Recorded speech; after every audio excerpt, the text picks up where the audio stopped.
Welcome back to another episode of Toonkind D&D from EGAD headquarters. I'm your host, Mikey, known by a slew of nicknames I'm sure you're familiar with by now, but if not, Mickey, Carmichael, Michelangelo, the works. Here today with a full 6-person party. Say hi, everybody! Hello. Hello. Hi. And we are here today with part 2 of the Cirque Du Sol arc, which is Comforting Pagliacci. To summarize, for those if somehow you hopped onto this part without watching part 1, I recommend watching part 1. Part 1, if you hear correctly, it didn't really get a title. Didn't really have the time to think of one. It's fine. Don't worry about it. It didn't need one. But to summarize what happened last time, the party arrived to the circus to meet up with their informant and immediately found out some fuck shit was going down, particularly involving costuming, changing acts, and changing characters. They went to pay a visit to the animals for a moment, which seems to get the sensation, at least from the manticore that was caged there, that something was coming, and it was going to uproot everything. At which point, they also wound up talking to one of the clowns, Hippie No-No, also known off-duty as Hank. He was despondently drinking himself absolutely silly with giggle juice soda, and had the party hypnotize him into burping so that he could let it out and sober up a little. Decaffeinate, if you will. Because Hippie had been horribly depressed because he had been rejected by some of his pals who seemed to start acting like he was his act, and not just a normal guy putting up an act. And they were acting like they were their act instead of normal people in costumes. And he was feeling isolated and sad, and for some reason that his brain itched when he tried thinking of things and couldn't come up with it.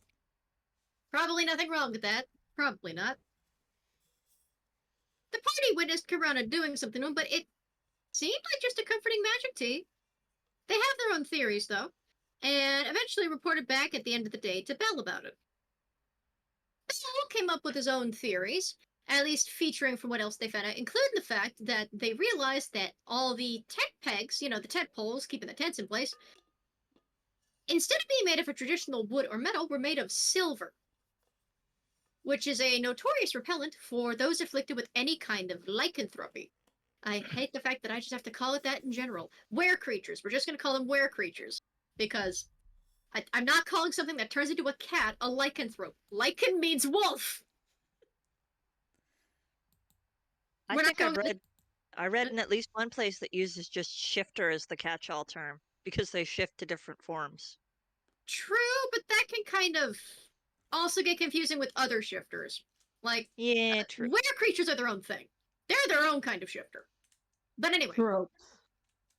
The party went back to the treehouse, and word went back with a rather despondent Marotte, which felt rejected by its original master and other half, Belle. Belle claimed he was no longer fit for the spotlight, due to the fact that his residual pains from his spinal injury meant he couldn't perform as many sick twists and tricks as he used to, and that he wasn't really popular, as it were. The Marotte tried to insist otherwise, but he wound up breaking its heart and hanging up, at which point the Marotte cried itself to the point of discarding the eyes and no longer being sentient. Sakura decided to accompany Belle on their excursion into the jungle, which is why Sakura is not present in this episode. Belle is apparently going to be dealing with animals, and having someone who knows animals is very nice. So, at the treehouse before everybody left, Belle brought forth a small container. Now, you don't need to read it, you don't even need to roll anything about it, but it's lined with lead, which is the first sign of, this is absolutely something we should not normally touch with our bare hands. It also appeared to be wrapped up in a very heavy fabric, and when the fabric was briefly opened, as Belle shows, he reveals a comically small glass vial. Or, well, it looks like a glass vial, but the vial is black instead. You can't actually see the color of whatever liquid is inside. You get an ominous cold feeling from it as he shows it to the party. Is that what I think it is? I don't like that. This is what you will be using to desecrate the blessed items. Now, there is not a lot of this in here. You will put a few drops on whatever you find that's blessed, and it'll do the rest. 1, do not handle it barehanded, and 2, do not let it get on you, under any circumstance whatsoever. Understood? Someone should probably Why take not? some gloves. Is this that, you know, we're kind of gives a look because he remembers Halloween. This actually bristles a little. Ugh, I told you I didn't want anyone near that. No. Does anybody have mage hand? Oh, Stella that asked. would be handy. Yep. And Word'll do it. He's not that practiced with it, but he can do it well enough. Ah, Have what? Mage That- hand? that is probably the safest bet. This is a small sample of dip. Ooh! Oh! Nope. No. Stella immediately backs the fuck away. This is why I said you needed gloves. Ooh. It's okay. Word does not seem bothered about it Now, at this all. is not the traditional industry grade.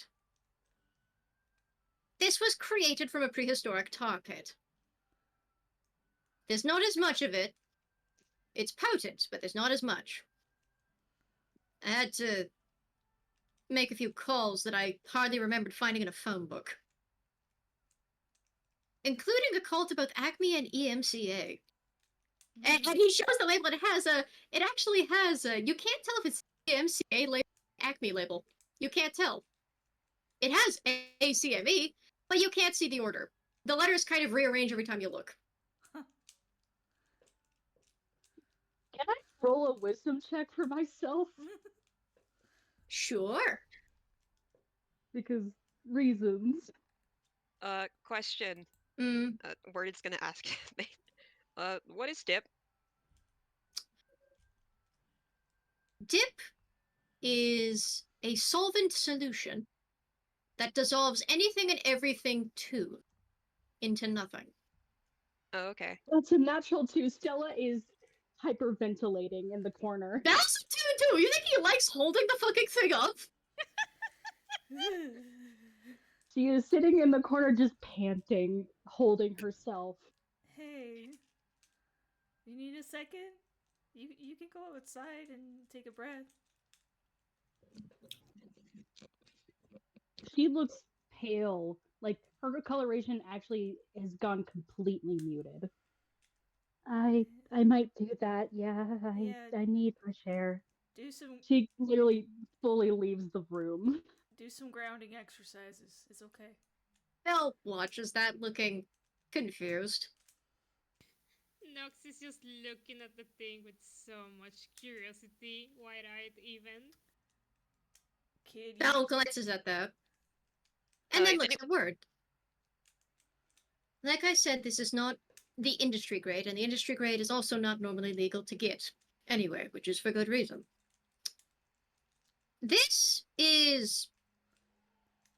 we're going to call it raw, in a sense.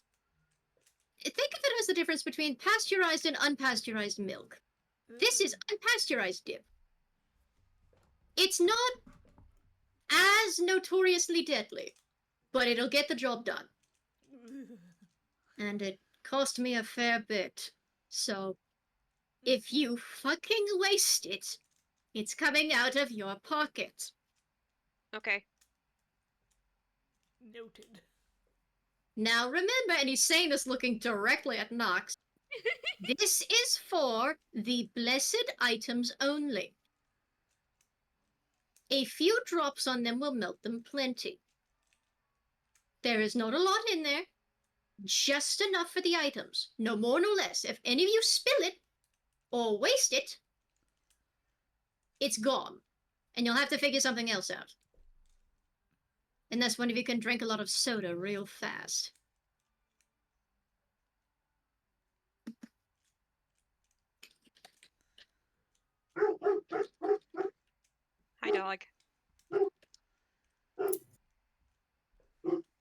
that is my dog Sadie. She tends to bark at anybody that comes in. Bless her sweet, big, silly, loud, stupid heart. And she's barking because Dad came in because I just heard him tell her to shut up. Oh, great. Stella comes back in and she just has. Okay. To explain it from a tune's perspective, points at the vial. It's acid. It can melt tunes. It can kill us. Oh, okay. That sounds a bit more gruesome. Now, like It I is. said, this is the unpasteurized kind of dip. If you spill it on accident, it's salvageable. It's not pleasant, but it's salvageable. But there's not really enough in here to make a mess. It's just enough for the blessed items, and then it's out. But Stella pulls out a canteen from her pocket and just drinks out of it. She needs something. Nox just blinks a couple of times, like, oh, I can hold that. No, you're. No, kid. It's Is like anyone- the ultimate. It's like the ultimate acid. You've seen candles melt, right? If even a single drop gets on any tune, they're gonna melt like a candle. Like the whole thing? Not just like Ye- goes through or anything? Your entire self Correct. will melt. Correct. Again, this is whole the thing. unpasteurized. It's not as dastardly as the pure material. I'd wager it's still unpleasant at No, best. I'm not saying it's not, but it's not the stain, so it's not that. It's not the least pleasant thing I've ever dealt with. But I don't deal with it often, which is why it costs so much. Does it affect like real kind at all? I mean, you might have some What? acid burns on your hands, but To probably real nowhere kind, near as it's a bad as real the- kind. It is still acid. Okay. I prefer to call this a sort of blackout or whiteout material. This will not erase you completely. Just don't get it on your skin. I'm Alright. not touching that. Stella just I'll- says that like I'll having light handle it. And he puts it back in the little pouch, back in the box, hands you the box. Morg takes the box because if everyone else here is like full tune, he's half tune. He has a bit less risk here. Now, like I said, and I will iterate again, because I know some of you like to be funny, and this is not the situation to be funny as much as I do love fun. Again, a little glance to Nox. We're just giggling in the corner. Not. No. This isn't funny. Aww. You are only to use this on whatever blessed things you find. Now, I have an estimate, and I might not be correct, but I'll still scope the place out again to be sure. If Kirana was smart about blessing the ground so that not a whole lot can enter, and she's blessed silver things to try and repel were creatures, no less, then she'll want to surround the ground. My best estimate would be the fence post. That's what we were figuring out the other day. Yeah. Now, Yeah. the issue is she likes posting guards all around the fences. Yep. So- I saw those too. Even if you decide to see whether my theory holds true or not, you're going to be watched. So, figure something out about the guards, or you're not going to have an easy theory right or wrong. Okay, so here's the thing. I can call on the gods and ask them to get me a servant. What? A servant. What? A servant. Yes, like, the unseen servant, because that's what we do. We get moved by the gods. And it's kind of beautiful, really. You know, that reminds me of a trick someone I knew used to pull, but I hardly remember it these days.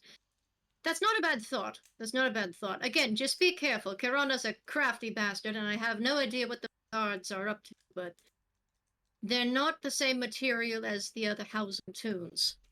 Be cautious around them. What do we have to look out for specifically? I don't know what they are. They are not traditional tunes. They look like tunes and move like them, they are not. Whatever they are is not natural to this world. And if it is not natural to this world, I do not have much experience of it. And I hate admitting it with every fiber of my hand-drawn being, I promise you. All I know is she likely made them by hand, but I don't know how. Understood? Got it. Makes no sense to me. Now, we do actually have one of our original players here that was not able to come in the first game. Ooh! Yay. Hey, Campo, would you like to introduce your character to the listeners? After some thought, today I decided I was going to play with Yatse, which I see a lot of people new, so I'm pretty sure you don't know him, so I'm uploading his Yahtzee! Little pinata fellow! Oh, Sam knows beloved him. guy gets to have fun at the circus! He met him that one time. Yeah. And we also have, filling in, Meryl, who has brought along Stella for the trip, as you can tell by the panic attack. Yes, she is having fun. Would you call that fun, though? Air quotes on the fun. Of course. Now, if your theory about modify memory is true, then there is an issue. See, I can see why she would try and cast it around T, but it doesn't require a material cast. If she gets a hold of you, she might just make you forget you dealt with anything, if that is what she's casting. And Again, that's Stella's just probably looking at the the floor. that's probably the kindest thing she'll do to you if she catches you. So try not to get caught. Also, if the costumes do hold out to be what I think they are, or perhaps they're just ordinary costumes, then I'm also going to iterate, do not use that for the costumes. They are still tunes. It will still hurt. Find some other means to deal with the costumes, but if they're stuck wearing them, you're going to have difficulty doing anything. We can't just strip them naked. Well, no. When Roquefort was cast in the Fungus play, and he had the costume on, it didn't really... He could resist it to an extent, but it started messing with him the longer he wore it. So the likelihood is they put on the costumes and didn't immediately notice effects. Oh, pinata guy. My piñata guy is Eduardo, but they're honest. They're quite similar. Sweet, they are a sweet guy. They're a sweet little fellow, and we love them. I am so sorry that they're going to be stuck at Spooky Circus. Cool. Finally gave him something to fear about. Yeah. I can use precipitation on their clothes to make them wet. I doubt that's going to convince them to get out of it. Yeah, they're I more can likely to also just set complain fire about being to their wet. clothing. Stella shrugs like, I don't know. I'm guessing. What if you make them dirty? If they believe they are the characters, they are going to act like the characters in the play, meaning they're not going to respond in a sensible way, but in the funny way. And the funny way is not taking it off, but staying wet and dirty. So the audience laughs. That is what happened to Roquefort when he felt lost in the fungus mindset. Okay, can you change the color? I can, but it doesn't last very long. It only lasts an hour. Look, Well, you can figure something out. Your plan is simple. Desecrate the blessed items, find out what you need to, and Belle kind of hesitates a moment. If you can find out where they sent the donkeys they used to have, that would be nice. But if not, I understand. I may have Okay. What? I found a place, but I don't think that's where the donkeys went to. What did you find? Oh, you would like to know. Nox, and Murder puts like a hand on Nox's shoulder. Nox, this is the devil. Like the actual devil. Now, hang on a minute. You don't have to caution them against me. I've worked Okay. with this before. He actually holds a hand up and he I've got to admit, it's like a fruity little stance he takes against the table, where he sets a hand against it and sets the other hand on his hip in a very bargaining position. He's entered a haggling stage. You're haggling with a 14-year-old. You have to be very, very convincing. If I wanted to know, what would it take for me to find out? I don't know. What do you have to offer? He smiles a bit wider, and he's going to actually reach into his pocket. Oh. I have a number of items I may or may not be using. Let me see. I have... And he's actually going to start emptying out his pockets. This is not a cyberspace thing. He's going to start emptying them out. He holds up a Rubik's Cube that is only an inch big, sets that on the table. A bag, a small bag that fits in the palm of his hand that appears to be tied together with thread. And when he shakes it, it sounds like something is inside. He sets that down. He takes out a bag of candy corn, or candy shorn, XORN, sets that down. He takes out a slice of what appears to be devil's food cake, a package of candy hearts, a package of A Star's edible Easter eggs, and he almost takes something else up but keeps it in his pocket. And he goes, this one I want to use later. Actually, I'm keeping this one. And he stuffs it back in his pocket. And we have here a Rubik's Cube. We have a bag of beans. We have candy shorn, devil's food cake, and candy hearts.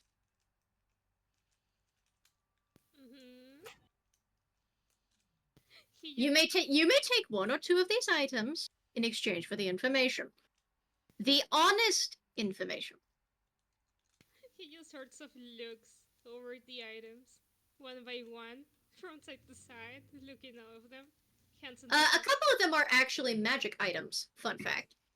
They're just of the consumable variety, except the bag of beans. The bag of beans are a pretty rare magic item, but you would have to roll Arcana to figure any of this out. So, Arcana check me. Let's see if you can identify any of these. Which one are you looking at first? The beans is the one that... Alright, Arcana check.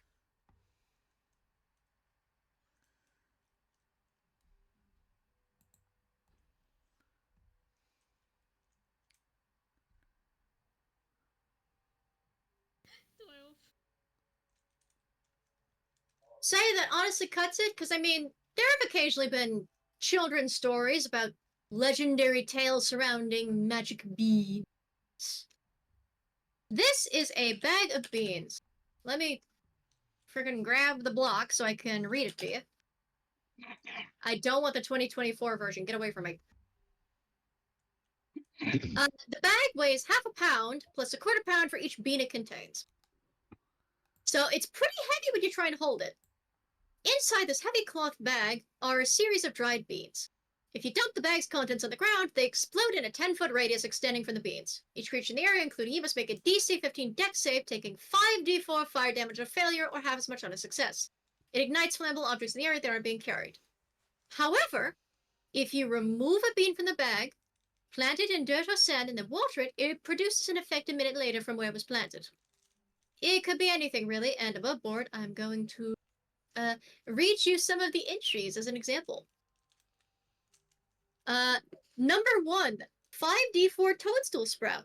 If a creature eats a toadstool, roll any die. On an odd number, they must succeed on a con save or take 5d6 poison damage to become poisoned for an hour. On an even roll, they gain 5d6 temporary hit points for an hour. 21 to 30. An animated, immobile statue in your likeness made of stone rises. It makes verbal threats against you. If you leave it and others come near, it describes you as the most heinous of villains and directs the newcomers to find and attack you. If you're on the same plane of existence as the statue, it knows where you are. The statue becomes inanimate after 24 hours. 31 to 40. A campfire with blue flames springs forth and burns for 24 hours or until extinguished. 61 to 70. A hungry bullet burrows up and attacks. 91 to 99. A pyramid with a 60-foot square base bursts upward. Inside is a sarcophagus containing a mummy lord. The pyramid is treated as a mummy lord's lair, and its sarcophagus contains treasure of the DM's choice.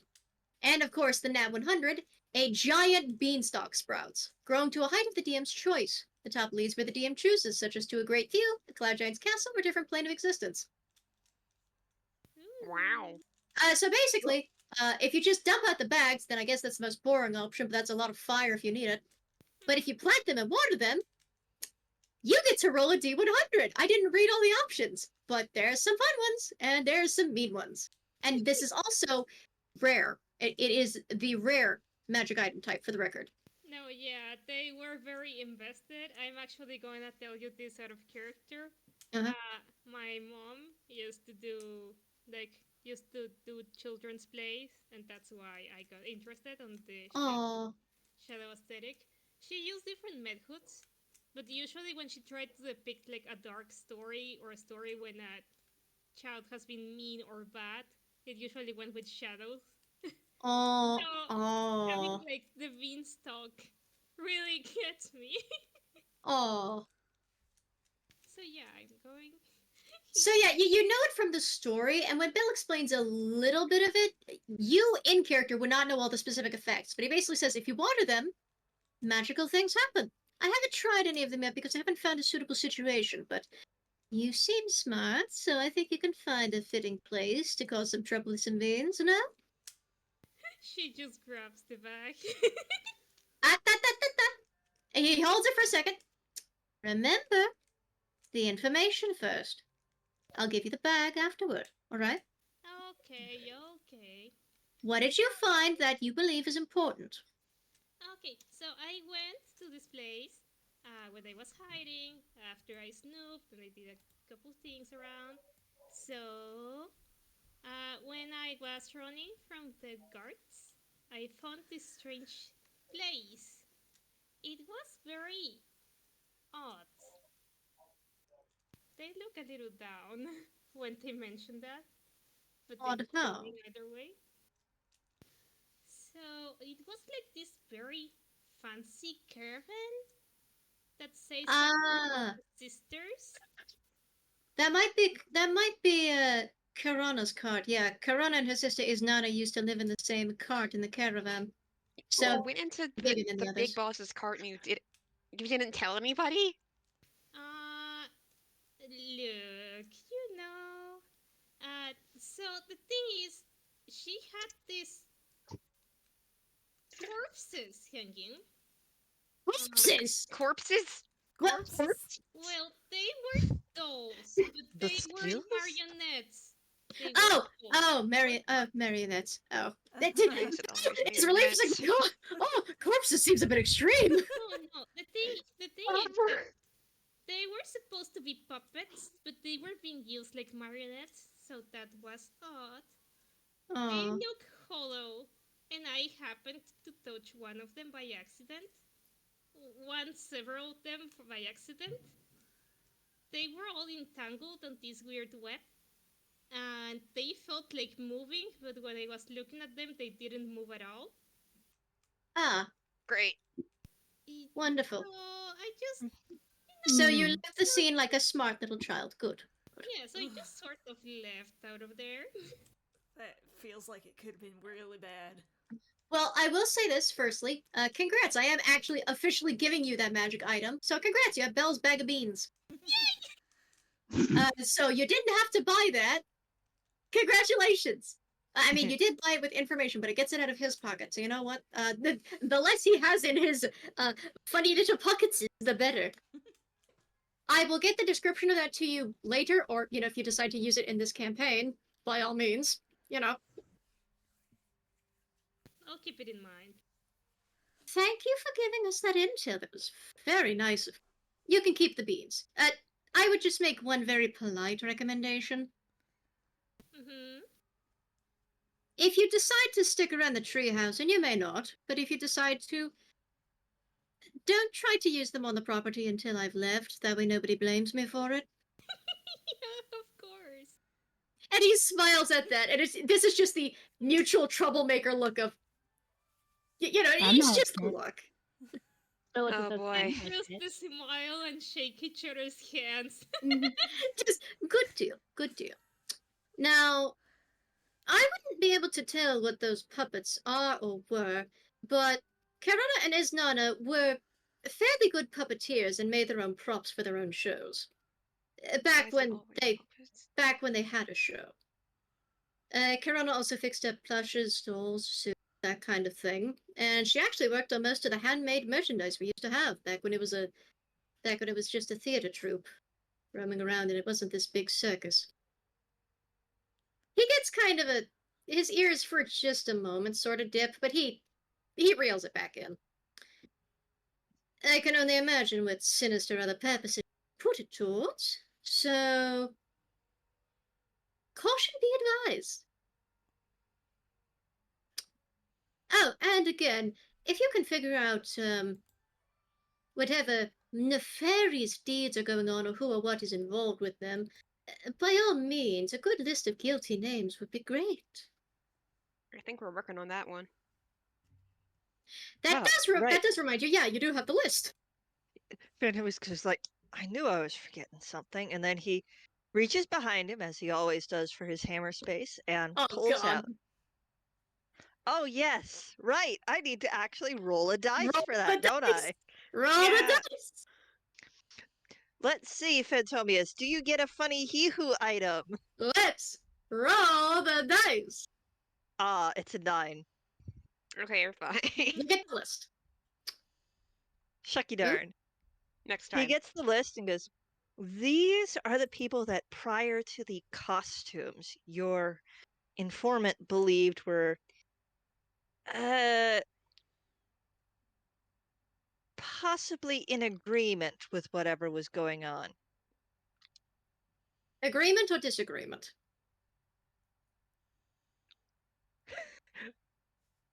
I'm sorry. You don't remember, do you? It's fine. He snatches the list. Out of character, I don't remember. It is a list of those that disagreed with what was going on before the costumes were on, and whose Okay. minds changed because of the costumes, as well as those who, sold out. All right. I'm going to say he says that. I'm just having brain static. No, I think it's funny. I just think it's funny. I personally was having brain static. He said basically the equivalent of something along those lines of most of it is the people who didn't agree, and then there were a few that he thinks sold out. And he looks over the list. Well, good news in terms of indiscriminate burning. I don't recognize most of these names. And he pauses. Ah. Pietro.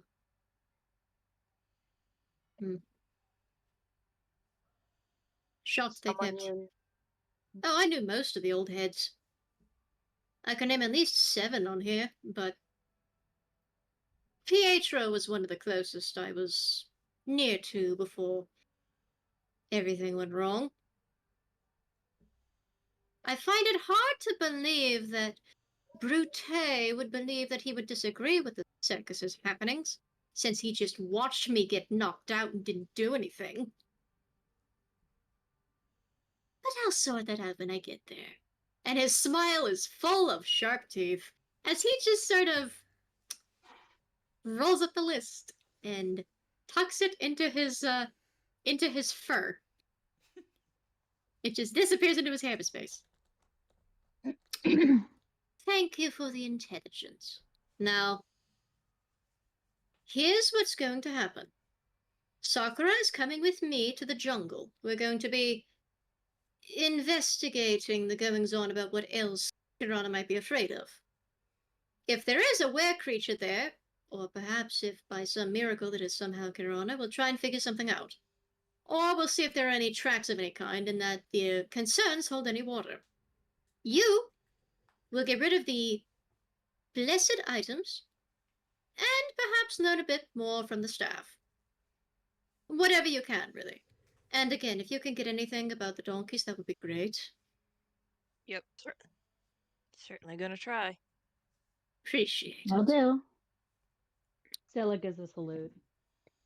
And again, to iterate, and I'm also saying this to you, again, glances again at Nox, even though, again, approving of the trickster vibe, but again, caution, little guy. The item I've given you is for the blessed items only. It is not the same as the industry-grade nightmare fuel.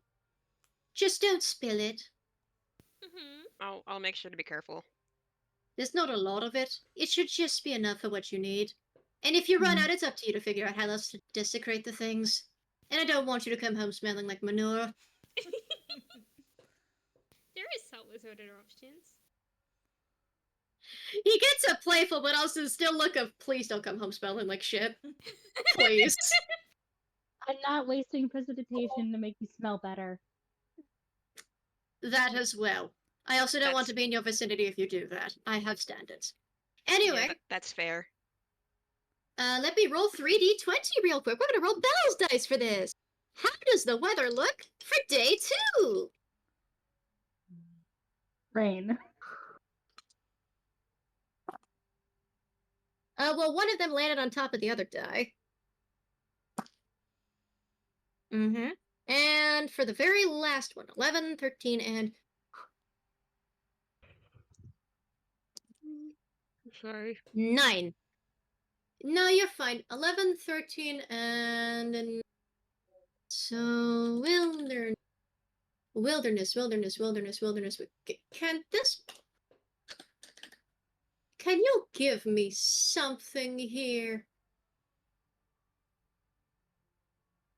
Okay, so first one is...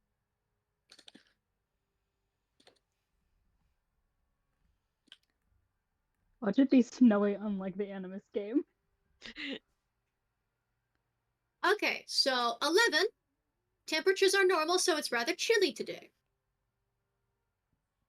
13 is... I don't want the... Stop giving me the DMG guide for 2024! Get away from me! Where's the Dungeon Master's Guide 2014? Give me that! Rat bastard, what do I look like? A scab? Come on. It's time to get on with the times, master. I will bow to one D&D when I am cold and dead in the earth! It's time to modernize. Absolutely not! Bards get fucking powered healing kill at level 20. I don't want to hear it! Running the game, make- Dungeon Master Quicker, random dungeons. Where is weather? World of your own. Creating a multiverse, creating adventures. Where's the weather? Adventure, invite. There it is. Wilderness. Travel montage. Yada yada yada yada. Yada yada yada yada yada yada yada yada yada. There we go. 13. It is lightly windy, but there is no precipitation today. So it's chilly. It's a little breezy. No rain. That's a good sign. It's a start. And again, as mentioned, if it starts snowing, the Cirque De L'ame is going to leave. Gotcha. And then you won't get a chance for any justice whatsoever. So, you take your materials. Belle gives you a wave, and then with Sakura, departs for the jungle, with a bit of a grimace on his face. You return to your cart and to your donkeys, and you make way to the carnival grounds. Stella just deflates the moment she's in a seat.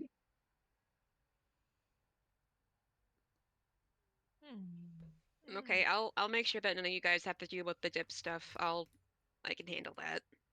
That would be amazing. Be careful. That stuff know. would still sting like nothing else if it got on your hands.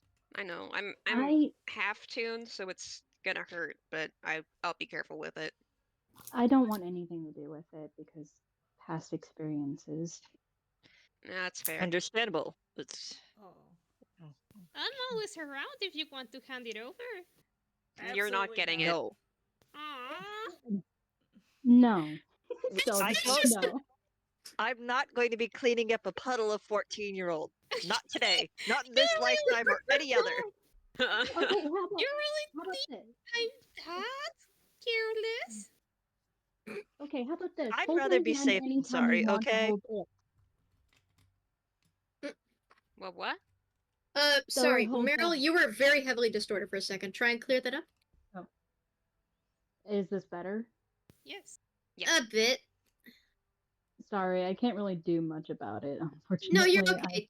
You're okay. It's just I couldn't understand you when the others spoke over you. So repeat what you said. Stella hold out a hand to Nox and said, "You can hold my hand if you want to hold on to something." No thanks. He just like kind of pushes the hand away. She didn't hold it out. She was just like, it was a suggestion. It wasn't, No. It's okay. And she just shrugs. All right then. I will say, Nox, you are the only one that sees this for the sake of comedic effect. Yeah. For just a split second, a tiny version of the devil pops up on your shoulder and whispers in your ear, "You already have some beans. I think you're good for now." I guess so. God. It gives him a thumbs up and then disappears again. Out of Okay. character, I did have one funny idea pop into my head after hearing about the beans, which is if we need a second method to sow chaos at the circus because we're having issues with getting that unpasteurized dip out. I do have. Always What? have the beans. We do have the beans. The beans could work. The beans could work. I do have rotten tomatoes in my hammer space. That too. Have what in your hammer face? Rotten tomatoes. That Oh. would be really nice, actually. I I mean, also have. I even have a Noxus hammer space. Phantomius has a cool thing in his hammer space that I have yet to use. I also have paint, like a lot Yeah. of paint. That He's too. he's got a glass bell that lets out the sound of thunderstorms. Oh yeah, you got that from the dragon. Right. Yeah, I Which remember could be that. which could be good for freaking people out, depending on how Oh. loud the bell is. Uh-huh. I have glitter. Ah, that too. I have Gl- glue. Glitter, Glitter and glue. Yeah. the herpes of craft supplies. Hey. Oh God. Okay, so Don't be that rude. here is the Don't be thing. that rude to glitter. Glitter is nice. Don't be rude.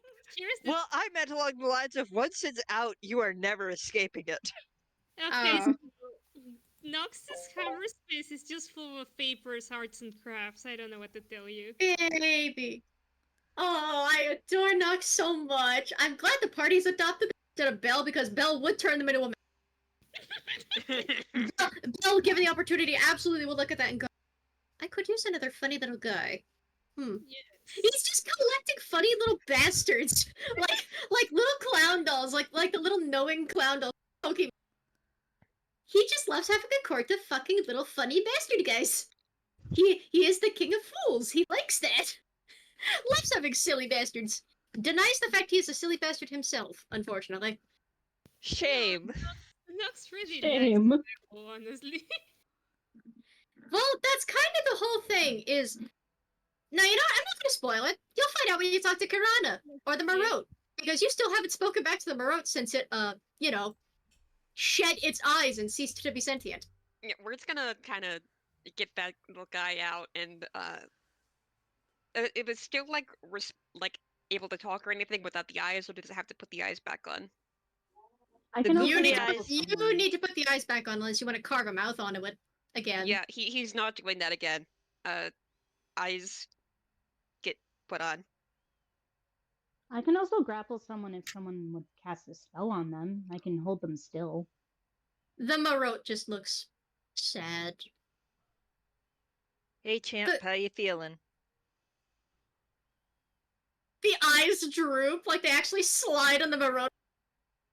Like they slide on the Marotte. They don't risk falling off. They slide down slowly. Aw. It doesn't say anything, but you get the feeling of bad. Yeah, I guess. We can't feel bad over one guy.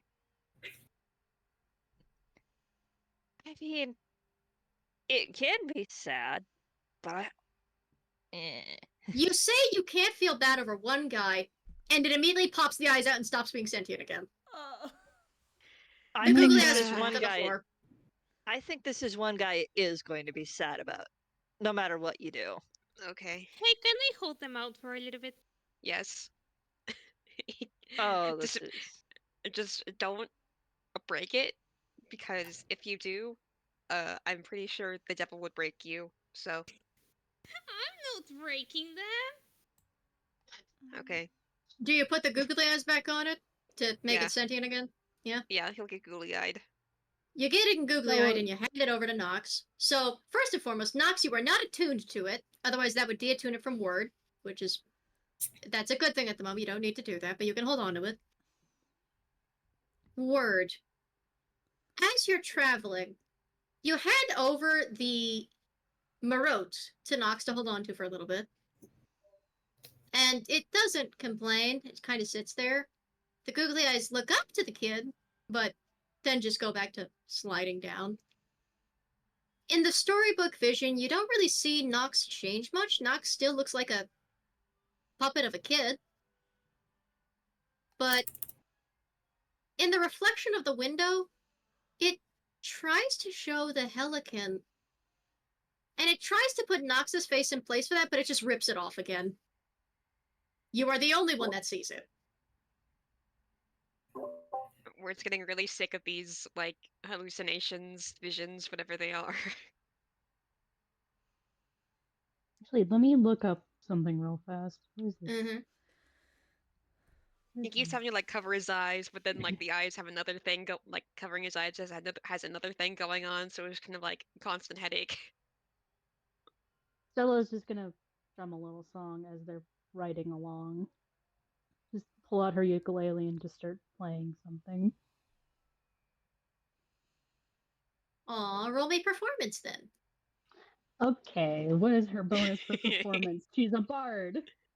Don't jinx it. We have 3 bards right now. You have 3 bards! Could be more! Where's my bonus? Good thing we're going to a circus. Yep. What is my plus in performance? Where is it? +5.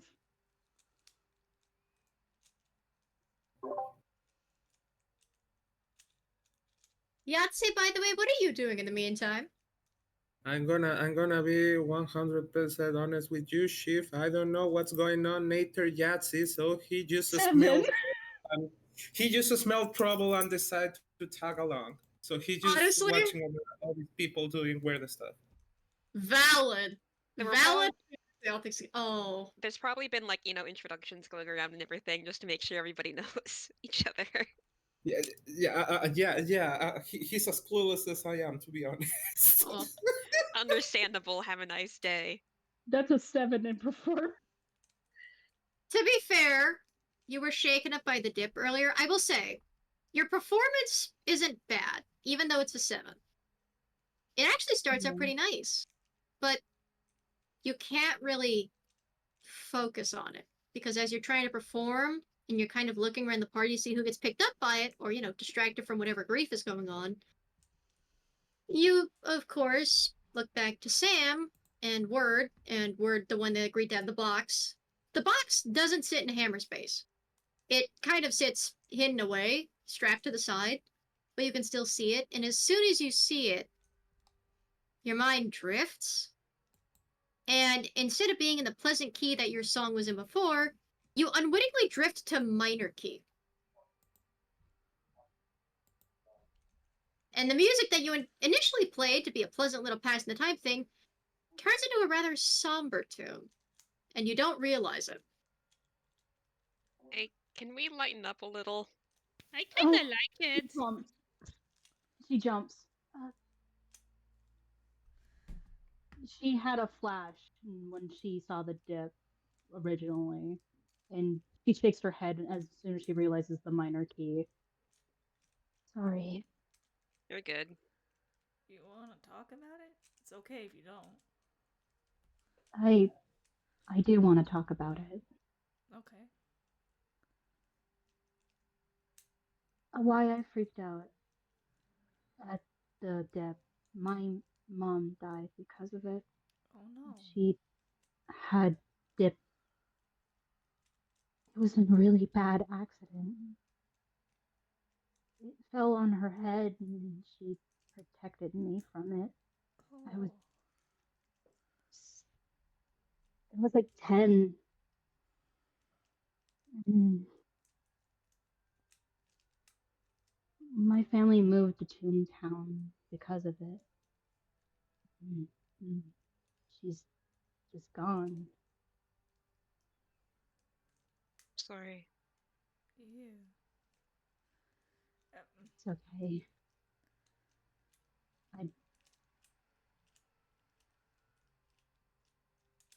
It's hard sometimes. Yeah, understandable. We'll keep you far away from the dip. You can do something else. You don't have to be part of the group who's like, doing the thing. You don't have to be part of that group. Okay? Okay. Thank you, Sam. Mm-hmm. As you keep moving, it also drifts to mind that the other comfort is this is a very tiny amount. The little glass vial is, again, literally a little glass vial. It's like a cartoon science vial, you know. It is so tiny that you can't imagine it having a significant amount of anything in it. And Belle mentioned using a few drops per peg, per whatever the blessed thing is. So, there's not much, and if you spilled it, it likely wouldn't land on anybody or melt their entire being. So, likelihood is, whether there's an accident or not, there will be no death around dip here. And this is not the factory grade, massively illegal dip anyway. This is a moonshiner's equivalent. This is the bootleg stuff. This is the raw shit that peels paint. This is Yeah. unpasteurized milk. Yeah, she heard what the devil said and she's calming. She's better now than she was originally. Her coloration hasn't gone fully back to normal, but it's like medium muted at this point. When you all arrive to the carnival grounds, it looks a bit more pleasant. Maybe this is because the sun is out and in the open. It's not as cloudy. It's kind of a scattered gray and gold day, which is nice for a winter day. Winter and not autumn. Unfortunately, you have to accept that winter is here. But the circus hasn't left yet. It's close, though. One more day and the circus may be gone forever.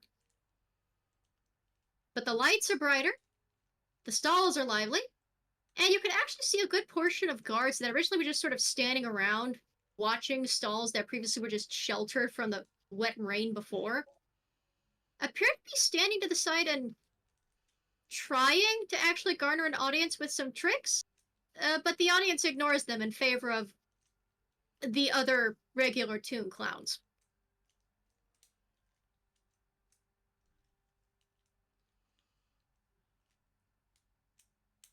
Yats is just staring at the clowns. Don't know how to feel about them still. Yeah, don't pay those much mind. They're quirky as all hell. Let me roll a d20 for you saying that in rage. Oh god. Oh gosh. Have somebody noticed Nox yet?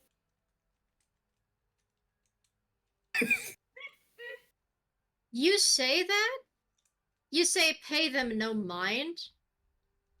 And when you look over, kind of as if trying to assure you, I'd say maybe not to pay them any attention, and you say they're a bit quirky. The guard clown that you were looking at, one of the clown dolls, don't worry about what to call them killer, it's fine. It's fine. You see their features sort of slowly sag and look sad. Oh, congrats, you making that. I don't really. I don't. Or doesn't want to say he doesn't care, but he doesn't.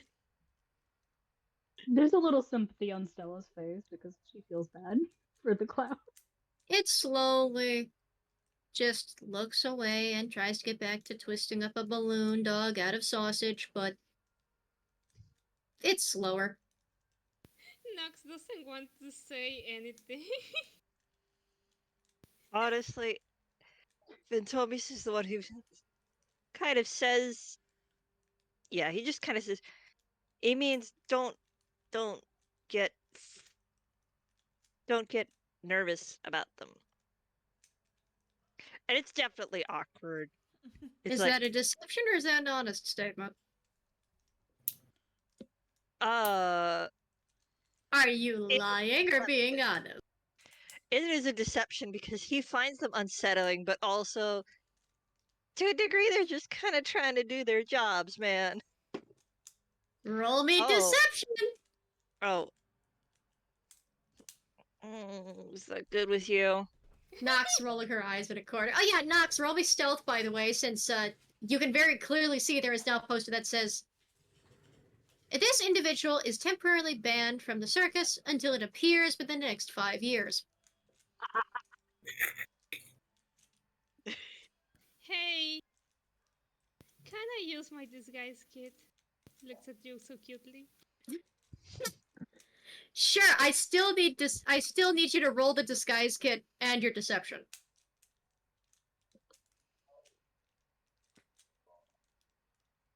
Yeah. The awkwardness is definitely there. He got a 3. Oh. Then again, that could just part of that could just be me, just because I'm not on beat today. He might just look really, really exhausted, like he's been running his brain a mile a minute and just is saying things and not fully thinking about. Antomius, you can't tell if your words had any impact or not. It doesn't look up at you. Can I sleight of hand thumbs up the clown? Sure. Do I have to roll sleight of hand? No, you can just give a thumbs up. Like mouth. You're doing great, honey. Energy to it. Persuasion instead of sleight of hand from you. Oh, okay. Yeah, I was going to say. Persuasion. Also, I rolled my stealth. Yeah? What do you disguise yourself as? That's a +3. I do have some costumes at hand. Pick a costume. That's a natural 21. That's a 21. Yeah, but what? Yeah. Another That's a one? 21. That's a 21. Yeah, I was gonna say that's an 18 plus 3. That's not a nat 20, but it is a nice number. Sorry. It's a nice number. Oh my god. Stella's just trying to cheer up this poor clown because she feels bad. The clown looks at you for a moment. There's a sort of brightening of feature, but it's a little difficult to read because the facial features are kind of really thick. Not thick as in like, even though they're made of fabric, it's very clearly a heavy fabric material, so it doesn't move very quickly. So it's like watching a big fabric doll try to emote. Mhm. Combining that with the animation of the killer clowns from outer space.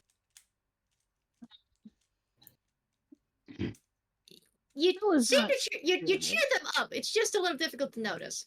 Anyway, and what does Nox disguise themselves as? Okay, so I was thinking about just changing their clothing into something different, but now I'm sort of like thinking What about like like mustache and monocle and a top hat? no, I have more things. Okay. I was thinking on one of these.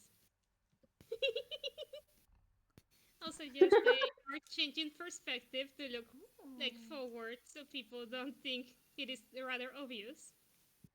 Oh, That's Ooh. super cute, actually. She does this I paper. love the little one with the sun hat. That's Bro, so that cute. actually looks like one of my other characters. I They do think the I do too. like the Super Paper Mario like the spin flip thing, and they Yeah. just change clothes like that. Yeah, they just change clothes into the one with the sun hat. Actually, it's a little. It has like a sun hat with a little bow, some sunglasses, just like a nice little shirt with a long skirt and some boots and gloves. They are also colored differently.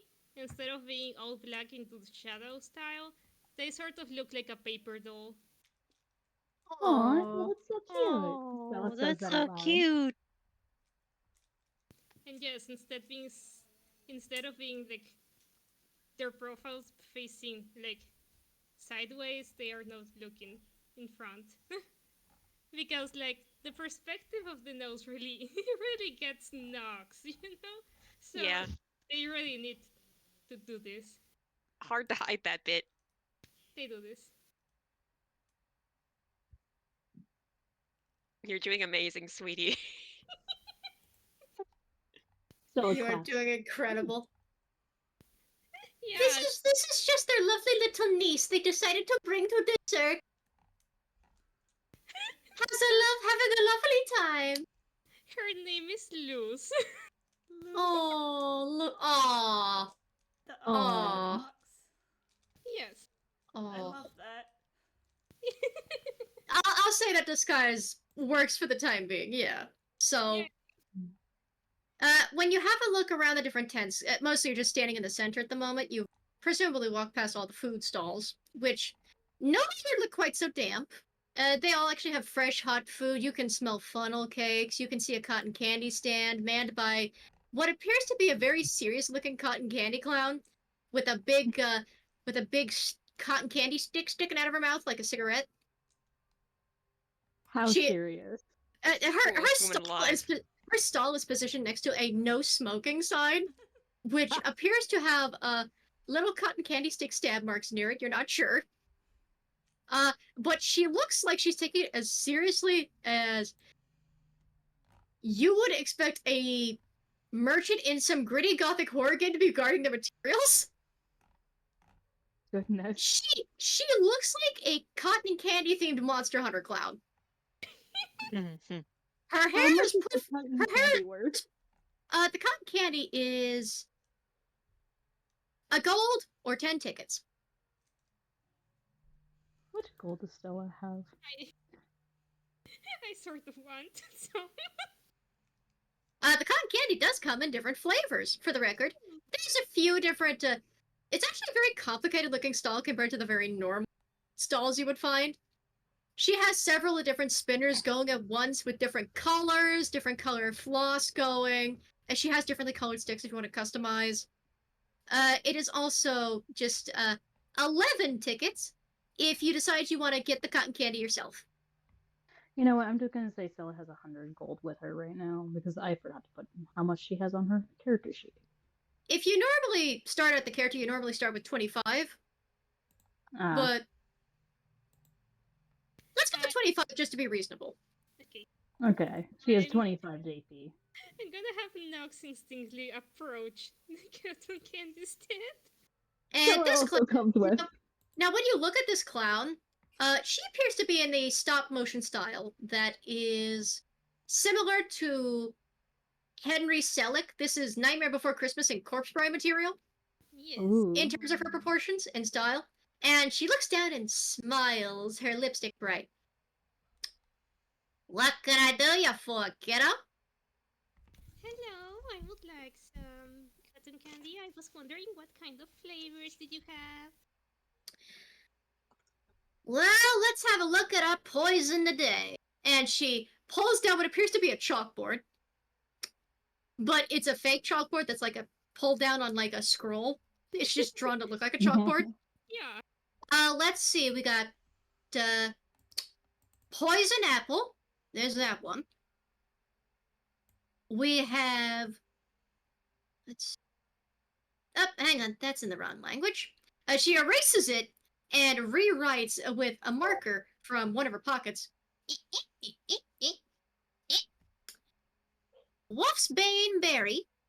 There's that one.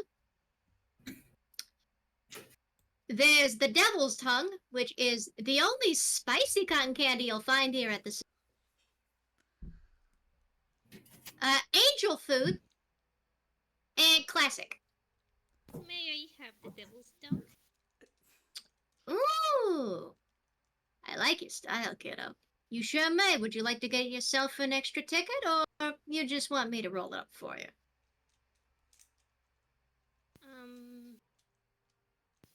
don't have tickets. Do you have any gold? Yes. A single gold then. Yay!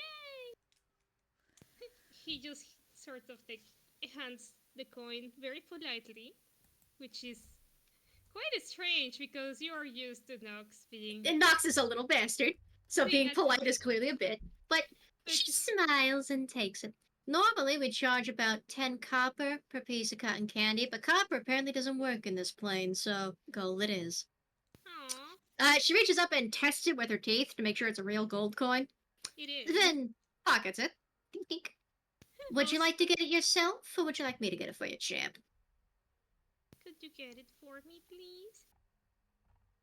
And she reaches behind her and, in a similar manner as if she were unholstering a gun, pulls out one of the cotton candy sticks and gets one of the machines going. Now, the process of making cotton candy is fun. A little complicated, but fun. But for the sake of time, we're not describing it here. So, I mostly just describe the fact that it actively looks like she's making it look like she's, like, summoning something out of it. Like she's pulling the cotton candy in a fun shape for it before fighting it back onto the stick. Like she's actually trying to wrangle a devil's soul into it or something. This is very clearly theatrics for the bit. In fact, I will roll her performance for the bit. Yay! For the bit. She gets advantage Okay. because she is, in fact, a clown, and this is her specialty.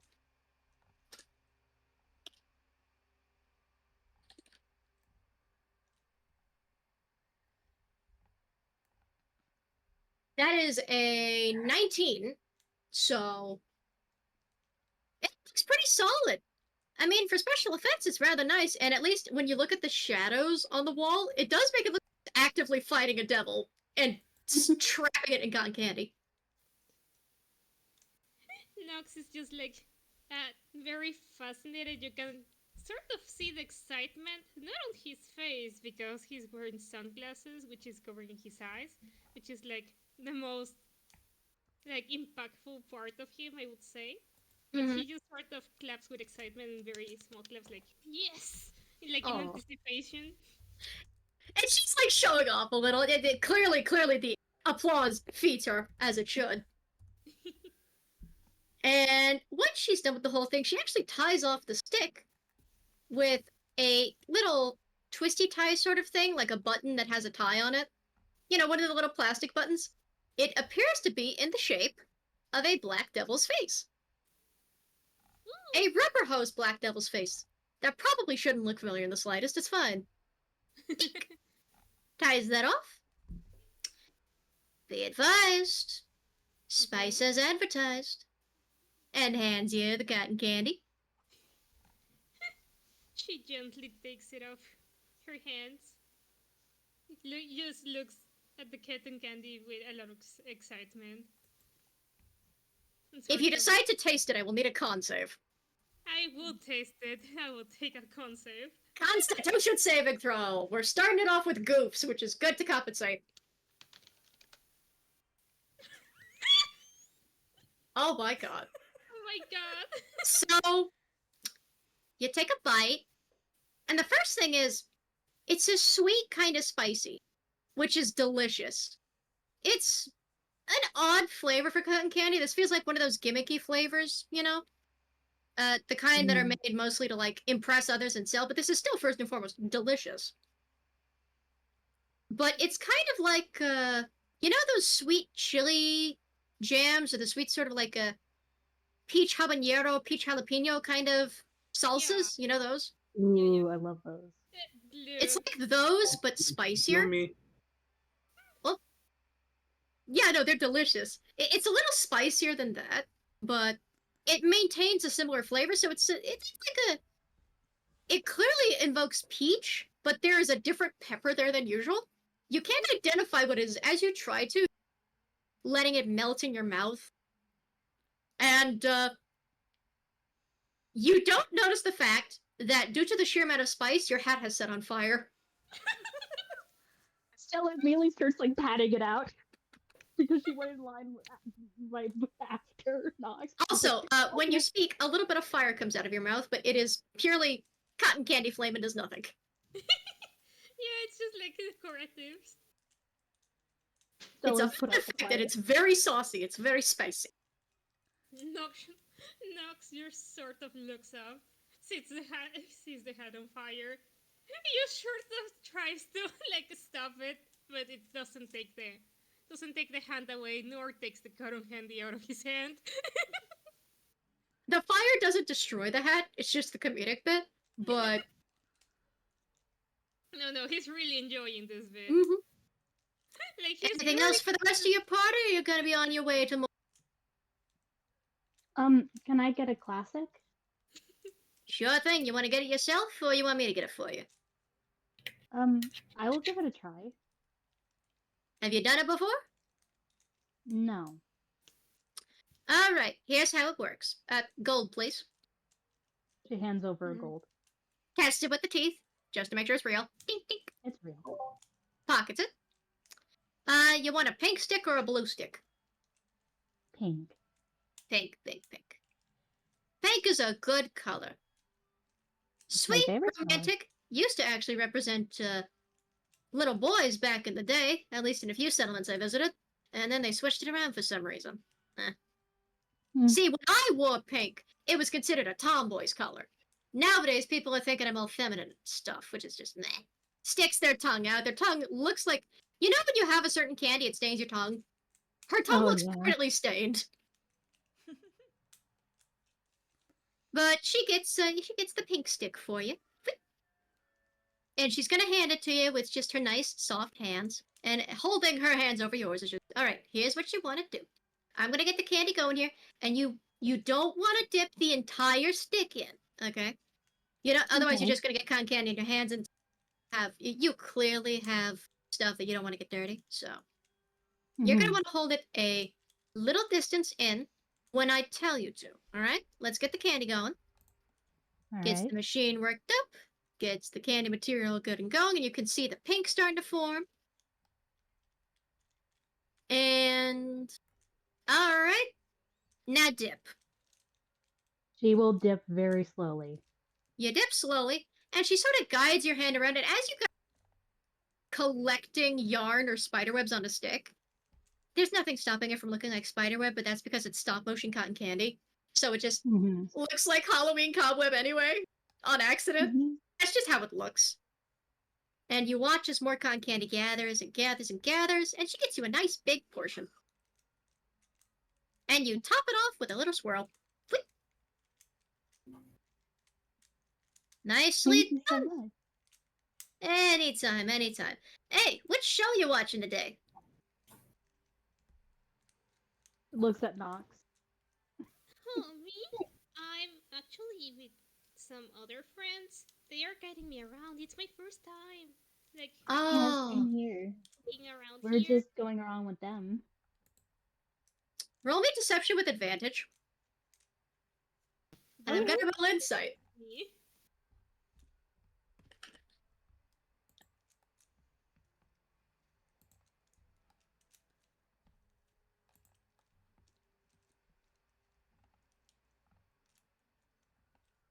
That's a 15. A 15. And Candy gets a +6 to insight. Oh, jeez. 19, 20, 21, 22, 23, 24. Oh, I'm ever so slightly below.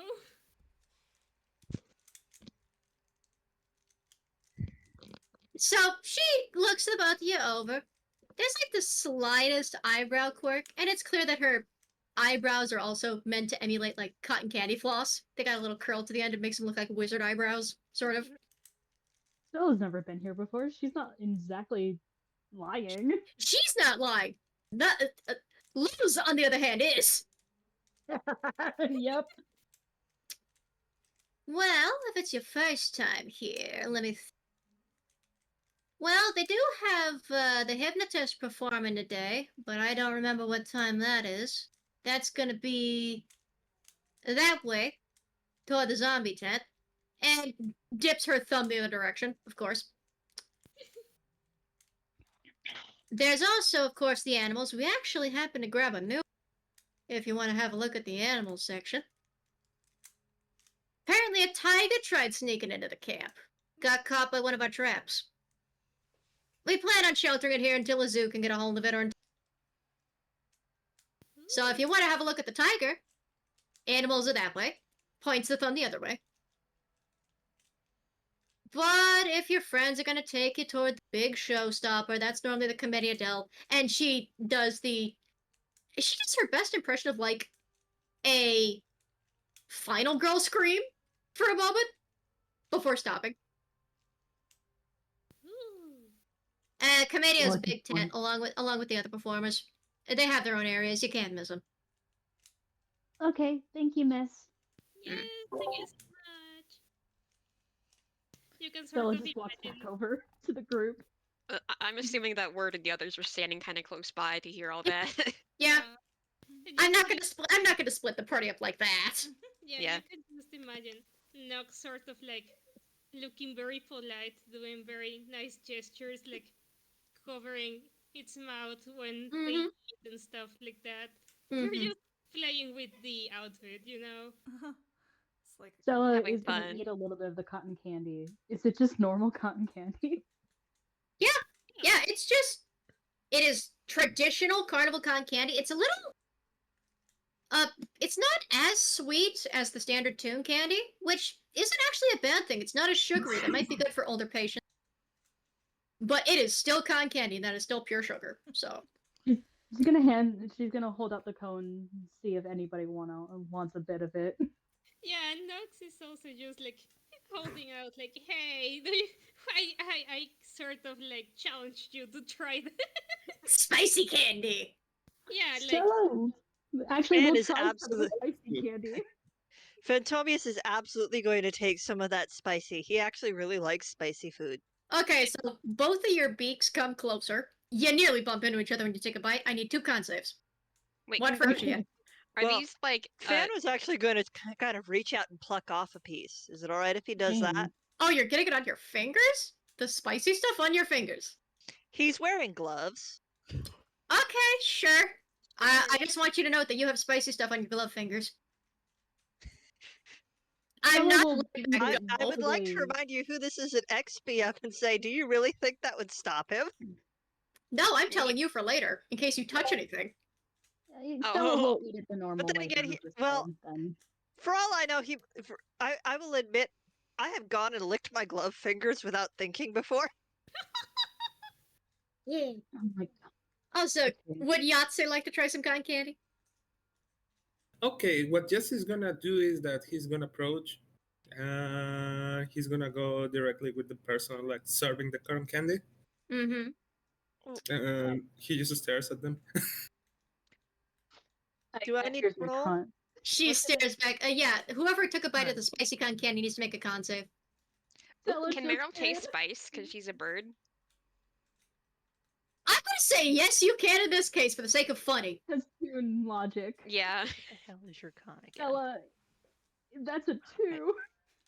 Oh no. Technically, bears do not have like the. He who dirty 20. Bears cannot feel the spice, apparently. I suppose that would make sense, all things considered. But so Phantomius is stellar. He got a dirty 20. Phantomius, this tastes fantastic. For the record, it's got a kick to it that you don't expect it to have because this is an all ages cotton candy stall. So like, this is the kind of thing you would taste like.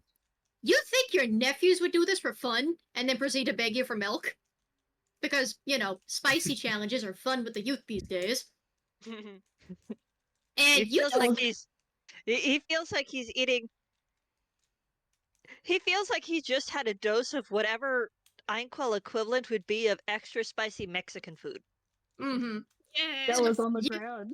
You look over to Stella, and Stella, you also, unfortunately, you roll low enough, you get like a portion of the sweet peach flavor. And then you are kicked in the throat by the spice. She is on the ground. Family Guy falls. That is just the funniest mental image.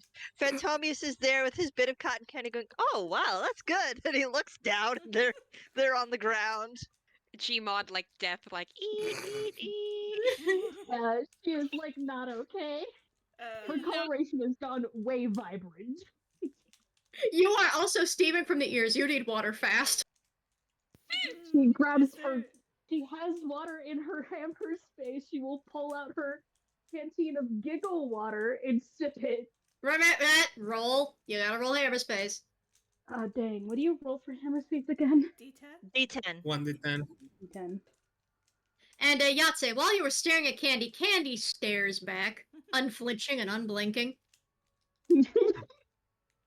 So Yahtzee is gonna stare It's a at her. 7. Then he's gonna stare at the cotton candy machine, Uh-huh. and he will probably get his head closer to the part that expels like the cotton candy and open his mouth, just like that. And he's gonna do what? What? Is he just gonna try and reach his fucking head in? Yeah, and open his mouth so all the cotton candy lands on his mouth. Okay. Hang on a moment. Ah, yes. The gremlin children have arrived. I'm glad that was a plus 12. That was a nat 1. Does a 13 hit you? Those? That's a good question. Apparently, yes, because he has 11 armor class. What the hell, Yahtzee? You go. Well, You he's you cute. He's cute, so he's easy to hit. You start opening your mouth and lowering your head. Surprisingly, firm as iron, grab your head, slowly pull it back up to eye level, and she slowly shakes her head. Not today, punk. And she actively reaches down, picks you up with no effort whatsoever, and tosses you back to the party before presuming her post. Stella is just chugging giggle water. So, Stella, you get your water out and you're drinking and you're fine. And then Yahtzee lands on you. Yahtzee. Yahtzee, you have a very soft landing. Stella, you are crushed by a pinata. Also, a very cold landing because she is cold to the touch. He's not a piñata. He's not a piñata. He's Fair another enough. thing. He's The another piñata is the other thing. And Tobias starts cackling because that is funny. Yeah, Noxus dude. sort of. Sorry, Noxus sort of looks at what? Can you repeat me their name? Yahtzee. At Yahtzee. Yahtzee. Like, you sort of. If you want one, you can just ask me. I'm gonna say that Word has been like turned around from all this, kind of like scanning the crowds and like scanning the whole place in general. Then he turns around to see like people have cotton candy. Some people are like guzzling cheese, trying to get rid of the spice. Some people like burning up. There's a guy like on top of somebody else. Like, what the hell are you guys doing? Stella starts like clambering out underneath. I'm not gonna make you roll for it. You crawl. You are a little flattened, but you just like stick your thumb in your mouth, you blow, and you pop back up. You know, just please. Then Tobias looks at Wern, right? Word with a D. Word. Word and goes, there's spicy cotton candy and at least one person who doesn't understand that you need to pay gold in order to have some. Okay. You say that, by the way. The camera briefly goes over to the cotton candy stall, where she's grumbling, I can't believe I have to pull this out again, and rolls down a small sign that says, you have to pay, no free samples, underlined 3 times with little skulls. Yeah, it was worth a try at least. You can try that scheme at someone else's shop, not mine, pal. She spits into a nearby spittoon and then just maintains her pose. Yahtzee, I'm just if gonna you eat my want cotton one, I can get candy. one. Nox just sneakily hands them a coin if they really want to get that cotton candy. Nah, I'm fine. More importantly, we didn't came here to like get cotton. Just to Yeah, get you're cotton here for a candy. job. Let's focus. Yeah, let's just go. Let's Uh, focus back. Unless what we come to do is exactly that. We can start by bullying the clowns. If not, what are we doing here? Okay. So recap on the thing. and where it's gonna, you know, keep his voice down for this.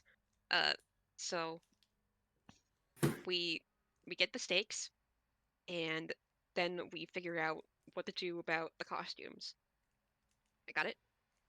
Right. So one team goes after the stakes and one team can go the other way?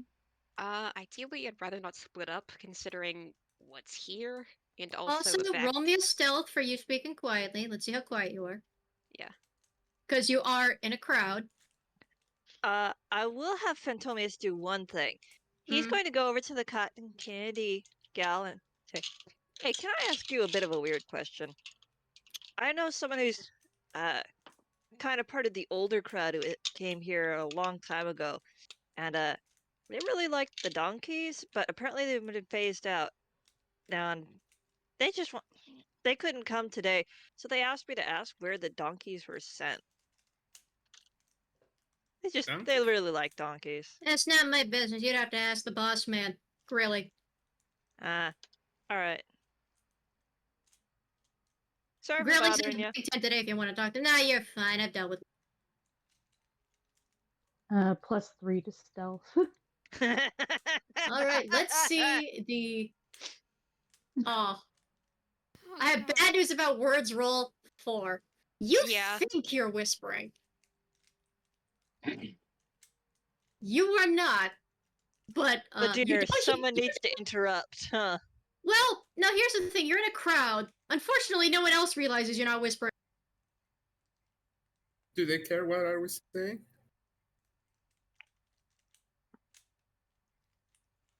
Well, most of the carnival goers don't. You say steaks and costumes, and you hear a couple that's passing by and go, "Oh, do they serve steak here? What did you tell me? Oh, we need to get steak immediately. I'm starving. I didn't think this. All right, we can have a look." But and he's getting yanked away by his lovebird. You don't seem to think anybody notices unless you would like to roll a perception check. will Yeah, roll because he is perception. like hypervigilate right now. Phantomius is gonna roll a Percepi.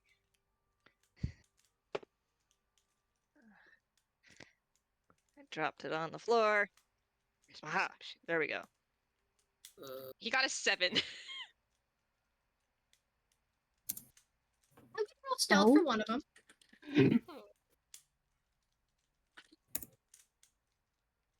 25. Wow. Goddamn. God. Woo! 19. At least somebody is noticing. That's a 30. Candy is clearly listening. And 3d20 plus 4 for the 3 clown guards in the vicinity. Oh, I rolled that earlier. Never mind. Okay, so that was for the guards. Okay, so I'm gonna roll 2 stealth.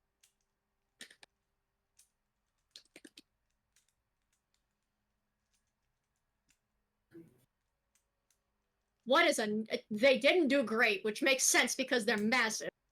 I mean, So, an 11 and a 16.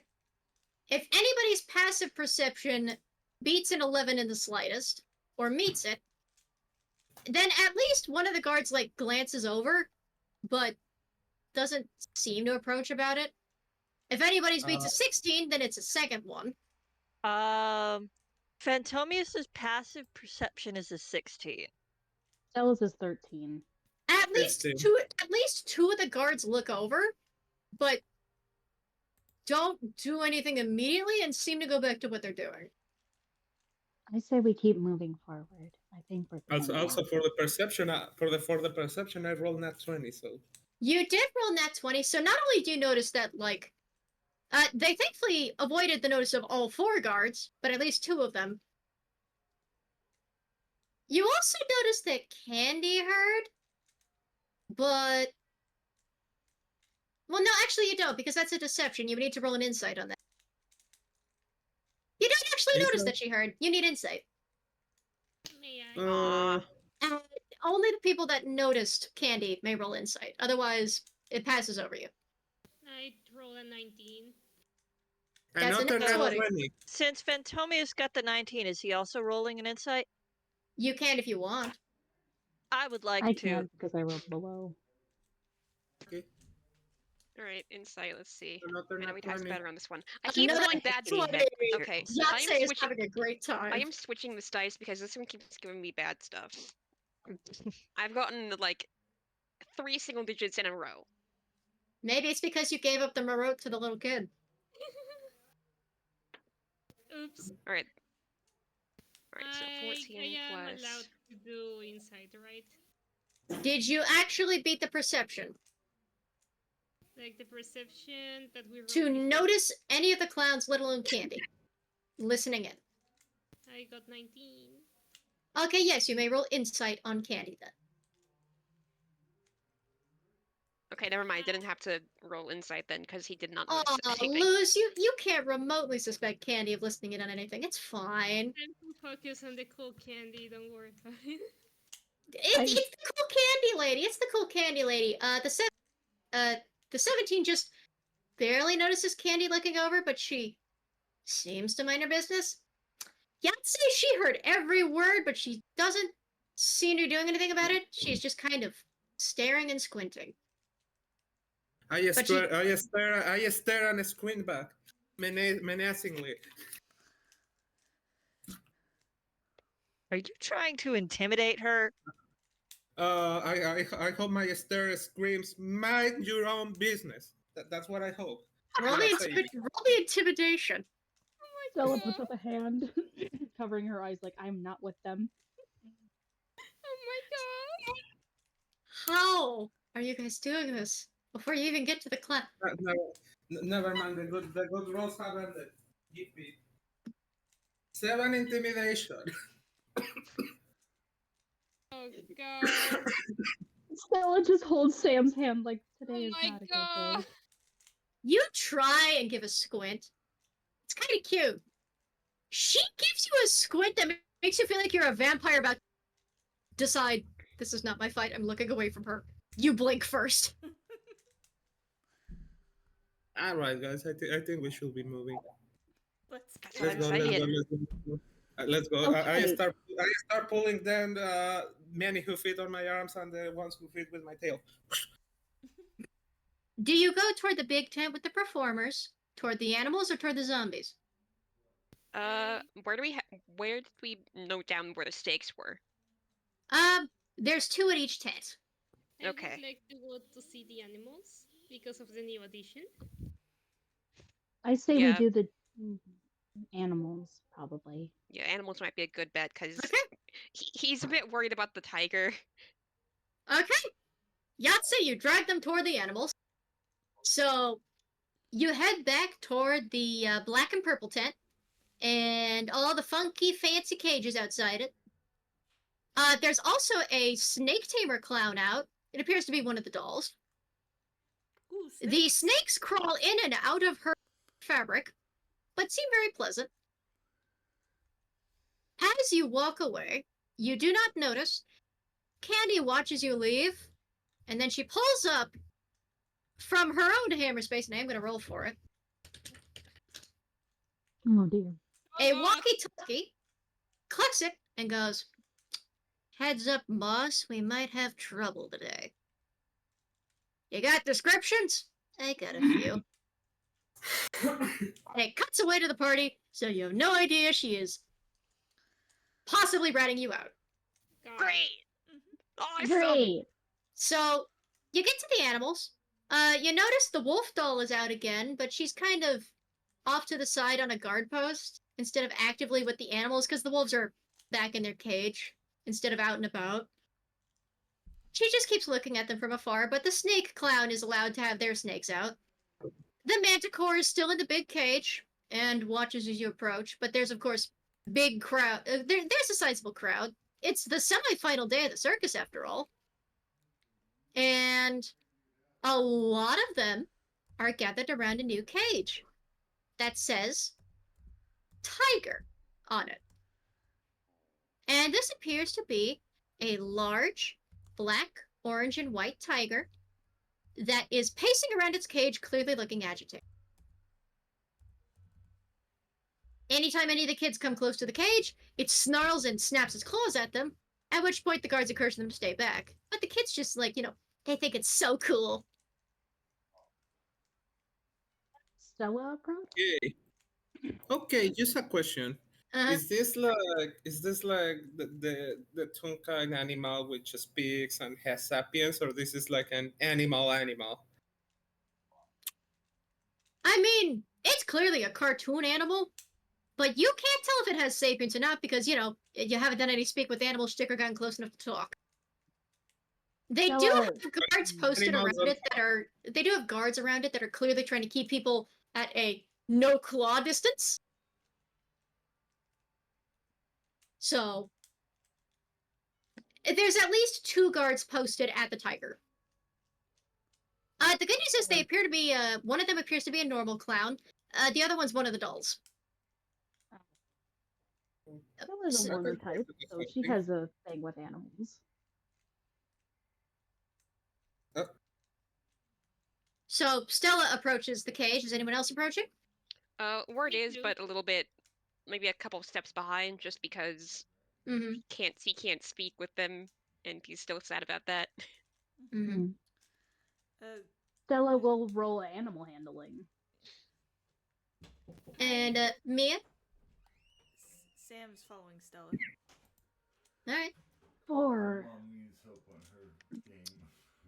Nope. You try You have to and get even a little can't closer. help Not right now. Nope. She has to And figure it out on her own. you try and blend into the crowd, Figure it out. Shoot. but there's like a split second of movement, and then you see a flash of white. And there is a paw, like, it's still a good distance from your face because you're not stupid enough to get, like, up close and personal with it. But you can feel the wind that is ripped by the claws. It moves so fast. Hmm. It glares daggers at you. And the guard, of course, actually pushes you. Easy does it, ma'am. Please keep at least 2 feet away from the cage.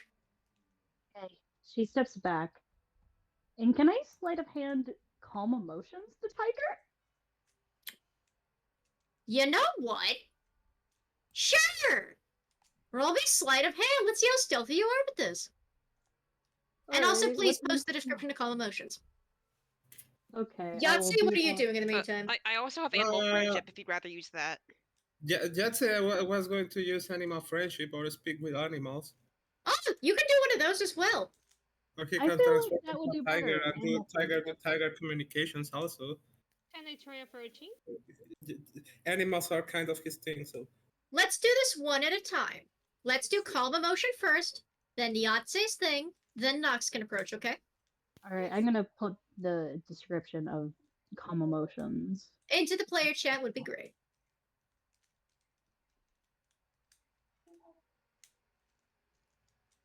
Oh, the air is so dry today. Shit. In the players chat.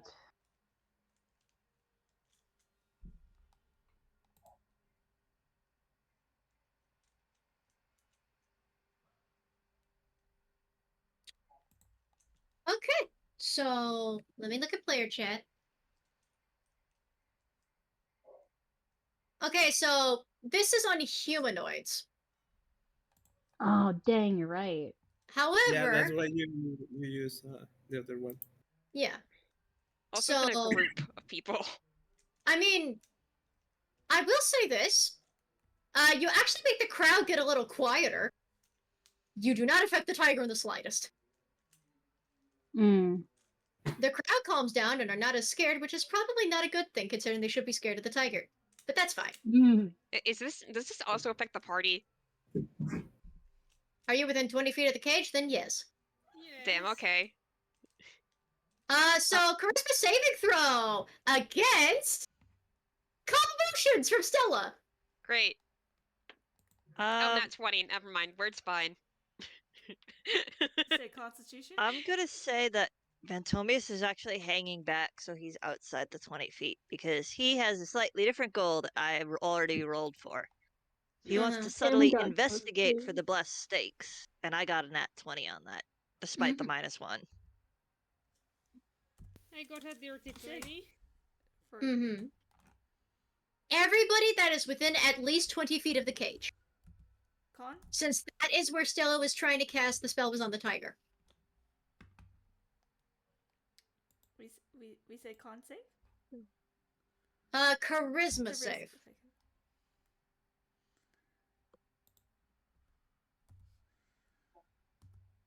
Cool. He's okay. I completely forgot that commotions don't work on animals. Honestly, Damn it. a lot of people forget. It's fine. People just see it as a crowd control spell, which is good for people crowds. It's not good for animal crowds. So you Hmm. cast it, and the tiger still paces around, clearly looking agitated. But as the crowd kind of calms down and goes quiet, it does slow down a little in the pacing, but still glares daggers. Yahtzee, what are you doing? Is it so? So the spell didn't work on the tiger. Because I can calm emotions is on humanoids, yes. All right, I'm gonna. The tiger still seems like something is bothering Agitated. him, right? Agitated. Hmm. I'm gonna do this thing. I'm wasting two spell slots. Amazing. I mean, to be fair, you might not need them anywhere else yet. Animal friendship. Okay, post the description, please. Player check, where everyone can see it. Pretty sure the tiger needs to do a wisdom save. Okay. Tiger, tiger, tiger, tiger, tiger, tiger, tiger, tiger, tiger, tiger, tiger, tiger, tiger, tiger. Yeah, it must see and hear me. If it's intelligence 4 of higher, the spell fails. Otherwise, must succeed a wisdom saving throw, or it's if not, it's charmed by me. And yeah, Okay. Well, what save is it? Because its intelligence is 3. it's saving throw, which is DC 13 or lower. What wisdom save is it? Wisdom or okay? Yeah, wisdom. Okay, we're rolling for the tiger, and that is a 1d20. Wisdom is a +1.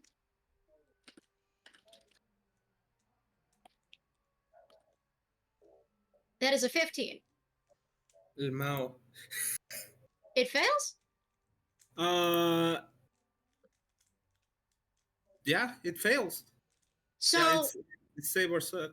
it looks over the crowd, sort of eyeing it up, and you can tell if it's like a meal or just like hates every motherfucker here. It sets its eyes on you, and the moment it does, you cast your spell. Tiger stops, slows to, pauses.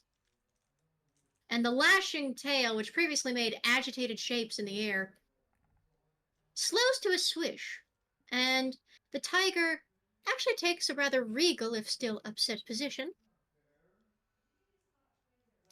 and lays down to lounge, still looking at you, though the crowd and the guards don't notice.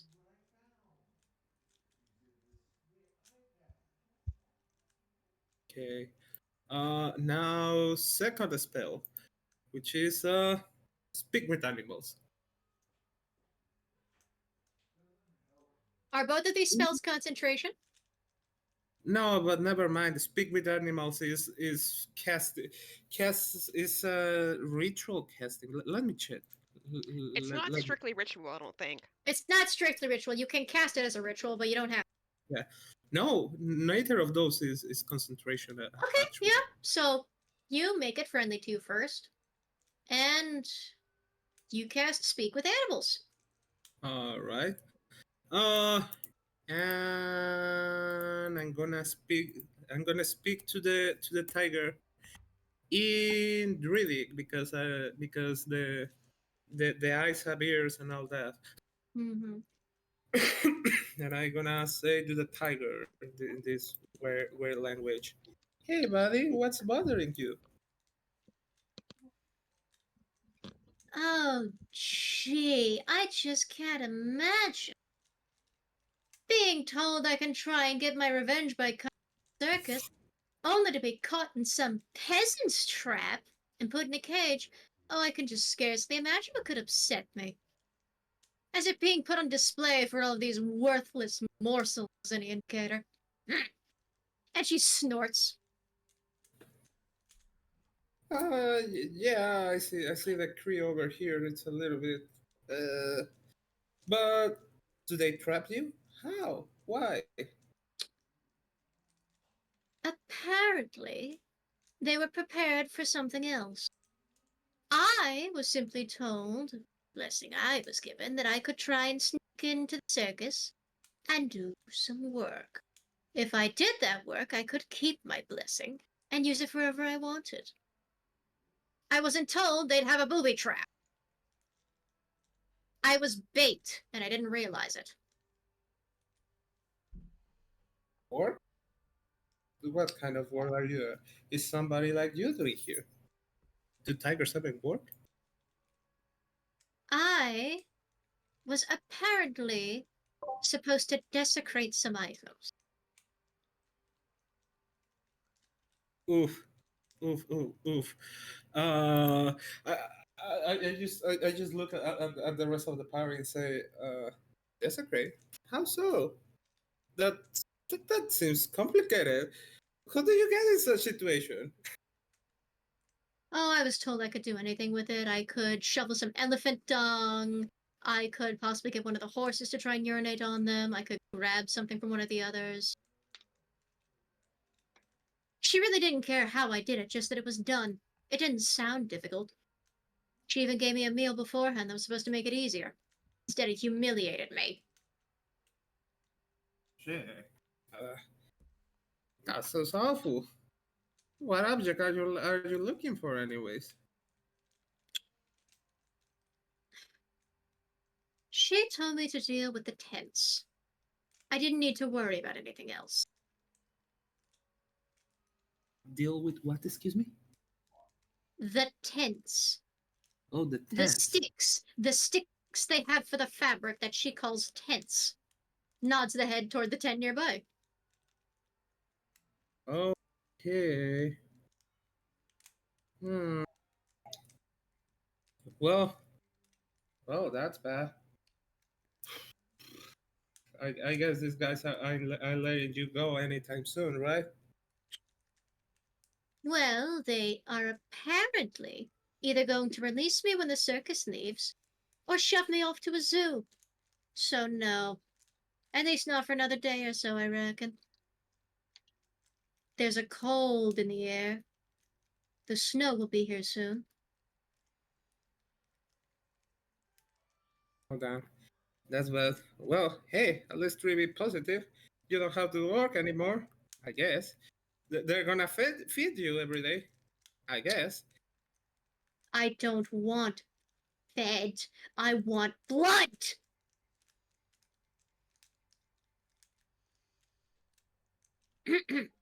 She clears her throat. Apologies. I've been dealing with a lot of stress the past few days, and this temporary blessing she gave me is no matter. She told me it was supposed to make me stronger, and instead it's made me a bigger target. I wonder if I was still in my old shape, they would have trapped me.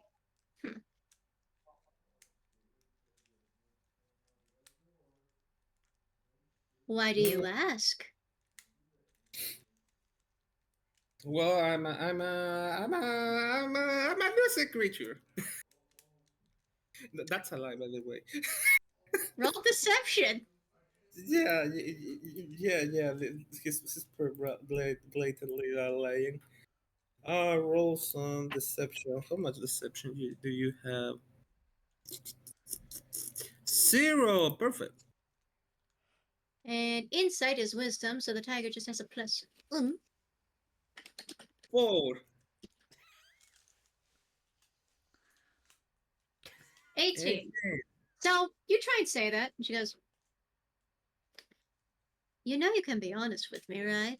We are friends, are we not? She says as if her smile isn't full of razor-sharp teeth that can, turn you into shredded, you know. Shredded cardboard. Okay. Uh, Uh, yeah, we're friends. And Jets also shows his apparently pointed teeth, but in a more nervous way. Say what? If we are friends and friends help each other, how about I help you to get out of this cage? Out? Oh, that'd be wonderful. I can't imagine you're going to be able to do that with the crowd and the guards. I As you look don't over, know. the guards are still keeping the crowd at a decent pace, and Yatse, you do hear, I believe it was Word's player Mary. So Word whispers, ask who's, well, no, not Word. I believe Mary was whispering you to ask who's she. So, They keep like saying like mentioning a she, but they haven't said who. mhm. Ask what? Excuse me. Who is she that the tigress keeps referring to? Oh yeah. Uh, just answer. I just want to know something. Uh, Mhm. who's who's she? Who's that one who's like giving you the job? Ah, the other tigress, of course. The one that The other. walks, sometimes talks.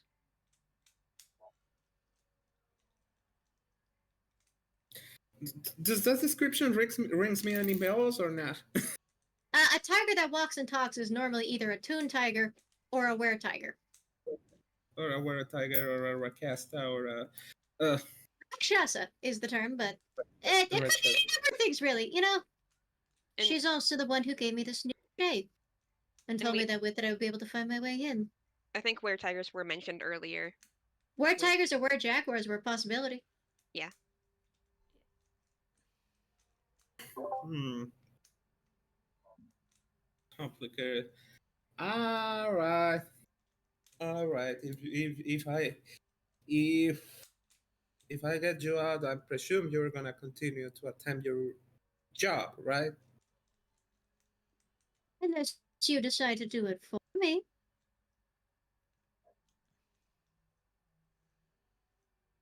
Well, we're already. Well, I am already setting you free, so that will be two things now. I suppose I would try to do the job if it meant I could keep this shape, but I wouldn't be upset if I lost it either way. Mm, Besides, she all said right. apparently that there were some other interlopers that were already trying to deal with it. I just needed to deal with the tents. Maybe make it easier for them to pave the way for her. You're right. You're right. You know what? Let me think for a moment, and I go back, and I go back with the And she starts with the, examining her claws like a normal ass hand, Shere Khan style or Scar style. I love that Nice. image. and I go back with the guys. I was speaking in Druidic, so unless somebody else knows the language, that was weird Bella knows language. it. Oh, then you know what's going on. Uh, hmm, you seem that you understand me. I think this is a little bit complicated, but we can use it in our favor, I guess. This is really complicated.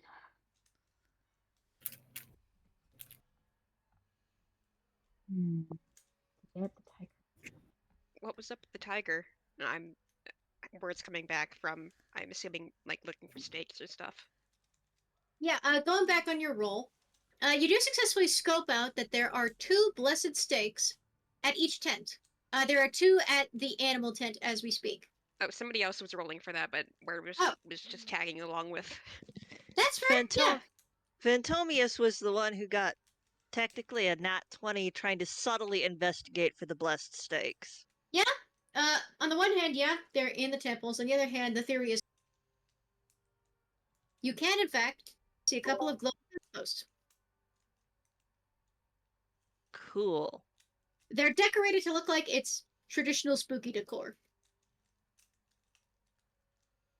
Mm. So are these like small, like low to the ground, like buried in? Sorta yes, sorta no. It's a rope fence, but what's specifically blessed is the metal posts keeping the rope fence down.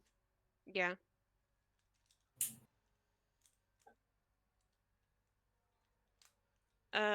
I guess if Phantomius points them out, Word will like kind of, get the little vial out of his pocket, out of the box, out of its pocket, Mhm.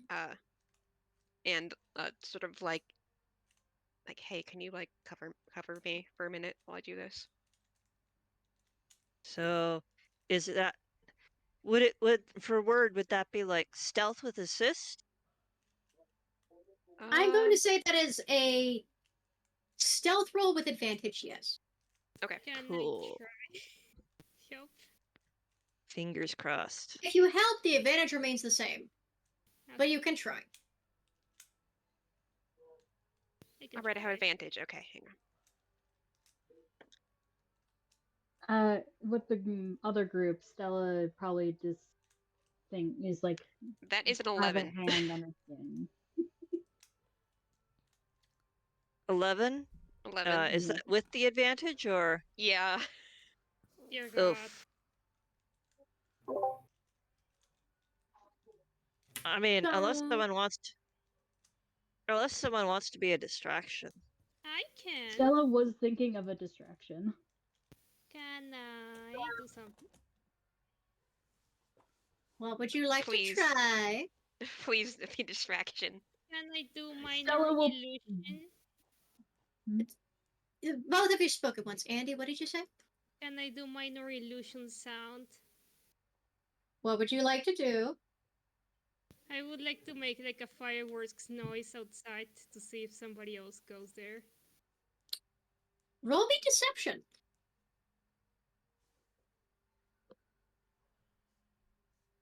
So, for a moment, Word, as you approach one of the blessed tent poles, and your buddy tries to cover you, right?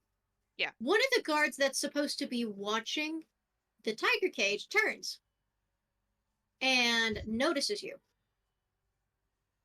And for a moment goes, hey, you can't, and as he's saying, you can't be here, there's the sound of a loud firework going off nearby.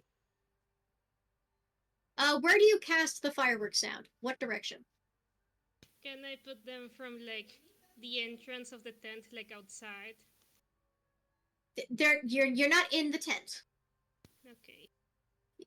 So Like, You like are in front. direction? You are in front of the tent. Basically, do you want to take them toward the big top, toward the center of the circus, toward the freak show, outside of the circus? What direction are we going? I would say big top. Yeah, can I like put them towards like the center of the circus? Okay. You make it sound like there's a fireworks accident of a bunch of fireworks going off at once. And the guard straightens up, goes, "Oh, not again," and runs off. The other big guard pauses and turns to follow, and then he goes, "No, you stay. You stay."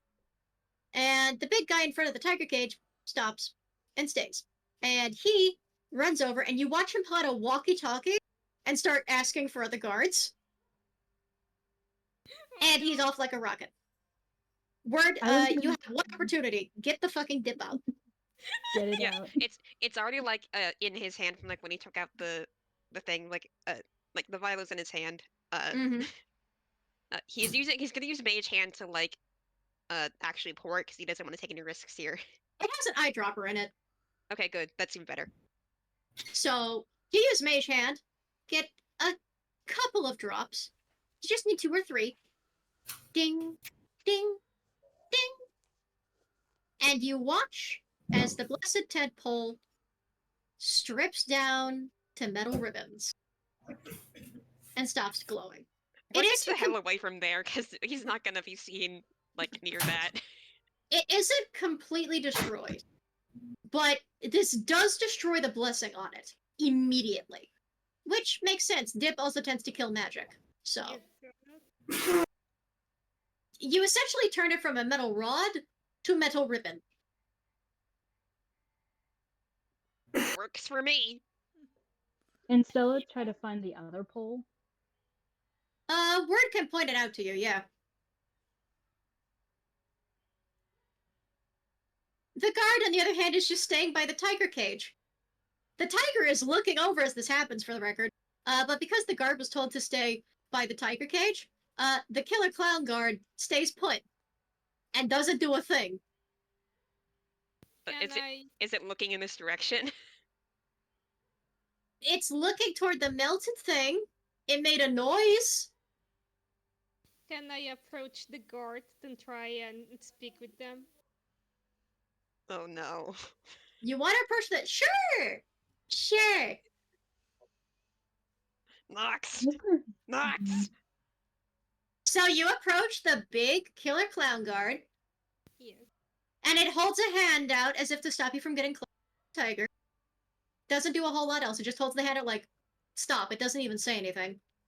Can I cast a spell while this is happening? Yeah. Let Nox do their thing first. Okay. Nox just is kind of just playing dumb, like looks at the tiger and then looks back at the guard, and goes then simply asks them like, "Ooh, can you tell me more about the tiger?" The guard stands there a moment. It tilts the head, and then shakes its head, and points to its mouth as if to say, can't speak. Okay. Can you do hand gestures to tell me about the tiger? I'm rolling it in intelligence. To see if it can tell it's being fucked with, or it's like, okay, Kip wants to know, sure. Let's see if this thing knows tune sign or some equivalent.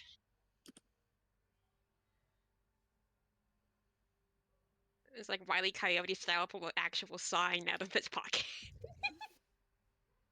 That would be hilarious. I mean, why? That is a -2.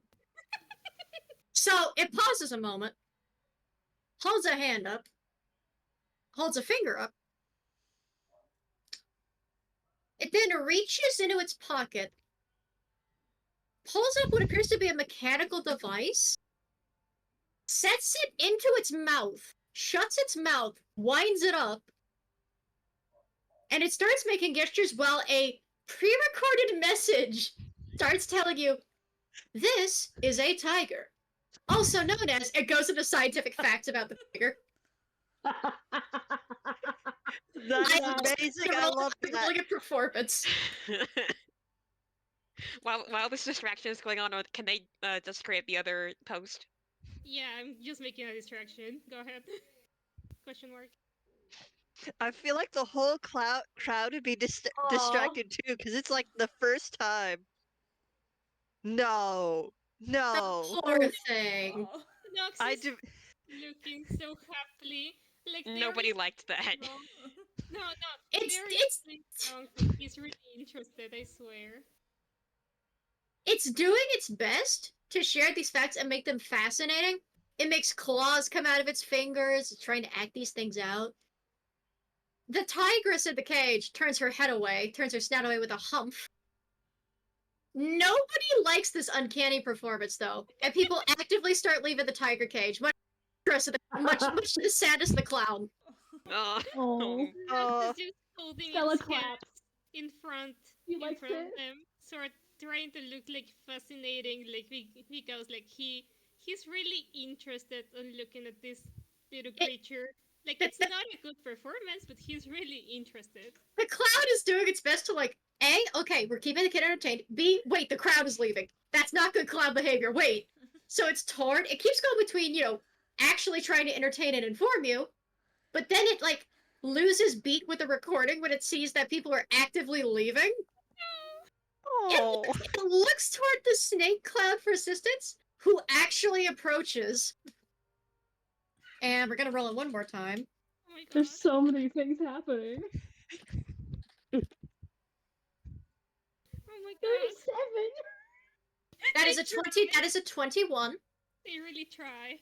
So Snake Clan actually manages to salvage it by touching the recording, and you notice a dark magic emanates from their fingertip that looks like confetti, and it changes the recording to be about snakes, and she starts, like, talking, quote unquote, about the snakes. This starts drawing the crowd back. Can I try to do Arcana on that? Can you what?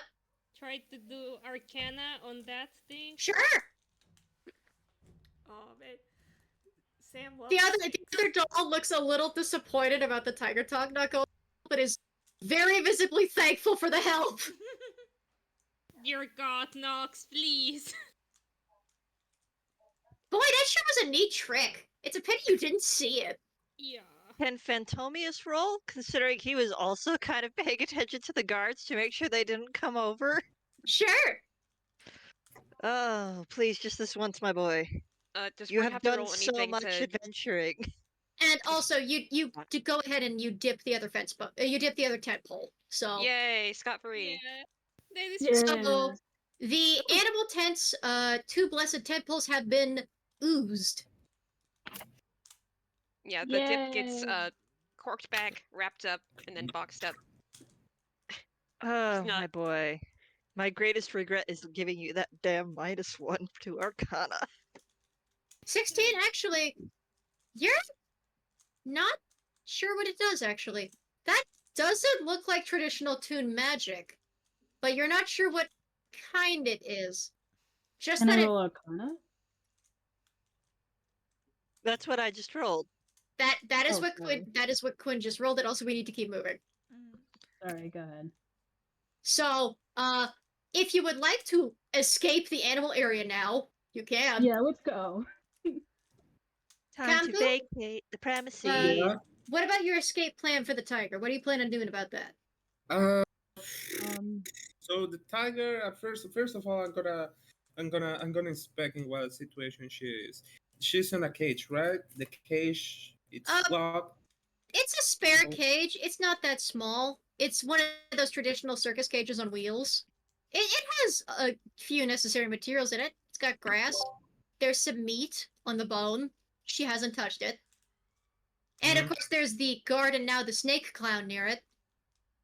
can I approach the snake clown and the other clown? Let Yahtzee do the thing first. Okay. Sorry, I'm trying to match everybody talking at once. I'm sorry. Yeah, It's yeah, yeah. alright. So I'm supposed there should be a door, and I'm supposed that door is locked. You would suppose correct. It is like locked by a mechanism, or it has like a lock itself. It has a cartoon padlocks on it. Don't think it too much. Hmm. All right, and I suppose people are like actually like guarding the tiger, just looking around, right? There are guards. Uh-huh. Okay. There's a guard and there's a killer clown doll guard that is with a... There's a what? Excuse me. You could a little bit. There are 2 doll guards. That is it. Mm-hmm. That is it. All Some right. of the crowd. They're also kind of distracted, question mark. Somebody has had the key. All right. I'm gonna. Damn. I'm gonna use a. I have to use. I'll have one of spare. I'm gonna use my. What's the name? Will shape. Wild transform. shape? Okay. Yeah, I'm gonna transform into a rat. Okay. Yeah, so this huge creature just transformed into a small, colorful rat. Most of the And- crowd doesn't notice. The guards are too occupied with trying to save the situation to notice the big guy's disappeared. Thank The God. tiger is kind of staring at you I'm gonna. and says, with your speak with animals thing still going, and how is that supposed to help exactly? Wait. You just wait. First of all, let me get the stats of the rat. I'm gonna. First of all, I'm gonna try to slip up past the security. You know, just try to get closer. Okay. Roll me a stealth check. Oh my god. Stealth. Yes. I have the stats of the rat right now, which is just dexterity 11, so it's at 0 amount. I think this was a bad idea. 14. You sneak up to the clown's foot, and you successfully avoid being stepped on. Okay, cool. You were moving through a live crowd. So. Okay.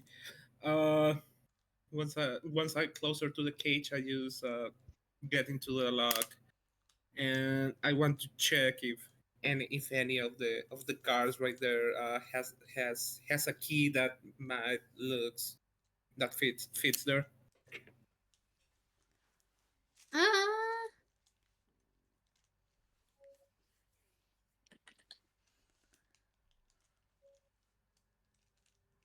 Yes, actually.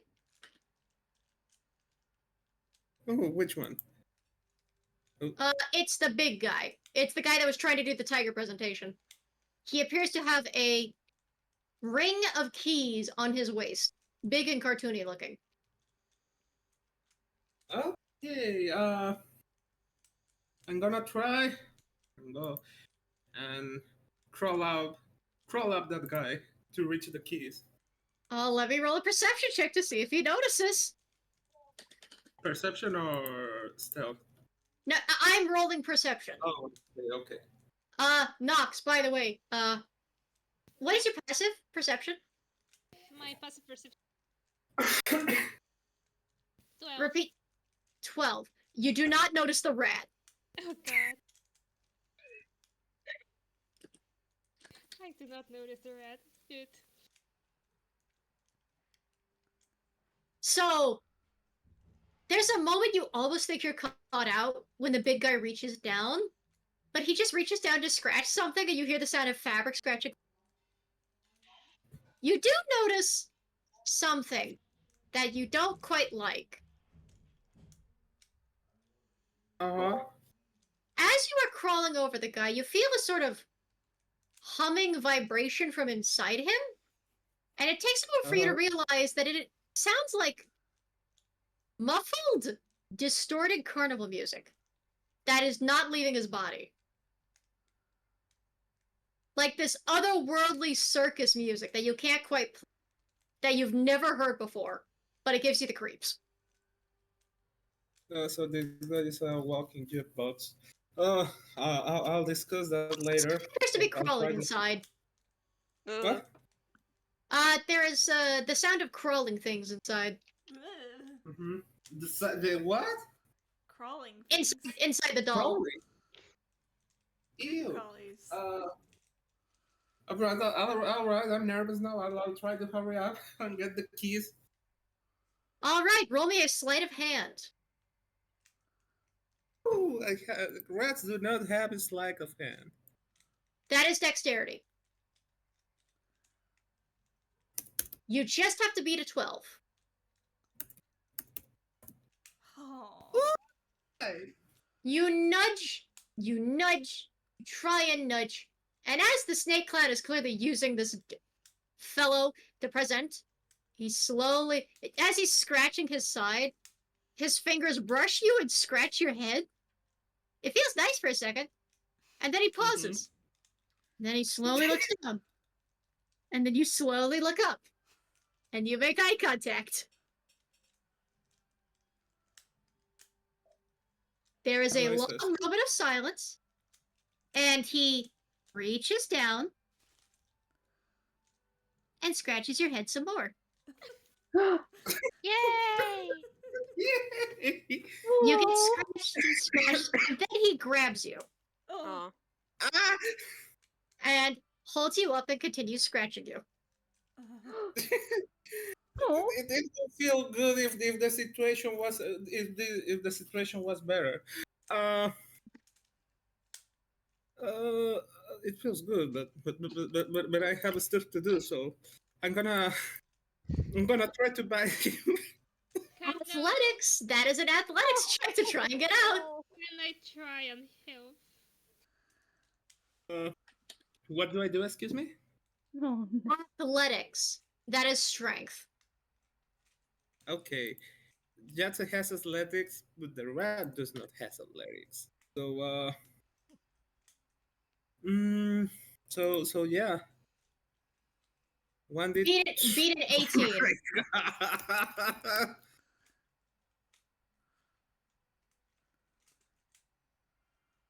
11. You squirm a little. He tries to adjust his grip on you. You are very cozy all of a sudden and you cannot get out. This is a grip of iron. It feels like lead. And eventually he holds you up and shows you to Snake Lady.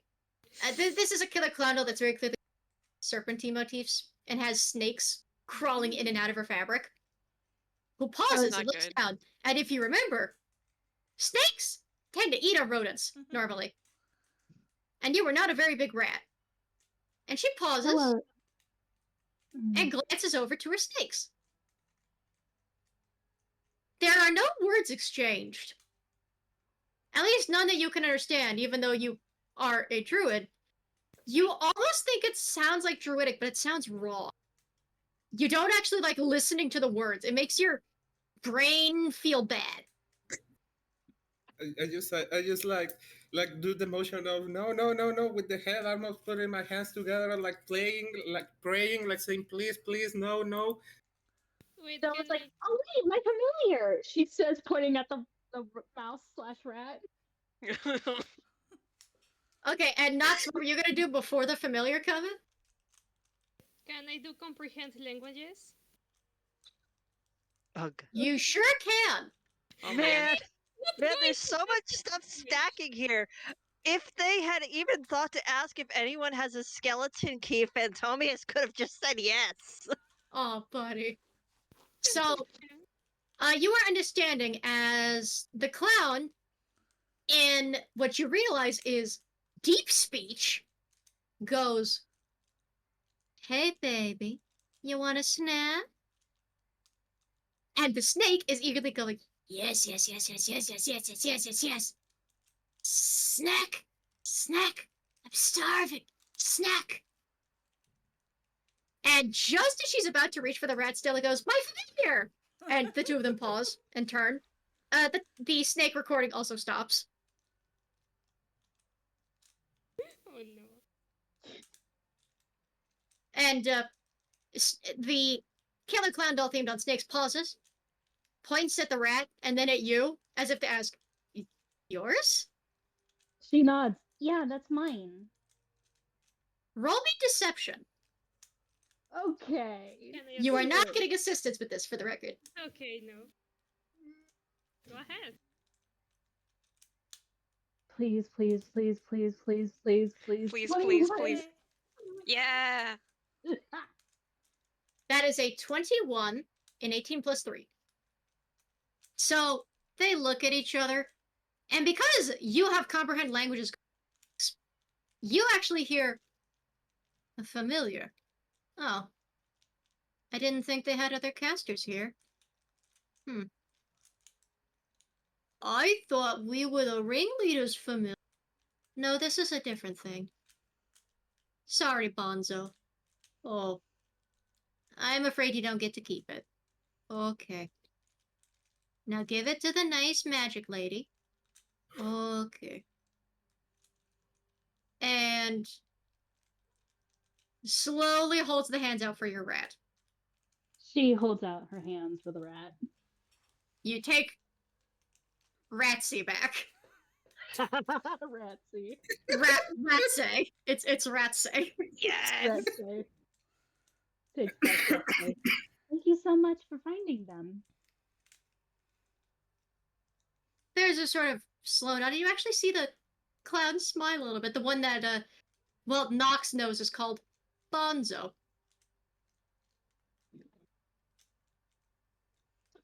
In spite of the fact, by the way, Nox, that you can clearly hear them communicate with comprehend languages, their mouths are not moving as if to talk. That's completely fine. Nox Yeah, actually, when they speak, I don't know if I said this, but they hardly have any lip sync at all. They just open their mouth and words are heard. Aw, buddy. It's not Lovable flash animation motherfucker. Just yappa yappa yappa yappa. Yeah. No, they just keep the mouth open until they finish speaking. Aw, buddy. Animatic style.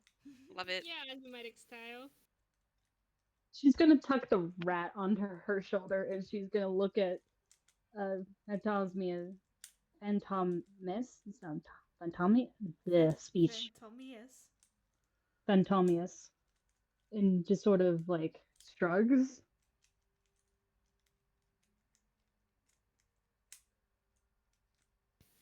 Nox just goes to the clowns once more, like, so, what did you say about the snake facts? I was very invested.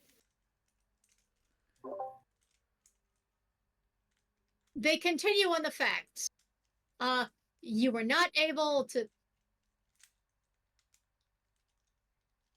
What the fuck? What? Why is that? I was looking for a Shadow Puffet gif. That is fucking horrid. Why? Why? I'm not even gonna say what that is. That's just horrendous. Oh, scary. No, it's just disgusting. Oh no. Okay. Anyway, so we're continuing. Unfortunately, you failed to get the key. We can get the tiger out later, maybe. Hopefully. I'm not sure. I'm pretty sure I can't talk when I'm in animal shape. So You I'm just you like, cannot. The only one that can understand you because you're still speaking with animals is the tiger. And she goes, yeah. "It was a good attempt, little rodent." Sorry, I'll think in something better. Chip chip. Still, You it's have cat for time. that. You have another day.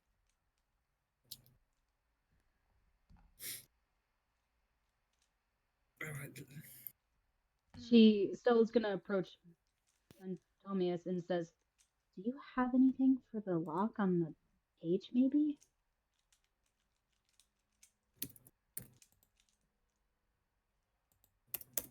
I love that everybody has rat gifts, just appropriately ready for the occasion, and that is how we're spending the time here. Yeah. Well, of course. Noxes look at the closet, big ol' eyes, and they just continue with the snake facts. The crowd has been drawn back in. They have been salvaged by cool snake clown lady. Unfortunately, poor guard that was trying and failing to give tiger facts is just he is just the mouthpiece at this point. He is just being used as jukebox. Hmm. That one's Bonzo, right? Bonzo is the snake, or is it the other one?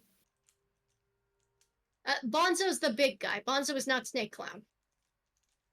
He's the normal clown with the tiger facts, right? Oh, neither of them are normal clowns. He's just the big clown. The Snake Clown isn't as big as him, but they're both still big. Hmm.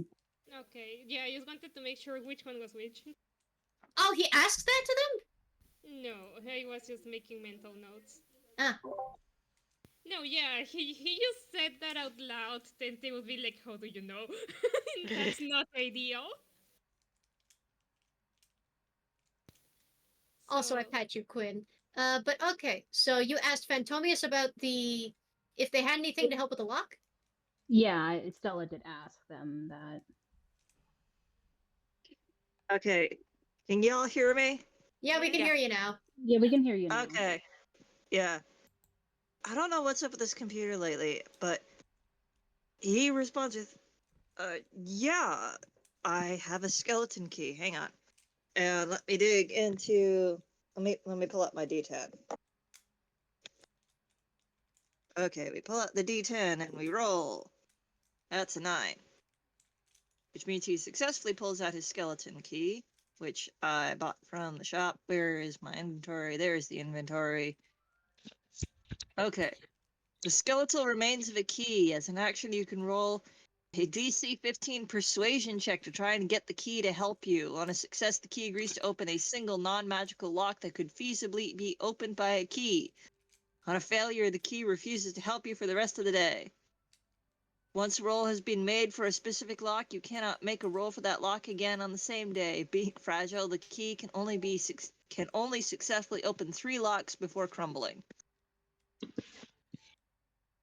So he pulls off the key and he hands it to whomever was asking the question. I already forgot. Stella. Stella. He hands Stella the key and says, "All right, you'll have to persuade it though." Okay. She looks down at the skeleton key. And she holds it up closer to her face and says, "Can you please help us?" Roll me persuasion. Okay. Bard, here we go. Where's my... Also, incredible selection of rat pictures from Andy over here. All right. The little rat picture here from That's Kampu. That is an 8. So you say it, and there's a moment of silence. The skeleton key sprouts a skeleton face that rattles, "Nay," very quietly, before returning to a skeleton key. You have been refused. Aw. She hands it over to Sam if Sam can try. Isn't it just once per day? Dang it. On a failure, the key refuses to help you for the rest of the day. Yep. Dang it. She hands it back over to Ventomius. Sorry about that. It was a good try. You said we need a lock open. Yeah. The Ugh. guards are distracted by knocks.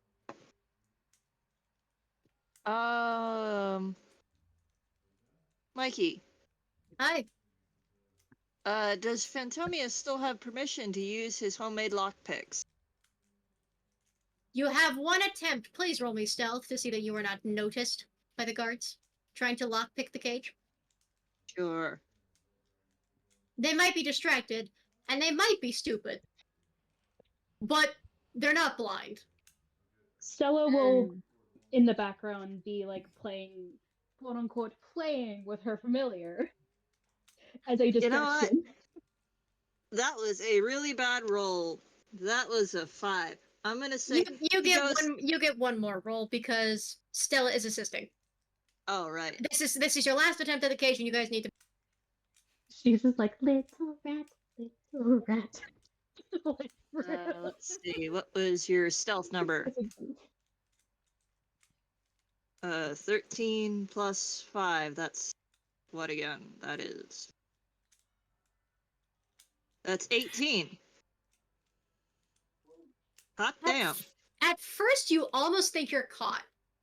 But that's because another kid winds up getting too close, reaching toward the tiger's tail, and one of the guards very quickly, quicker than you actually think they can move, reaches over and you almost, from a distance, it looks like a harsh grip, but he actually very gently takes the little girl's hand and stops her, and shakes his head slowly like, "No."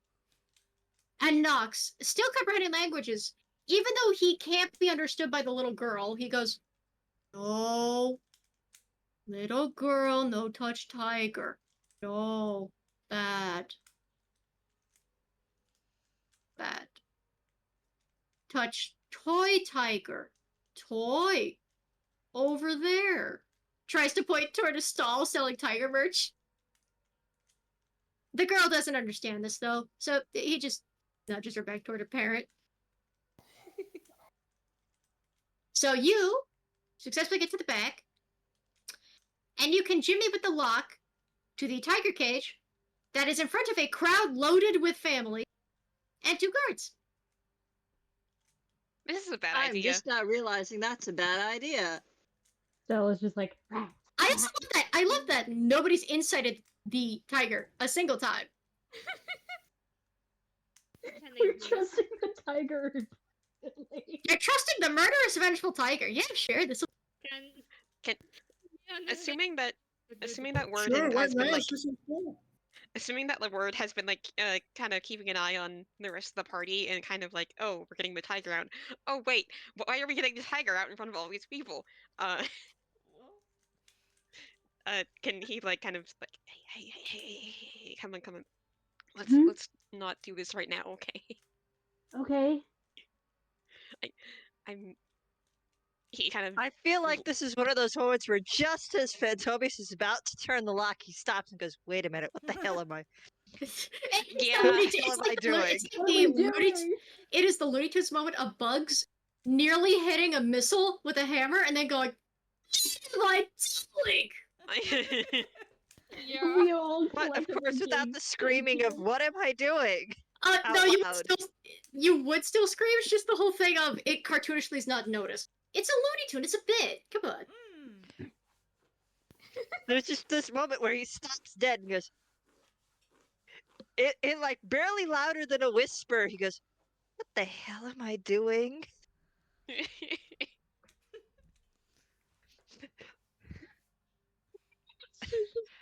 And then he Someone's kind of over here backs playing away the for a minute. He's like, "Cause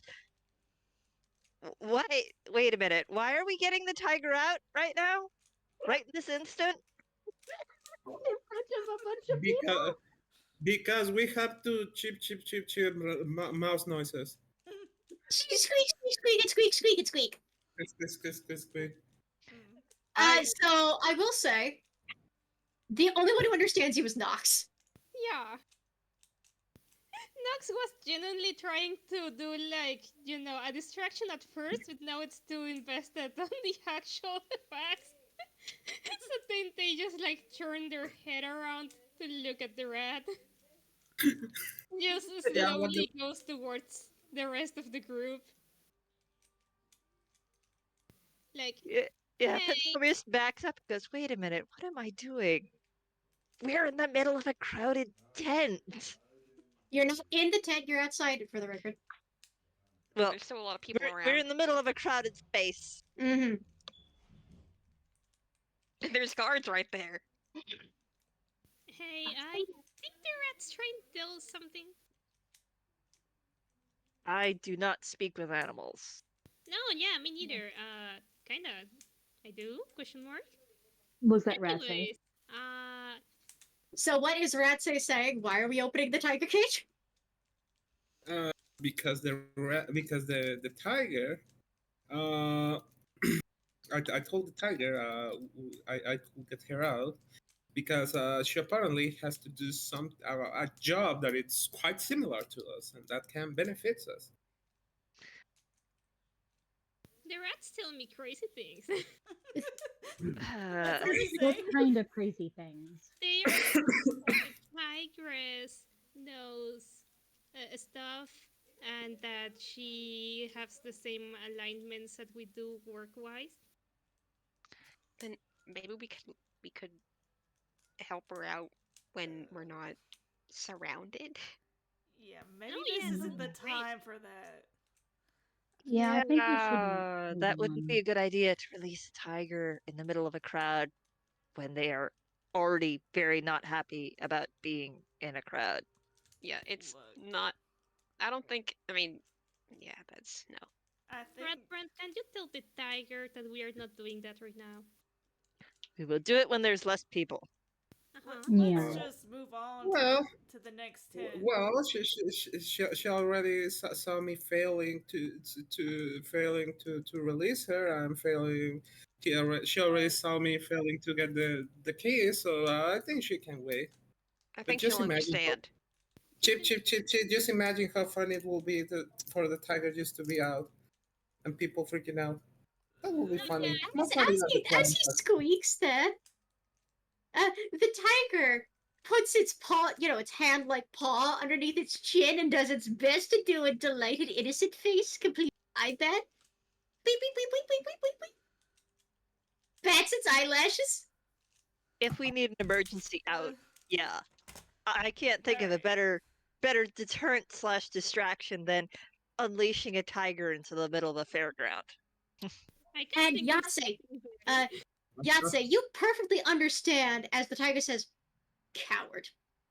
And just sets her head on her paws just to take a nap.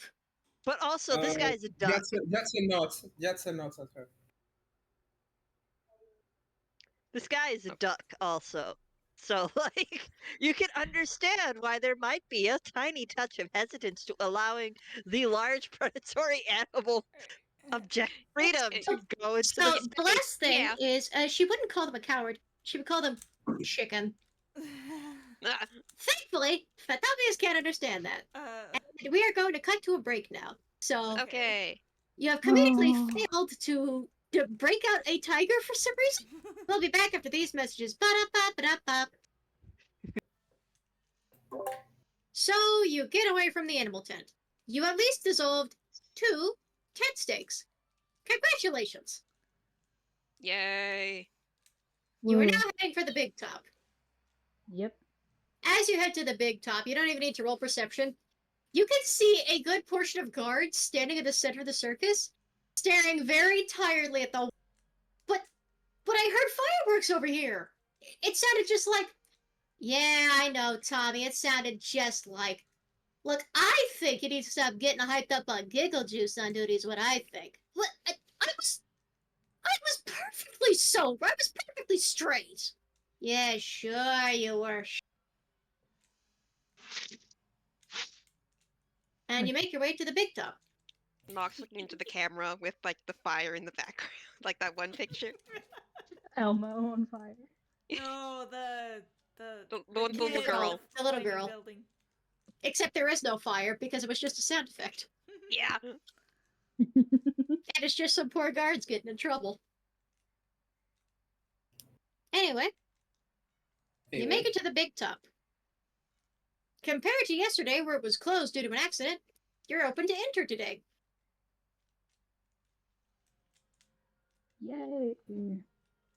I take it you head in? Mhm. Yeah.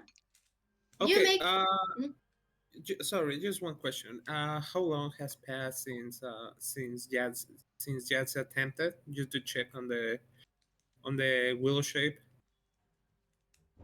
About Because 5 or so minutes. just 5 minutes, he stays transformed for 3 hours. So I think guess You're Ra- stuck as a Rat rat said- for 3 hours? that's You can usually- turn back. Yeah. I can turn back, but I already use it. It can be Buddy. it can come of use later, or so I hope. You were now pretending to be a familiar, wrapped in a little burlap sack. A burlap Yeah. sack. It could be the element of surprise. You're currently sitting on Stella's head. Cool. Okay. You make it to the big top, but before we get to that, let me finish chewing again.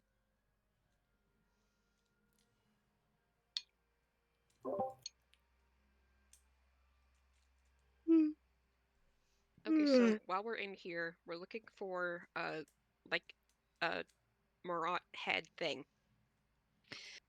Yeah, we're looking for the head of the Marotte, and we're also trying to talk to the staff to figure out how much of them are themselves and how much of them remember that they're people outside of the costumes. By the way, Just do it subtly. Subtly. Word, you've been feeling a feeling of uselessness and hopelessness ever since you gave up the Marotte. And, Nox, I need you to make me a wisdom save, Awesome. since you're the one holding on to it.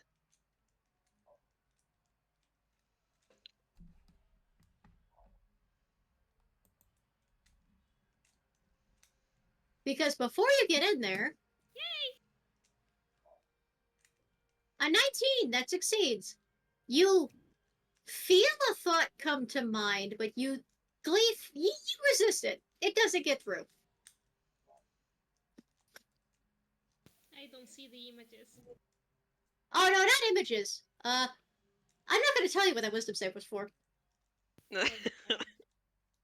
You guys get into the tent. Awesome. And there are 3 rings in this tent, encircled, of course, by the bleachers and by the much larger wooden poles that are used for tricks and performances. You know, like tightrope, that kind of thing, Trapeze. trapeze. And in the 3 rings, you see 3 different acts being rehearsed. In one is a series of clowns, normal-ass clowns.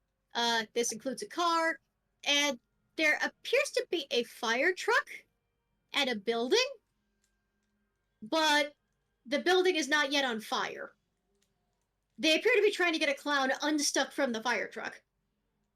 Grilly is over there if you recognize him, and he is the one that is currently stuck. The second ring that you happen to find actually appears to be some of the clown dolls who are executing, honestly, a rather flawless stunt program involving diavolo sticks, yo-yos, and sword eating. Ooh. They appear to be miles better than the other two. Or at least than the poor, normal, organic clowns who are struggling. And then the third one appears to be a series of costumed and masked performers that are trying to sort something out with someone unconscious on the floor. Or seemingly unconscious on the floor. Word, as you look between the three, you see it differently, though the vision kind of almost feels like there's no good effort behind it. It's looking less and less artistically nice and more scribbly, as if whoever is drawing it is trying less. Headache's coming back. Oh no, it's not a headache. You stop calling it a headache. It's not hurting you. You be nice to that fucking stick. It's not hurting you. He's just tired. Well, get some fucking sleep. What if he could? When you look at the clowns, a lot of them are scribbled out. A couple of them are drawn nicely enough, though admittedly they look like children's drawings. But most of them are scribbled out. They're brightly colored, but otherwise don't really look that different. You don't like looking at the clown dolls. In the slightest. Yeah. They fit the rubber hose style of the storytelling that it used to have, but they are drawn in an uncanny way that you didn't. You don't like looking at it for too long. And then there's the other area where they're practicing a commedia del stock scream effect here bit. And there's a variety. You don't see anything immediately recognizable over there, but you appear to see an individual in clearly semi-recognizable military attire interrogating two others, while a body lays on the floor holding a flower, and there is a broken flower pot nearby. Can Stella approach that one that's like on the ground holding the flower? That would mean stepping into the ring. Yeah. Ah, jeez, never mind then. So Stella will look at the party and say, "Where do we want to go first?" Well. Okay. Our problem was with the costumes, right? Mm-hmm. Mm-hmm. And we don't know how to deal with that yet. I mean, did we have any ideas for that? Or... I mean, I know we were thinking, like, dirty, like, getting them dirty or something, but... Well, first we need to figure out how much of them are even there anymore. Right. Where was a list? Give it to Belle. Belle has it now. You briefly flash back over, and Belle is currently sitting in a jungle tree. The list is sticking out of his back pocket. It is out of your reach. Sucks to suck. It flashes back to you. Where, like, holds a hand down his face. It's like, okay. Does anyone have sending or a message so we can talk to Belle and we need it back? No, I don't think we need the list. Or Okay, do I we guess say we- Belle's name 3 times and he disappears? I don't know the rule. That's another guy. That's a How different was guy. the list again? Like, We don't need the list. I have a question. We just need to talk to them. They're only Yes, supposed to... Andy, you have a question? The list How was the list? Like, Wow. The list with an L was a list of individuals who, before the costumes were put on them, previously objected to the way the circus was changing, and then suddenly changed their tune as soon as they got new costumes. Conveniently. and Knox didn't sell that list, right?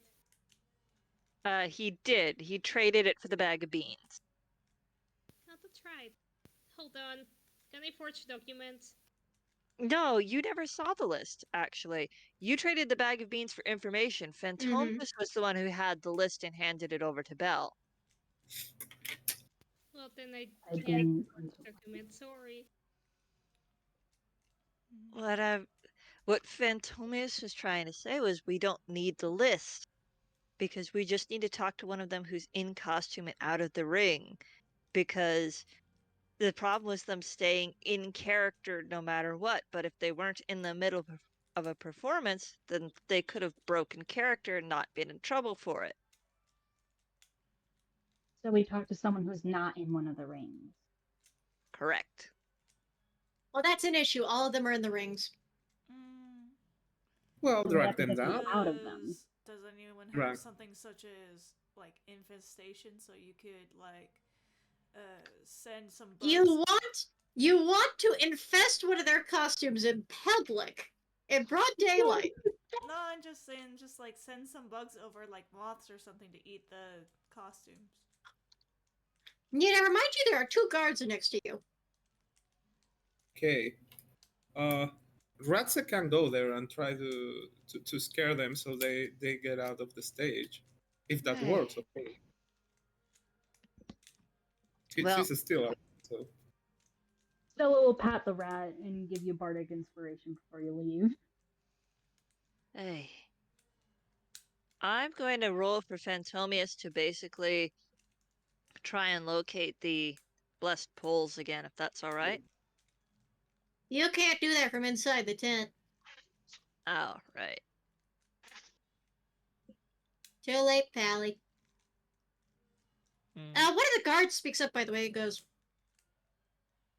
"You're late." Huh? And before you could say a word, haha, you were grabbed by the scruff of your shirt and picked Okay. up. You better have a good excuse for missing breakfast and rehearsal. I slept in. Really? Roll don't care. deception.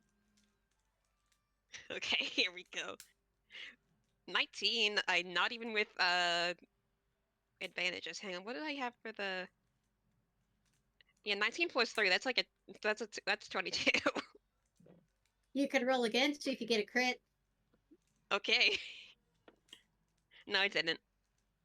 Unfortunate. He's That ain't gonna fly. Get back in the ring. And Okay. this guard hefts you over his shoulder, takes a spear tossing position, points you forward like a spear, and tosses you toward the Commedia del Art section. Okay. I kind of wanted to do something, but I thought about it, like maybe this is actually better. Yeah, don't blow cover Philly. here. Philly. The rest of you, wait outside. Rehearsal's going on. Sorry, Okay. we thought the tent was open. It will be in 5 minutes. Just sit outside. Alright. Great. Okay. Can I sneak in? Roll stealth. Phantomius feels like he wants to rip his feathers out because the one thing that everyone has been trying to do for this entire thing is not get separated. Hey. Also, Andy says they really like throwing people around their tunes. Of course they do. Didn't you know that tossing people around is like one of the pinnacle gags? Well, that's true. Also, I got a 25.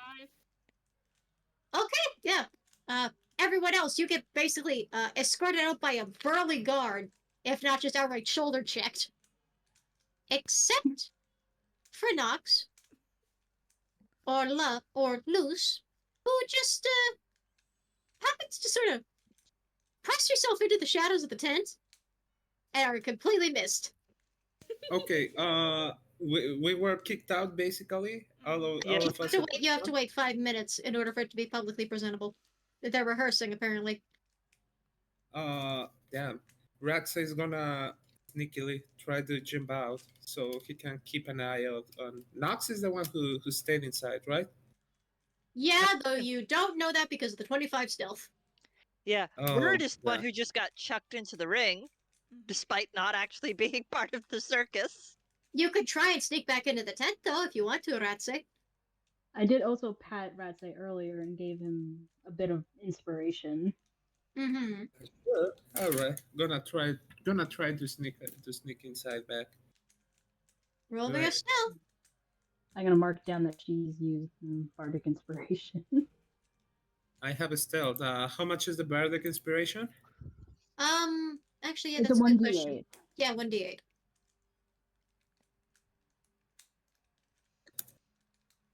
All right.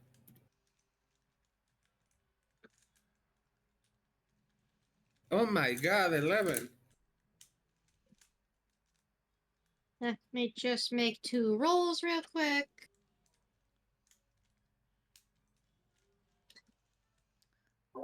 Never transforming into a rat again. What the hell is that?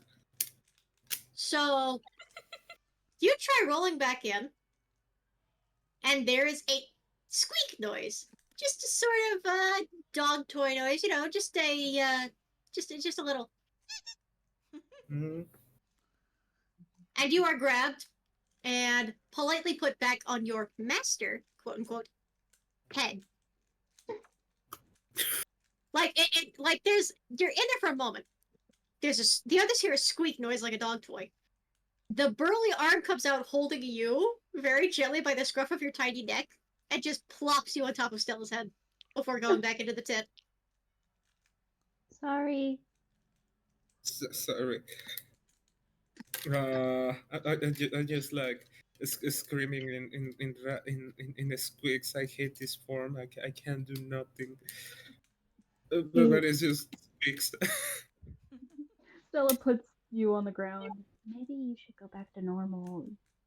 Find a place you can transform back to normal, maybe.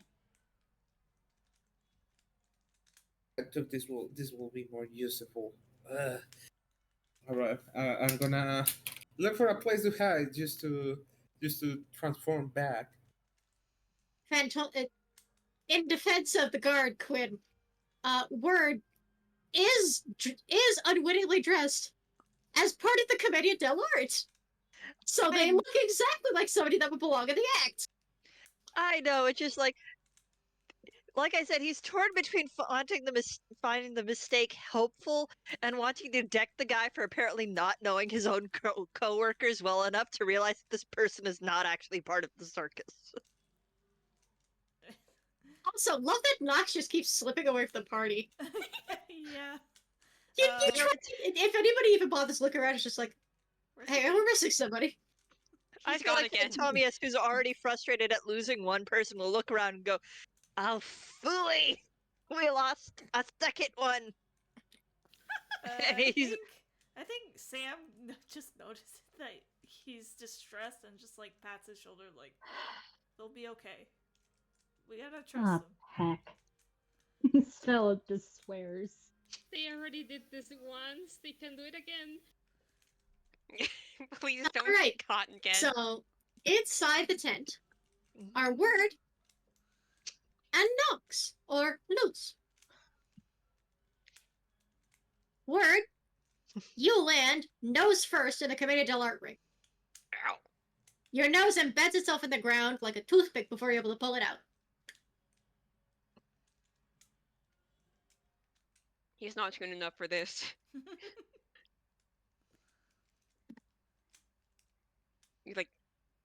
He gets himself up and tries to, look at least a little dignified.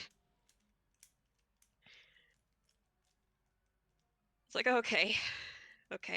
Didn't plan on this, but okay.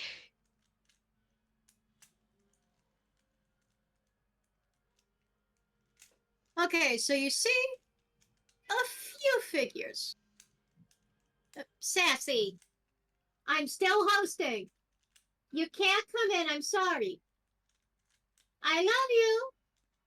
You just can't come in, Sassy. I'm sorry. That's the cat, in case you're wondering.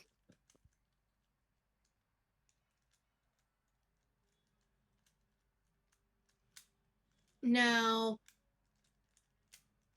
as you get yourself up and dust yourself off, the other characters look at you with their concealing half masks over some of their faces and the paint over some of the others. You see most of them as perfectly normal toon actors. The figure laying down on the floor, who was pretending to be dead, turns their head slightly, and this appears to be a Pierrot clown, a sad clown in black and white, who doesn't have a mouth. Oh, he hates that. Like that was the thing. Like he briefly experienced back at the treehouse when Oh yeah, I he did and forget Beaufort were that. talking, Oopsies. and that's like, oh, good, nightmare.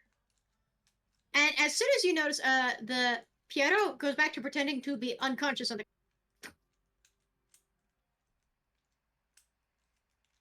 Okay. So he's gonna try to he's gonna try to fit in here, because as much as he hates the fact of like, okay, putting on a face and like trying to fit in or like play a role here, it's like he doesn't have much choice right now, or else he's dead, probably. It's like, oh, so what's today? What are we doing? They look at each other for a moment and go, "You're early." I kind of got thrown in here.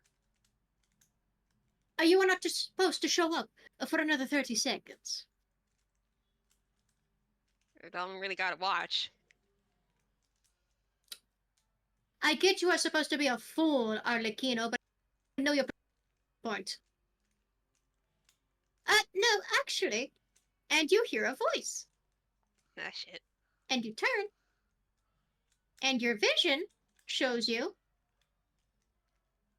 a cute little Muppet-born Siamese-looking girl. Oh, is that the cat from the that the Marotte described? She appears to be about as tall as 2 or 3 pumpkins, is very portly and round, and appears to be a sea mocha with with a lot of white spotting, curled ears, and polydactyl paws, which give her another finger on her paws compared to most. Okay. Where in he's place of thinking- her fluffy tail, it is tied down with ribbon to look like a devil's tail, and she wears a mask. You, Right. however, do not see the mask on her face. You see her unmasked. And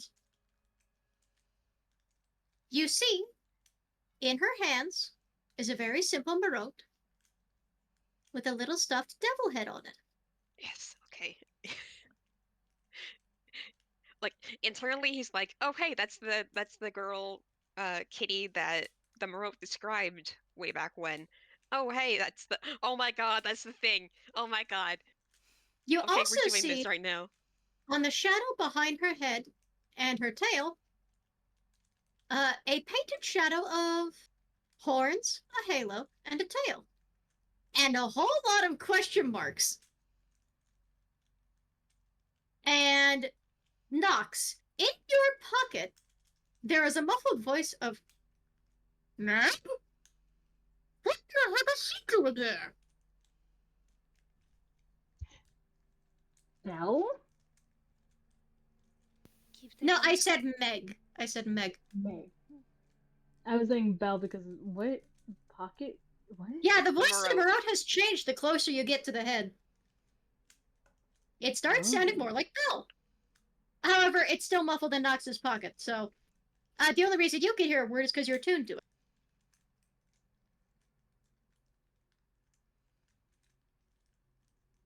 Yeah, Nox is just hiding there. Sort of Oh. looking from the distance. I believe it's supposed to be my appearance in about 30 seconds. I don't recognize you. And this is very clearly a young lady putting on an attempt at Belle's accent. Aw. Okay, he did have a bit of a plan for this for not like this situation specifically, but a sort of encounter here. So he gets a little bit more confident. It's like, yeah, it's kind of a weird story, but they hired me a little bit ago as like an understudy, I guess. I don't know. I just got thrown I in here because see. Yeah, you're not even able to roll deception because it's the little Helican kitty that steps forward. I see. They've thrown you into the lion's den like the rest of us, I'm afraid. Well, that won't do any good.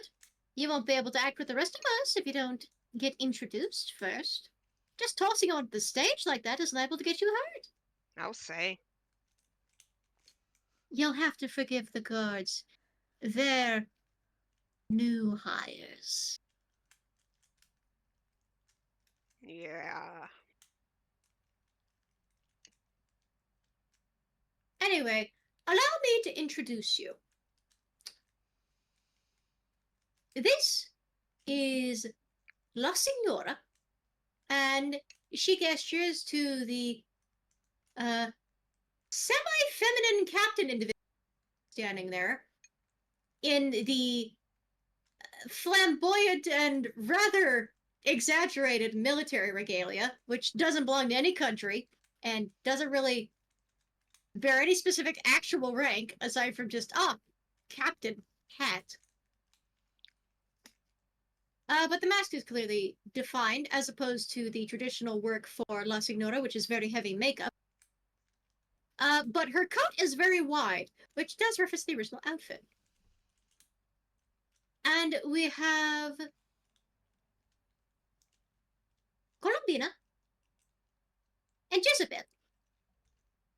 And she points out the other two, who are appearing to try and plead their case to the unconscious body of the Pierrot. And also Pierrot. Pierrot, you're allowed to say hello, you know. The Pierrot gives a sad look and just waves before going back to laying on the floor. He doesn't have a mouth. Yes, I'm afraid he doesn't. A rather strange development, that one, but I'm apparently told that he got rid of it himself and buried it somewhere. Won't tell any of us where, the poor dear. Although, to be fair, he was quite annoying with it on anyway. Pierrot tries not to glare. I see. We're supposed to be doing a whodunit for our comedy act today. In Who Knocked Out Pierrot? It was me, but don't tell them that.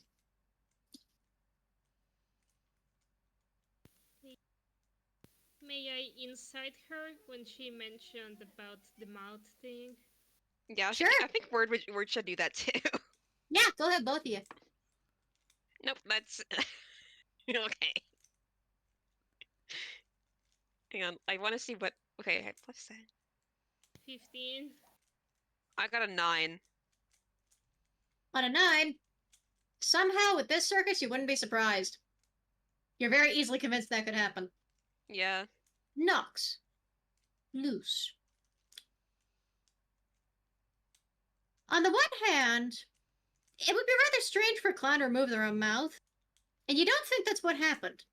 On the other hand, you don't know if this Harlequin actress is in an enchanted costume or not, so you don't know if she's actually aware that this is not the truth or not. I see. You don't know if she's charmed or not, basically. Yeah, she might just be acting like this is the thing. Okay, proceed. Thank you.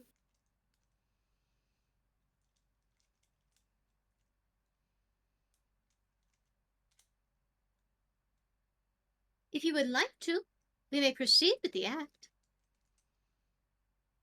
and you can watch and see what I do.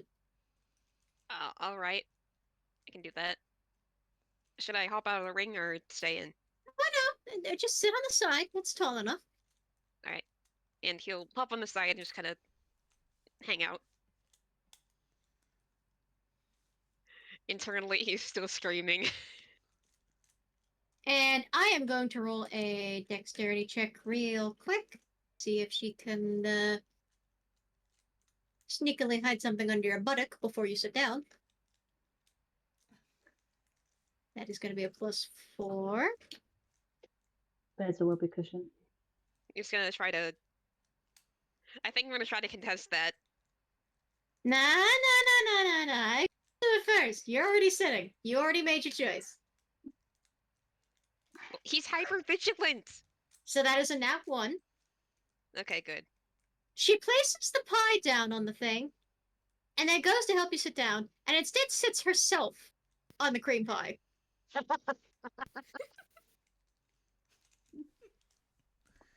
The entire tent just ripples into laughter at that, I imagine. The other, one of the other rings does. The clouds look over. There's a little snickering. Nice one, She looks at Lucifer. the camera and blushes sheepishly.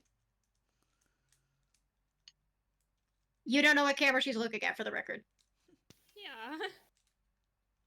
But then, just doesn't bother cleaning up the banana. So there's just banana cream pie that is on her pantaloons to the outfit now.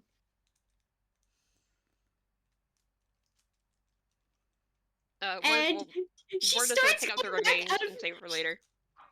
What? We're just gonna pick up the remains and save it for later. Fair enough. And once she helps you sit down, she hops off screen and out of sight. And unfortunately takes the Marotte with her. Her Marotte, not yours. May I follow? You try and follow, but she disappeared off screen. You watch her disappear into thin fucking air. Interesting. Oh, tune antics. You can try and roll investigation to see if you can figure out where she went hiding. Yes.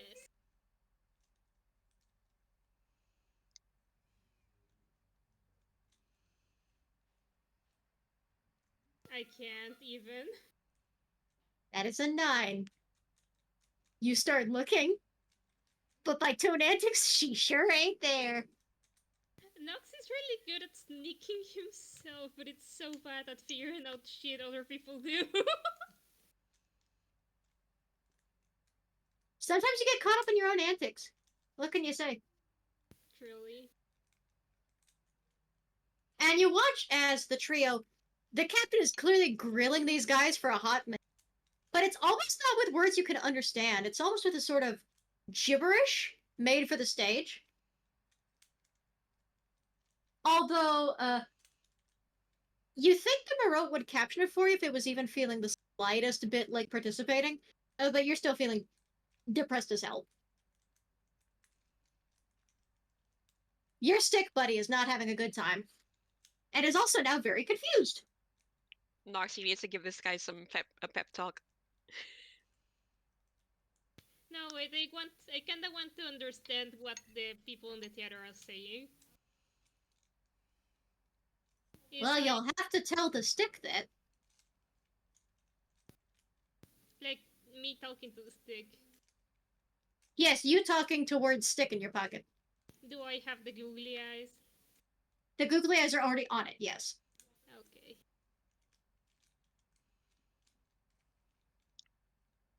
I will try to talk with the stick. So I just sort to like... Do I need to roll something to pull them out of my pocket? No. You didn't put them in your hammer space. Oh, that's true. I've been just carrying around the stick this whole time. Okay, so I just sort try to hide, first of all, try to hide in the place that I don't get caught easily. Which I think I'm already doing, but still. I would like to rectify that. Then, can I try whisper to the stick? so it's not too obvious that I'm around, or is it like already, or is that already happening? You have already found yourself a private place to hide. Okay, okay.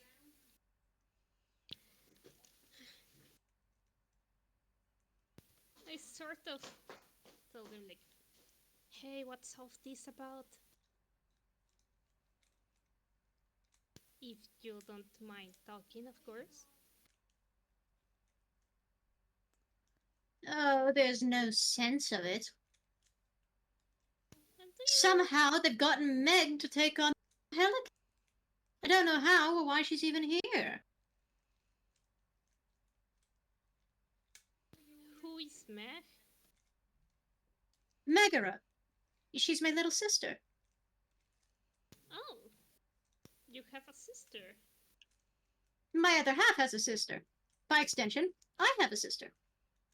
Ah, But we hadn't seen her since, and for a moment, Word, as the bit is going on, and you see her sneak a peek into view, just for a moment, just her head. Her head isn't the head of an adult. It's the head of a kitten. About the size of maybe somewhere between a softball and a small kickball. And I feel like she mentioned, by the way, mentioned she's a Muppet born. Yeah. She's in the style of a plush, but specifically those soft vintage Garfield plushes. Aww. I have a specific GIF I used as inspiration that I will post to the gallery chat in case anybody decides to watch.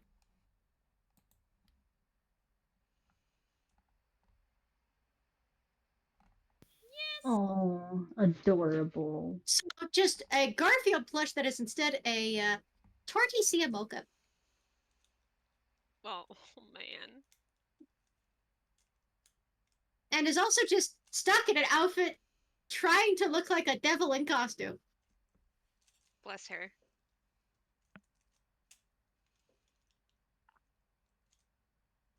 But when she peeks into view, she doesn't have the head of the adult.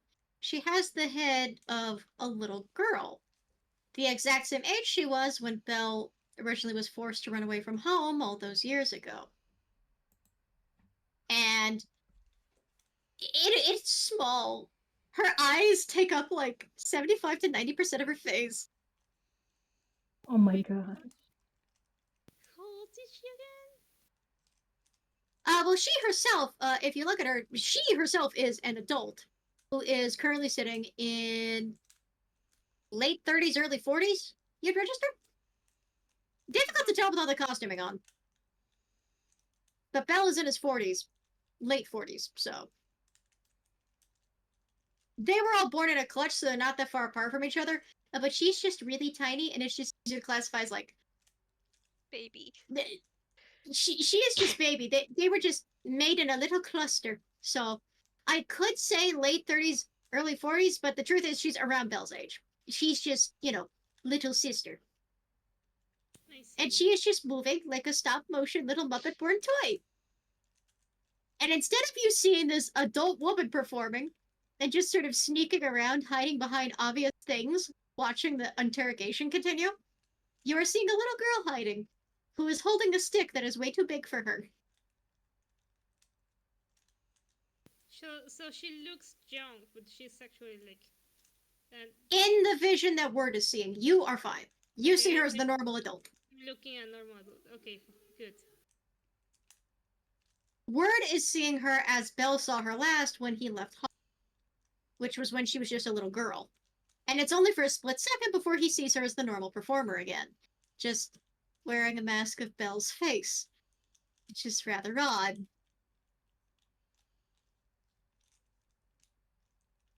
Yeah, he gets the feeling that they're gonna have to get rid of her costume first somehow. You also notice, as the interrogation continues and Columbina tries to blame this other young lover on knocking Piero out, and the other young lover tries blaming Columbina, or trying to say Piero knocked himself out, when you get a peek at the Marotte head as she sneaks off camera again, instead of looking happy, it now looks sad. The stitched up smile has turned into a stitched down frown. Hey, why is your other half so sad?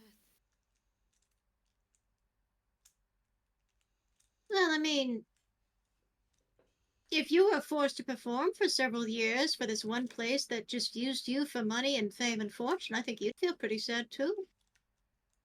Oh yeah, that's fair. And that's But not my real other half. I mean, obviously, yes, that's my other half, and you can see the little, like, objective lines appear around the little Marotte head of, yes, that is my literal other half, but that's not me. And the other arrow points to, the girl as she disappears, because, yeah, that's not Belle. That's just a cat girl in costume. but She's that, clearly a Muppet who was having fun, but she's still not Belle. This is clearly the Styx issue. It's not even the matter of, like, it doesn't care. It's a little concerned, the fact that Belle's sister is here, but it couldn't really care about her because it's not made to care. It rubbed off of Belle's magic, not hers. But like the other part on the stick, that's yours, right? Yeah. So you would like to have that one, right? Of course. Okay, Uh, good. The issue is, though, we can't exactly get close and take it without her trying to find us. I don't think. And you say that, and you look and she's gone, with a snicker. But like she look at me? Question mark. No, she was looking at the camera. Oh, I see.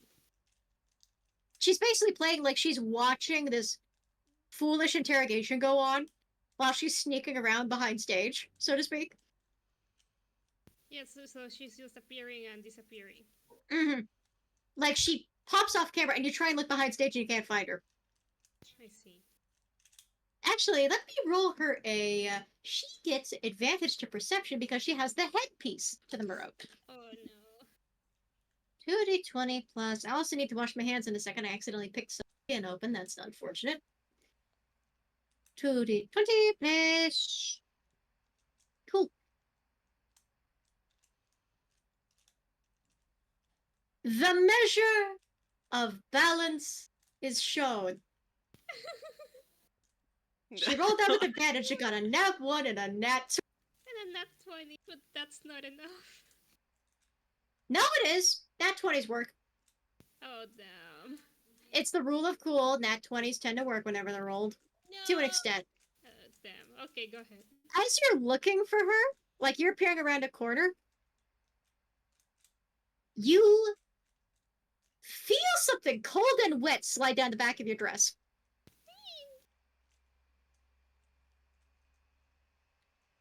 Do I know what that is?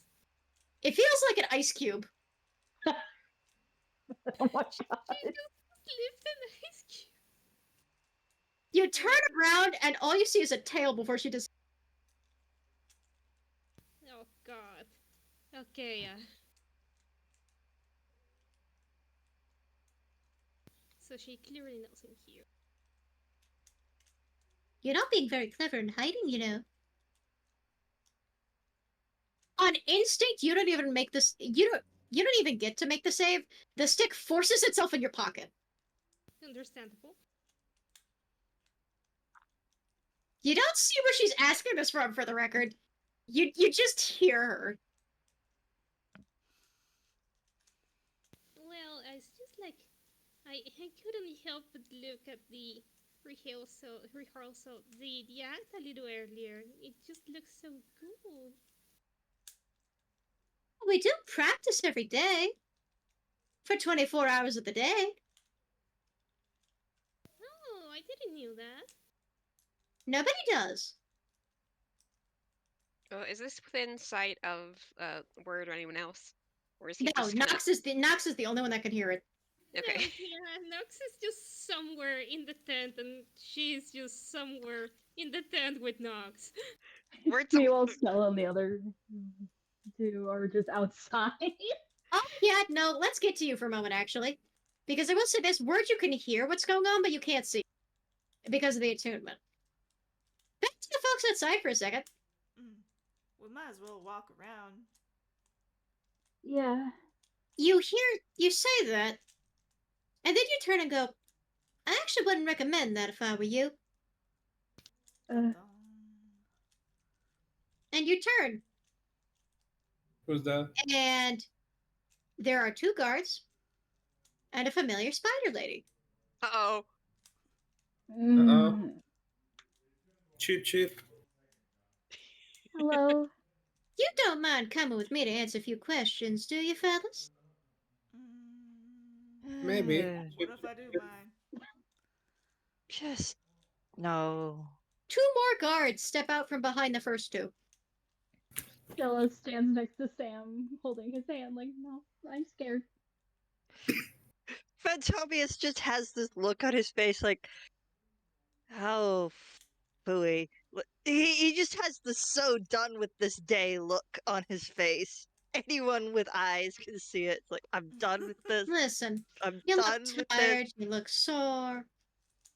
How about we have some refreshments back at my office? Come on, we can talk about it there. Don't drink a Guards? tea. What's that about my tea? He's not there. He'd I know, I'm saying that as a joke, just was it?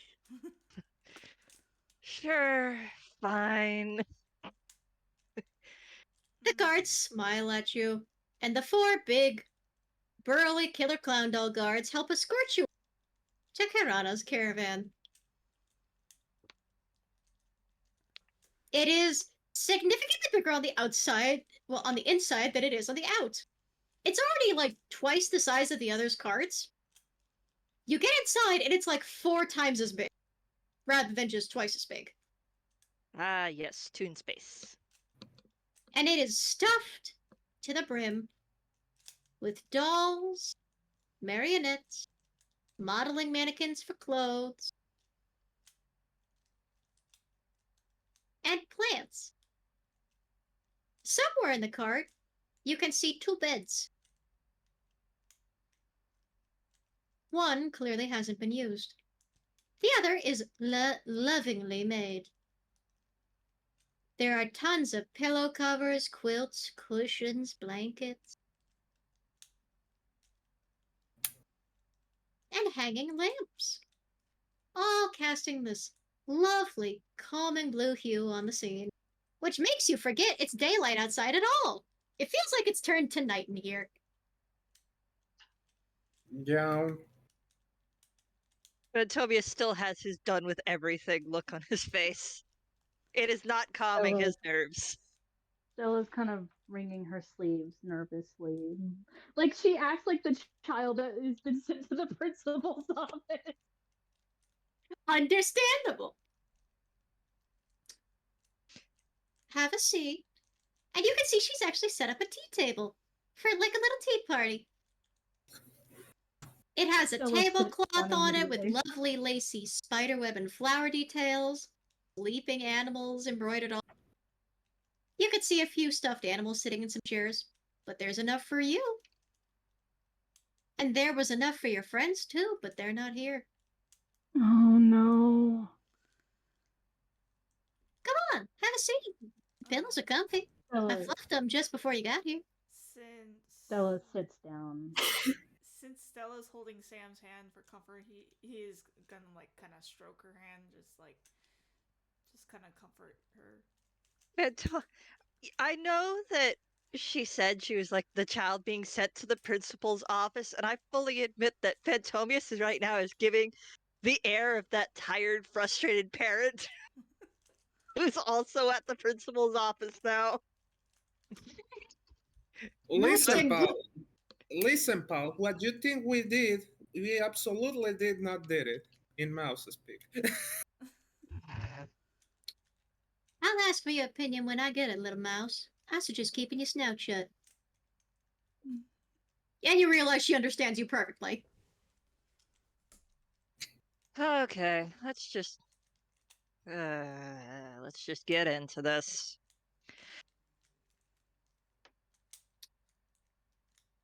Now, what do you think I have you here for?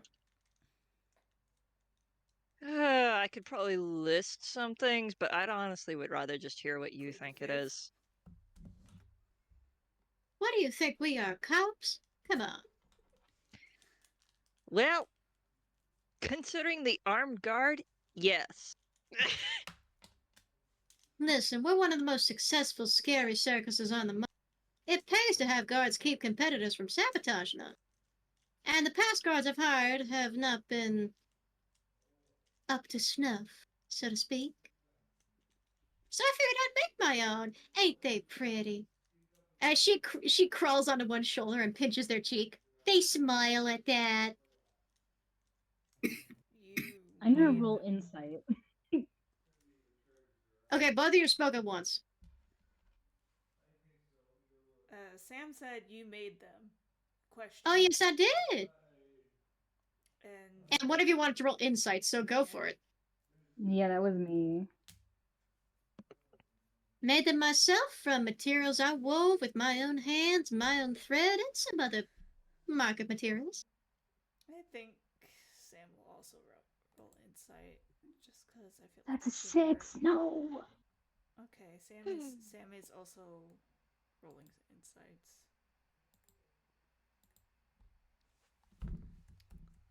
Makes sense that she is super worried, so of course she can't make heads or tails of this lady. 13. She sure made them. Mm.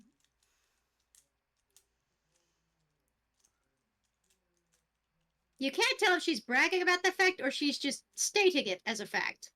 But she sure made them. Yo. Okay. Oh, Oh.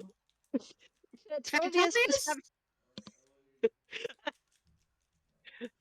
I did not expect that. I did not expect the nat 20. I'm just hitting the sound once and then we're good. That's a nat 20. Woo. Fantobius? She's starting in a very polite shtick. With the air of someone who knows exactly what's going on here. Or thinks she knows exactly what's going on here as she goes, well, if we're going to get right to the point, I'd like to know what you think of doing at my establishment here. What are you interested in?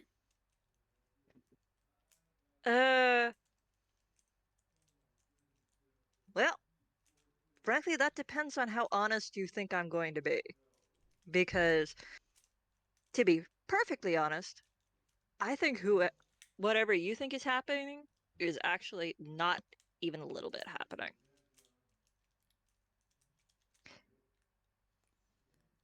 Would she like to roll insight on him? She will. But as she does, she's going to ask a question. Would you mind telling me what your name is? That depends. Are you asking for an actual name or just the one that I work under? Your actual name. Aliases ain't going to help you here, Pumpkin. No. And he just smiles at that.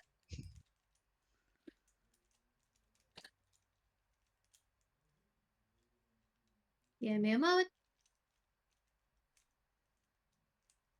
Mm-hmm. All right. Zizi? She snaps her finger, steps behind, and give me just a moment. I want to wash my hands before I do anything fun. We'll be back.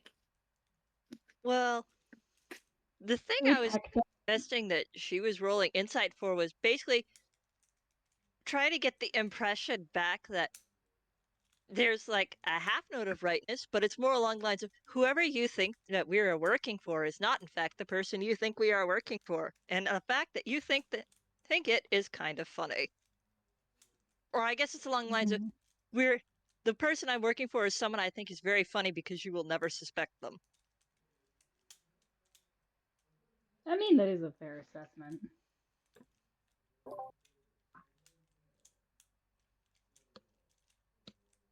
Working for? Aren't we here just to have fun? Yeah.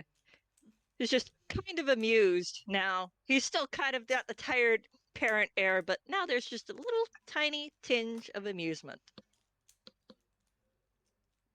I mean, the clowns could do a better job, but chip, chip, chip, chip, chip. If anybody's looking at Stella, her coloration is, it was muted before, but it's gone back to even more muted. She is Oh, not doing great. poor kid. She's gotten very pale.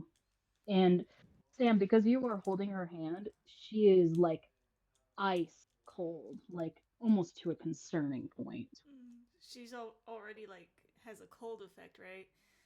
But she's Yeah, like she already has extra like a cold. passive. It's like her nature is very cold. Her normal state is like if you're standing outside during fall kind of cold, it's like, oh, it's kind of chilly. Mm, This is like you stuck your hand in frozen ice water. mm-hmm. That is what it's like. Her hair even has gone paler too. Like her hair is I'm almost back. it's And I grayish forgot white. she has advantage and insight as long as you're redacted.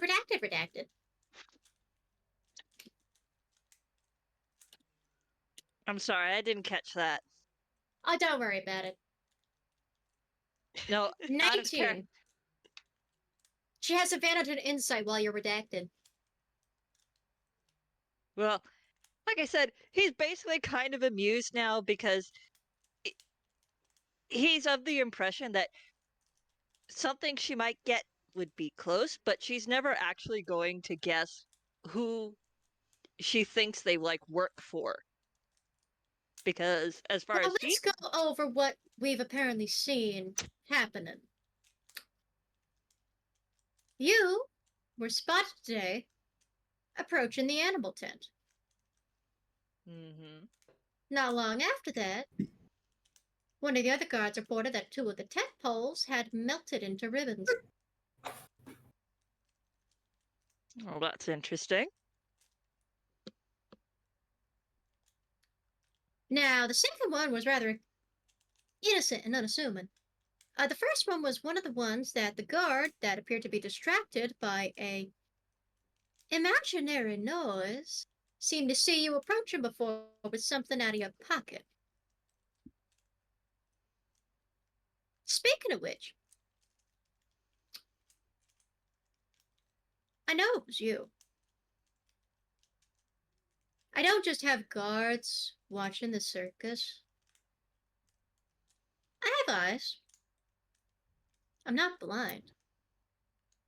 And currently you're guilty of a few different crimes, which I could easily overlook.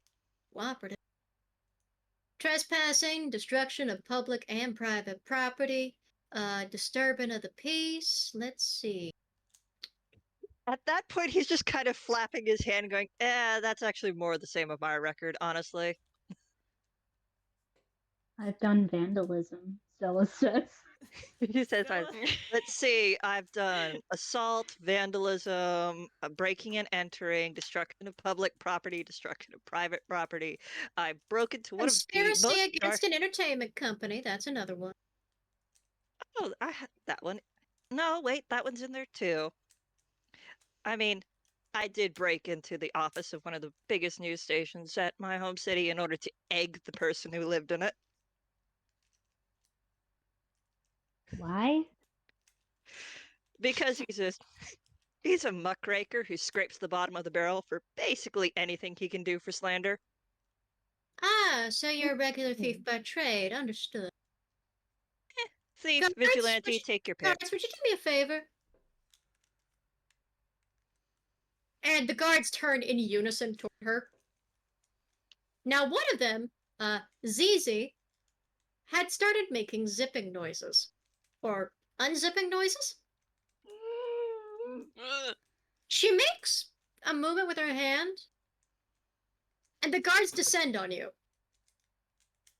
So Stella, you're going to roll 4 athletics checks with advantage to yeah, strip 'cause- you of your gear and items. all right. I have to make 4 of these? No, you don't. This is on who is here at the moment, at least to be stripped of your goods. So I need to roll at least 1. You need to roll at least 1. So Oh, thank God that Jeff wasn't with these guys. Did you say?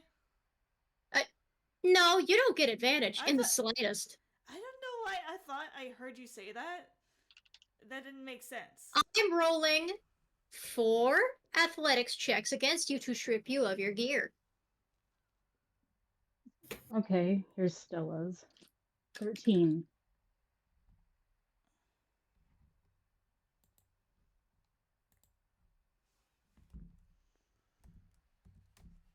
Oh, jeez. Let's see, that's a 16, that's a 30, that's a 14, and that's a 28. Would it be a dex save for Phantomius? No, this is contested athletics. Ah, contested athletics. You are basically trying to resist being restrained and stripped of your... including the box of dip you have. That's a word. Here's the problem. That is with word, Where yeah. is it? Wait, so the clones are trying to take our equipment. They're trying. However, remember, I'm still in wheel shape, which means my equipment it's merged within me. Technically, I have nothing. You're getting grabbed instead. What? Phantomius got a 23 for that athletics. Okay, let's see. What do I roll in this case? Plus Athletics? As a rat. 12. Plus 12. That's not cool. Plus 12 is a lot. 20 minus 4. Mm-hmm. I love the dichotomy of misery here. You got this in here, and then you have the everything else happening in the tent. You are fully grappled and restrained. You cannot move. You can do nothing. Miserable rat. It's another squeaky toy noise from the rat. Now, your 12 doesn't do good. 23 also fails against one of the others. Ah, You shoot. feel like you are fighting against a steel wall as these big, doughy doll figures strip you of your weapons, items, and goods. Anything that is not in your hammer space is peeled off your person Mm. and Doofus. swallowed by ZZ the Zip. Hmm. When you look up to ZZ the Zip, she is a clown doll that is comprised of nothing but fabric attached with ears and button eyes. When she was given a gesture, she started unzipping her mouth, which revealed it to be a bottomless abyss into a dark magical nothingness. This is where all your stuff got tossed, This is another bag Including of the rat? holding. including the what? Ah. No, Bag not of the rat. holding, man. No, no, the rat's fine for now. All right, ZZ, you can close the garbage disposal. ZZ zips back up her mouth and smiles. So I got eaten? Oh, for No, the Sake. rat's fine. I said you're fine. You are restrained. Everyone else's stuff is unknown. oh, for peck's sake! It took me forever to get a damn shield. Well, there goes my stuff. Thank gosh that all their You stuff can is get in it my back hand. later. I don't want you causing a fuss while we're talking. Guards, you can put them back in their seats now. Oh, except the rat that's not a rat. They set you back in the seats. What do you Except for mean the a rat. rat that's not a rat? Chip, chip, chip, chip.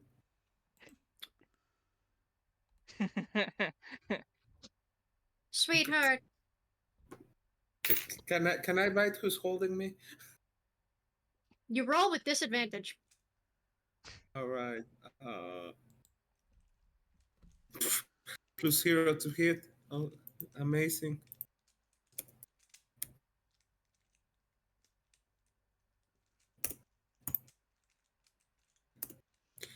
Just 3 hits. 3 does not hit. You Hey. squeak, and she goes, I got something for you. Hang on a minute. And she's going to reach into her hammer space. Hmm. Beer. She actually fumbles it though. Finally, So someone fumbles a hammer space. let Let's me go. pull up hammer space. So her hammer space is. It appears to be a container of catnip. She pauses, puts that in her pocket, and tries again. Hang on a moment. There we go. And she reaches up and she pulls something metal out. And big guy, would you do me a favor? Hold the little pestle, thanks. Holds it still, and you feel it clink. Wait, There is a small metal clasp over your mouth. A very The tiny tiniest- rodent muzzle. The tiniest little rat muzzle. Oh my I've dealt with God. pests before, you're nothing special. Ay, ay, ay. So, let's review. You've destroyed public property and gone gallivanting about the carnival, dealing with some ne'er-do-wells and other such disrespectful folks. May I just say that You were also seen crawling over one of my guards for seemingly no reason whatsoever, in spite of the fact you can perfectly talk.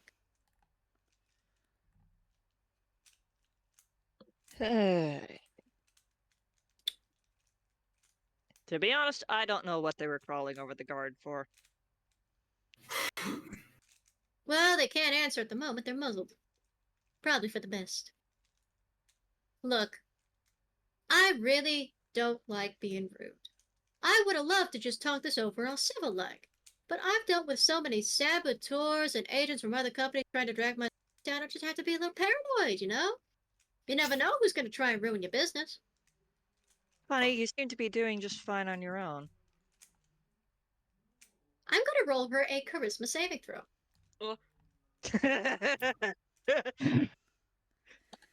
The duck is just being sassy. He didn't actually mean to do that. You hear a snapping noise, but you see nothing happen. She just clasps her hands together. It doesn't seem like she would have crushed anything. What Hey, snap? can I go hammer space? I mean, if I took my boys to a carnival like this, they'd be telling me to ask for my money back. Because Firstly, this place is attendance supposed. is free, you emaciated Christmas duck. Animas, my bad. Misplaced my script. I've heard worse, honestly. Now look. I'll get back your things once you tell me who you're working for and why and what it'll take to get you out of my circus. Sound negotiable? Well, if my guess is correct, you think the person that we're working for is dead. And unfortunately, he's very much not.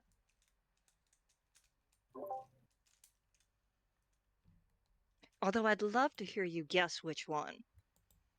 I wonder how long the list would be.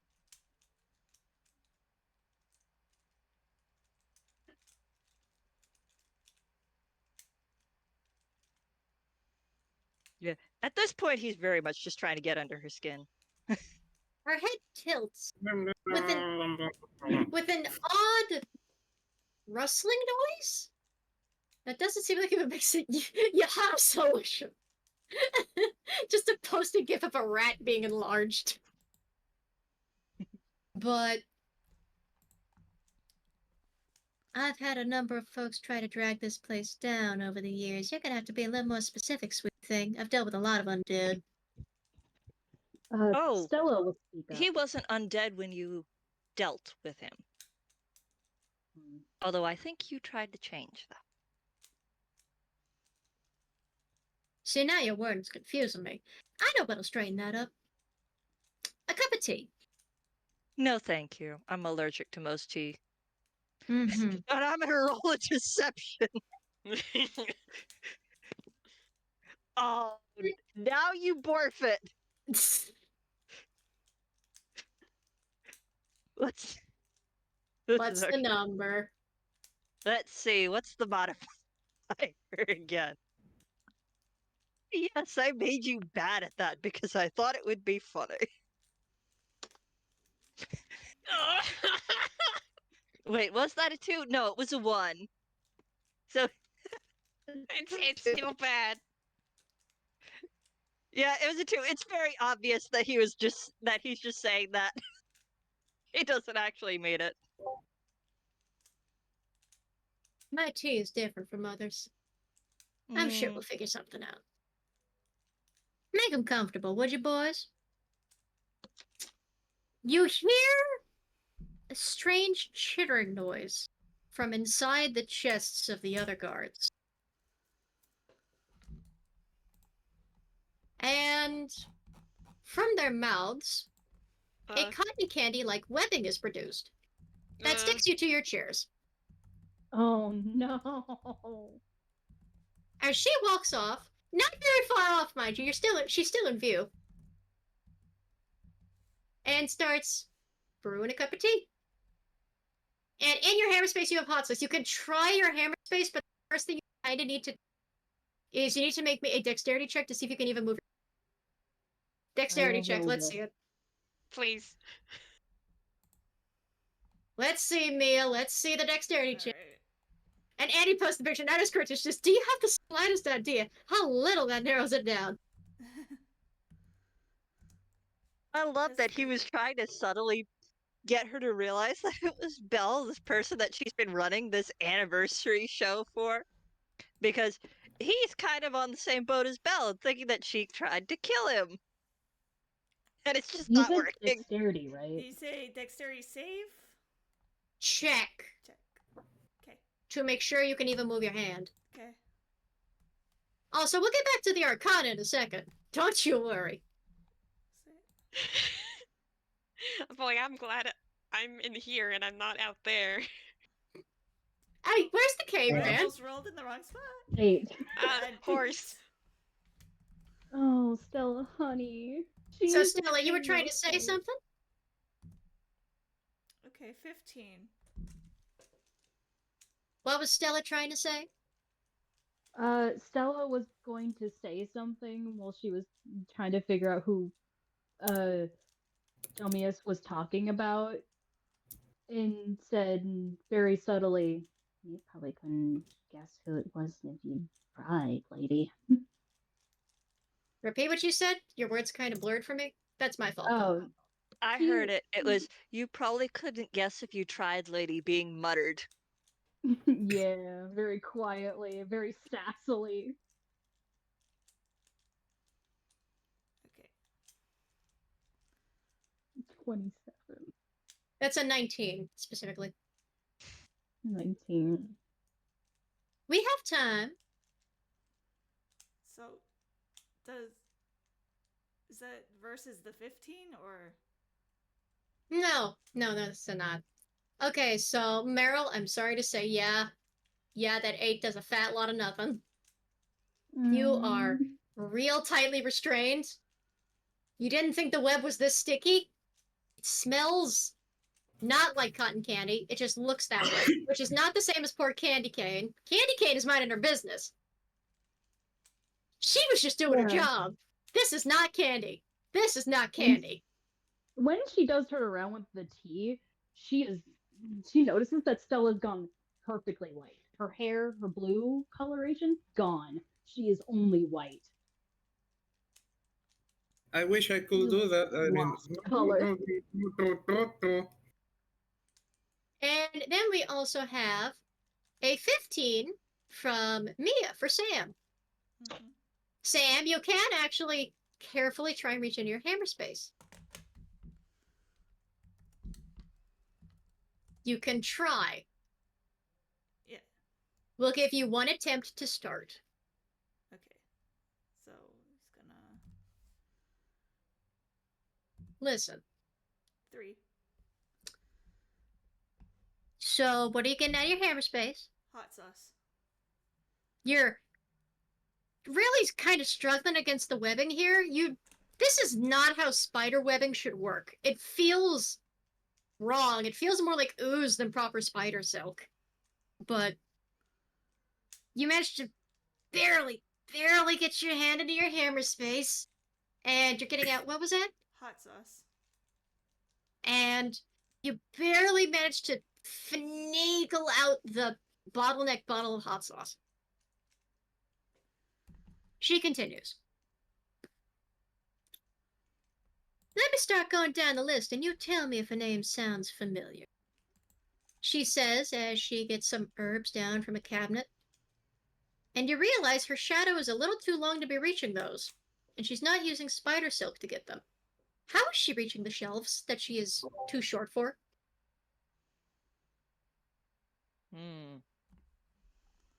Don't like that. Let's see. Two-Tailed Tony. Is that a familiar name? No? No. Mm-mm. Mm-mm. Mm-mm. All right.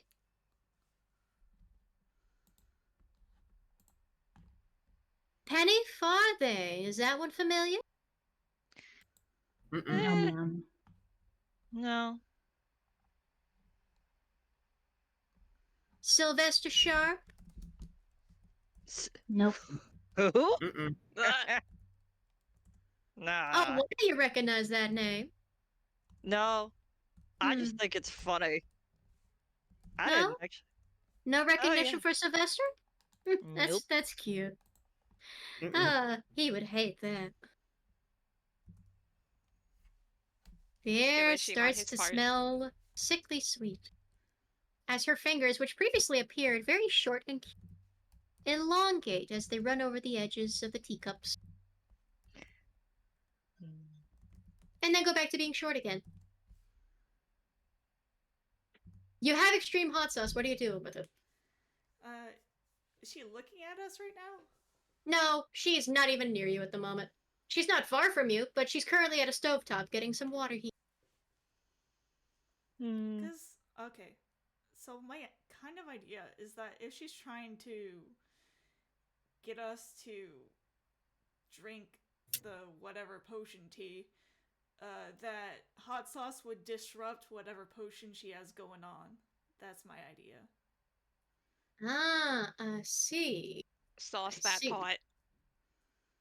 So if I put hot sauce in the teacups before she potions them, that will have a different effect. Mhm. So are like the cups like there or like? No, she hasn't given you your teacups yet. You also don't know if you can even reach the top of the table yet. Mm-hmm. You were able to move your hand and wrist to get it out of your pocket. Moving your actual hand and arm to fucking put it in a cup? Whole other story. Okay. Second idea is to squirt the hot sauce in her face. Violence. I mean, violence is always what it was coming down to. You just weren't that stealthy about it earlier. Can I move my hands at all? Like, even though I rolled an 8, can I just like wiggle my hands? You could try again. I will try again. Well, I'll just hold on to that and see if an opportunity comes, I guess. Mm-hmm. 8 again. So we're going down the list, huh? We're going down the list. There's a few names. Yosemite Sam, Laffy. Oh, I know that guy. We're not working for him. Bop It, the Bozo. Let's see, there's a few.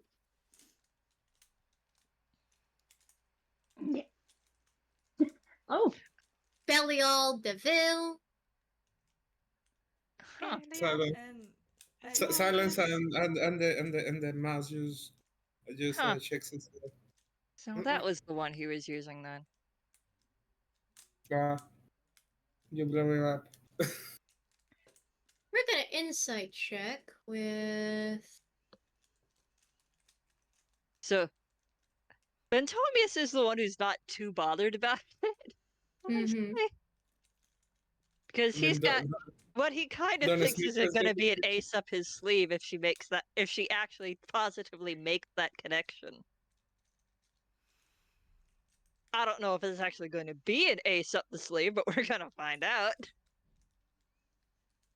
Okay, so insight is gonna be she gets a plus. Insight's wisdom, right? Yes. Yes. Oh, wait. Let me double check. I have the sheet open. Insight is, yes, it is wisdom. Cool.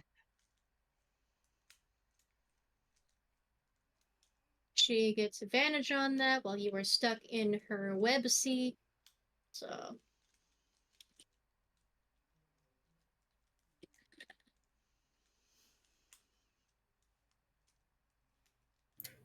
Hmm. Well, would everybody who's present happen to roll me a deception?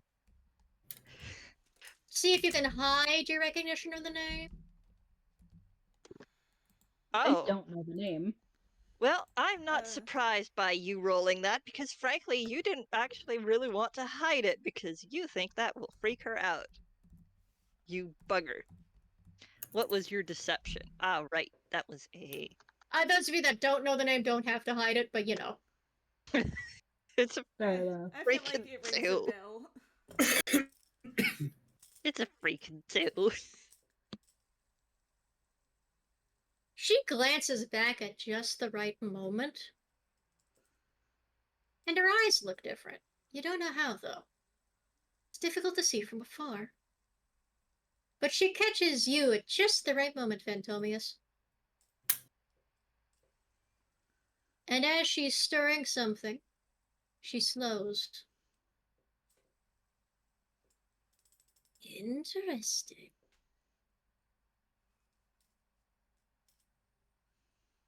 Well, that's no matter to me. I mean, I was wondering where my nightmares were coming from, but I just figured I was losing it over the years, you know? It's even why I got this little thing. She points, and there is a very plush on her bed.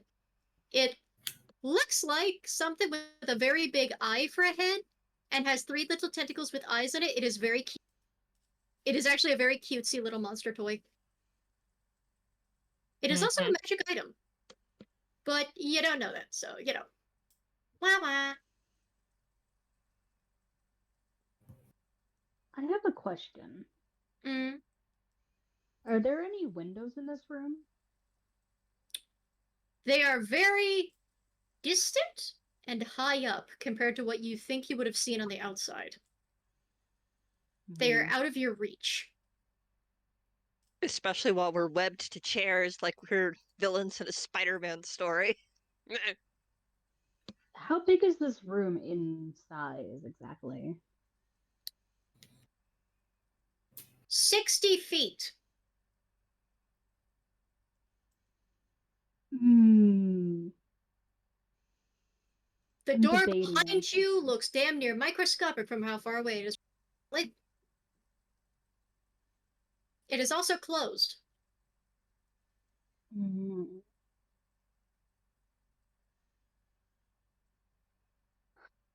Ooh, Stella can wiggle her hand a little. A I rolled little. an 18. She can wiggle her hand a little. But you have nothing in your inventory at the except for what's in your hammer space. Should I go nuclear already? You're Or do muzzled. you- I mean, you're invited to find out what happens if you try and expand your size wearing a piece of magical. But sure. magical what? Magical metal on your face. I mean, you're welcome to see what happens if you try and transform with it. And, The rest of you transforms, but your head stays a little rat. Rat. rat. I mean, if something else happens, is everybody else ready for a fight without equipment? Stella's gonna try for hammer space. Try hammer space first. Let's see what happens. 4. You is rat. 4. What do you get out of your hammer space? Matches. Okay. So, And she technically it's a matchbook. of course, you're still going to have to actually get the matches out of it, but you'll get Mhm. another turn for that in a second. Does anyone? Do any of you have magic besides the rat boy? I have magic.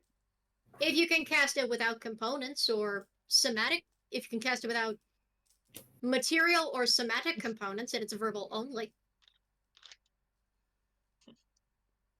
I have both verbal and somatic spells, unfortunately. Sam's a fighter, he doesn't have any spells.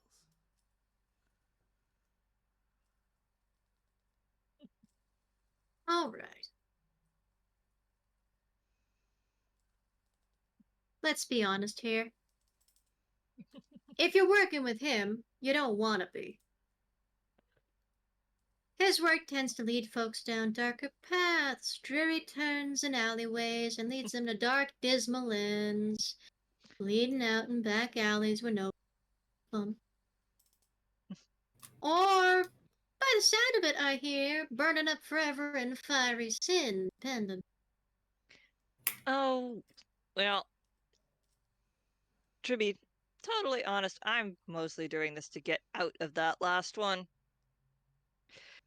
But, frankly, he's more interested in you. I figure he is. Except, he won't be. My chick. If he Yeah. does happen to somehow get here, I have a bargaining chip to get us out of that little arrangement. So he's no threat to me at all. Though I thank you for your concern. Oh, I'm not concerned.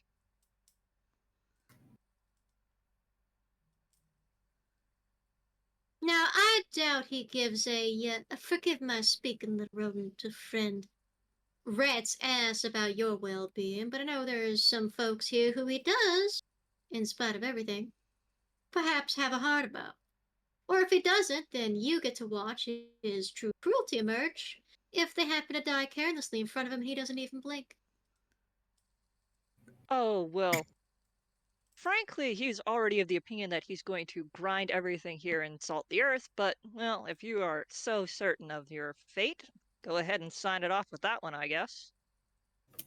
Oh, so you're saying he'd kill his sister? Oh, that's delightful.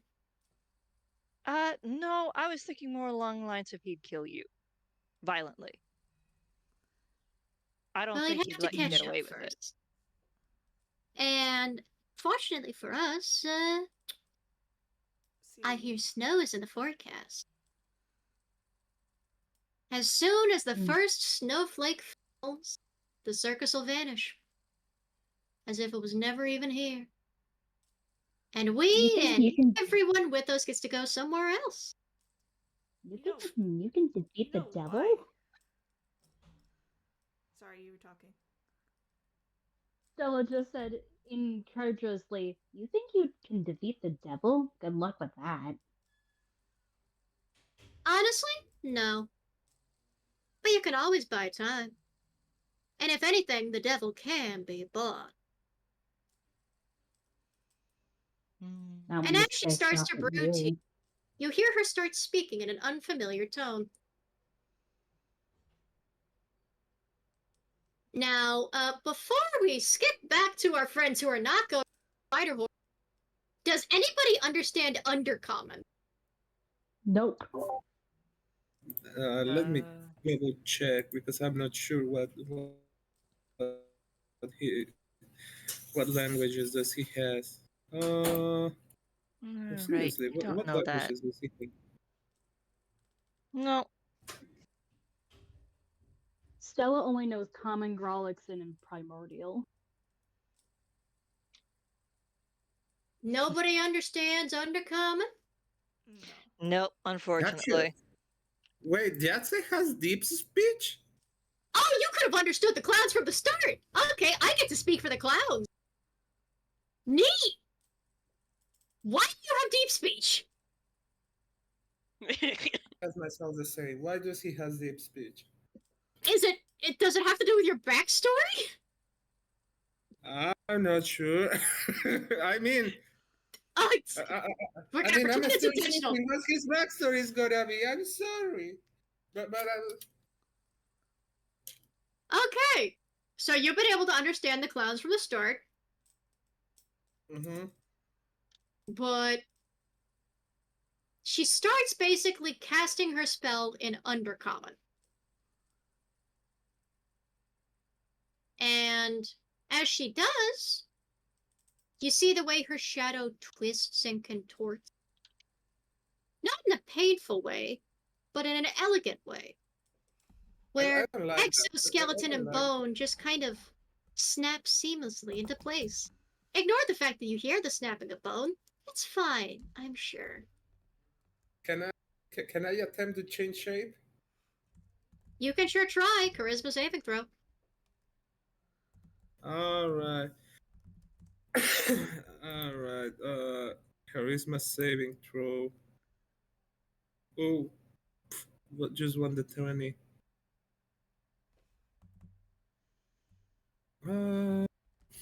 Yeah, I just won the 20. What is the roll?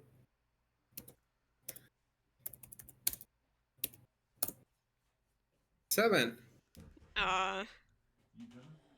You try and wild shape. There's a moment your body tries to grow, and your face is nearly shredded to ribbons of the muzzle. My So- what? Yes, I know it cut me off. I'm gonna strangle this fucking microphone.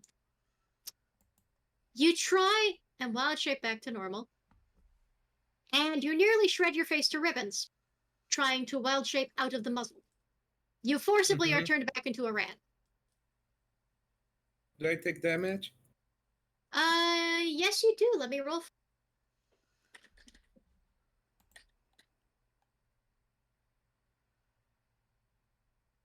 You take a single point of slashing damage. All right. Do you know how many hit points does a rat has? Yeah? 1. No, but So, normally we're that gonna just means cut you away turn from that back. as... So, here's what happens, and we're gonna cut away from it.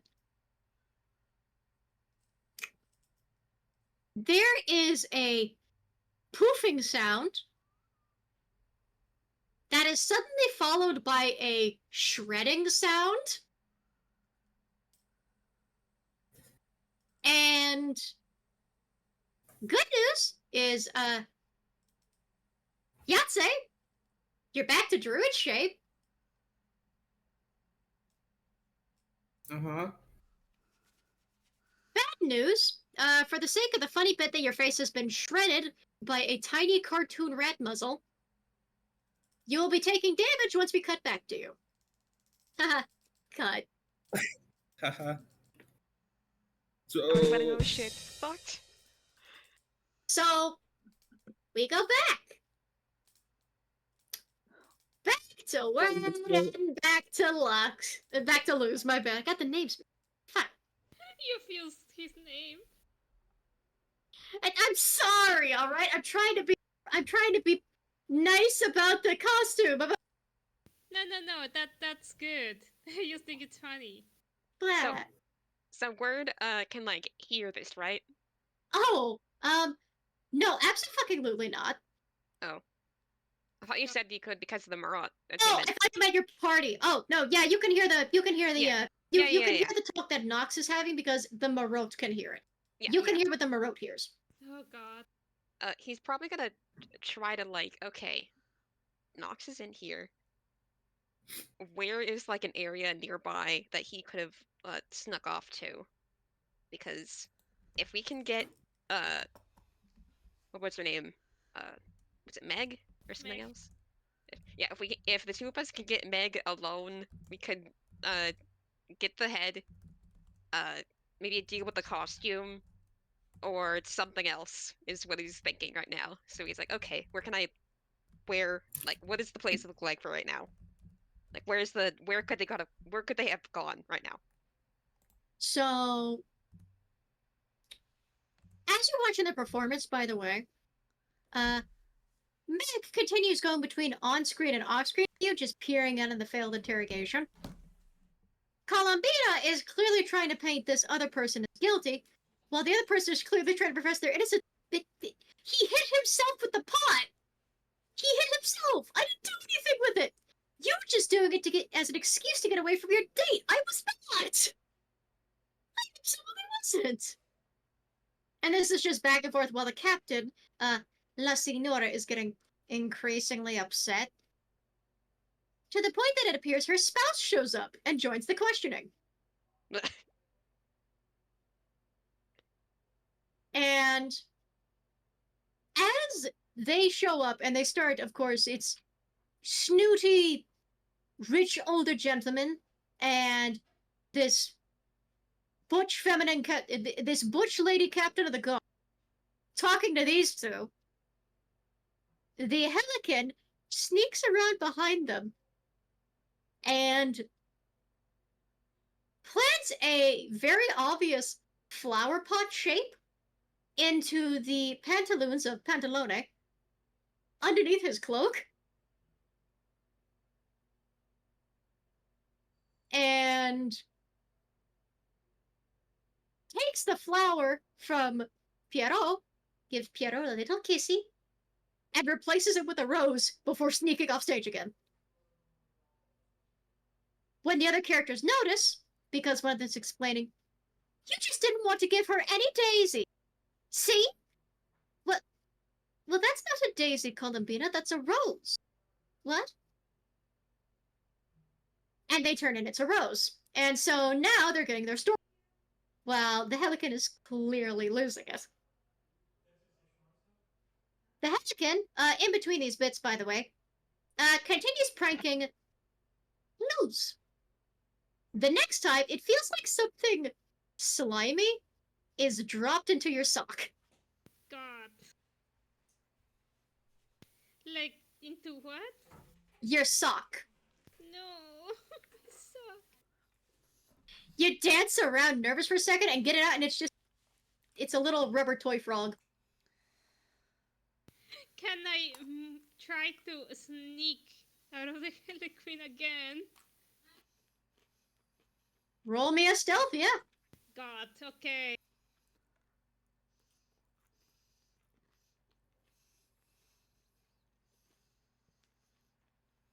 Because she is still asking questions as she's harassing.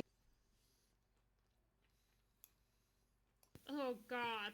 So if you're sneaking around, Hey, how about another one for a sneak? you sneak out, and here's what happens. As you're trying to sneak away, the others turn to you and point and go, there!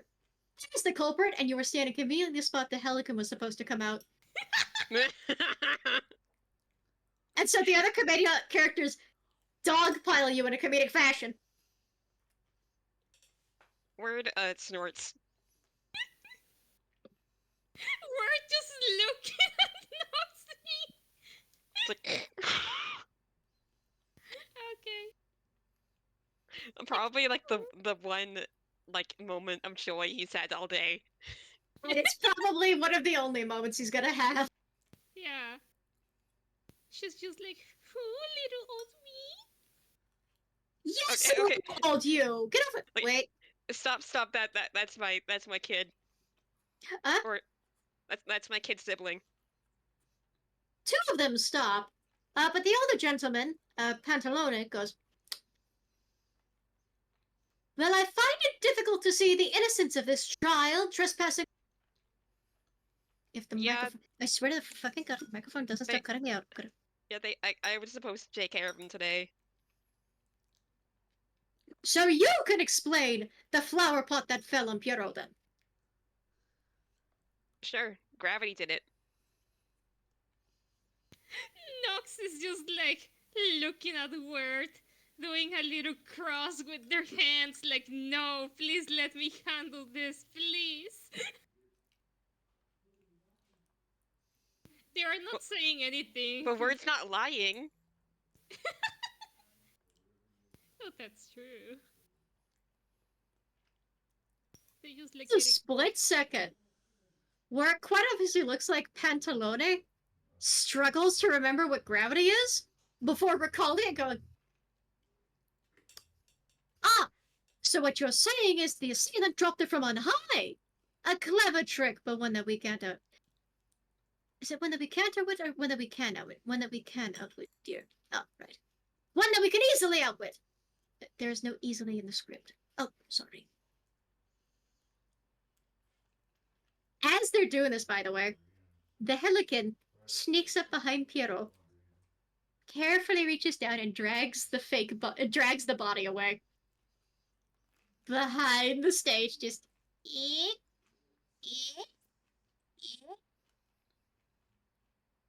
Word is gonna help them. word helps. There is no complaint. They actually wave you over, just like,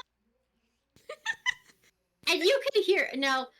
Nox, as you were seeing the front of the stage here, there is no stage, but I keep acting like there is.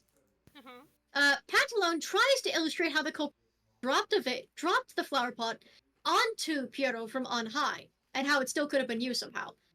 And when they're gesturing toward where the corpse is, the body's gone.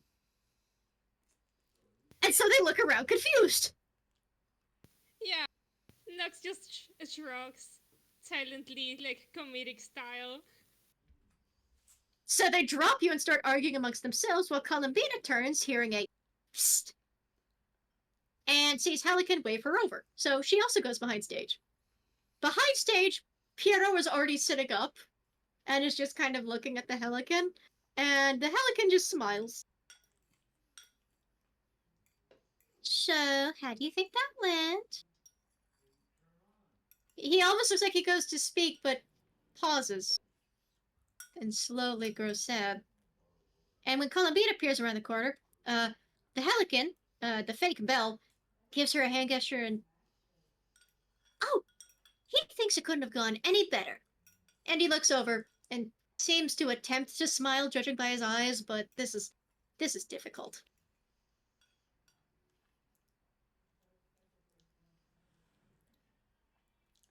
Anyway, they're going to be arguing for a bit until the curtain calls the next bit over. So, in the meantime, you want a snack? No thanks. I had a big lunch. And she pulls out a banana, peels it, eats it, and tosses the peel onto stage. Nice. You hear a Despite- slipping sound 5 seconds later as Luz, you see as Pantala goes to try and walk over and gesture to where the body could have gone, slips the banana peel and falls. You are good at that. Thank you, I do try. Like as much as he's not like a huge fan of the circus stuff, he can appreciate that. Thank you. Somebody well practiced in the art of that. The yeah. bit. Yeah. Anyway, he's kind of... Alright. He was planning to just, the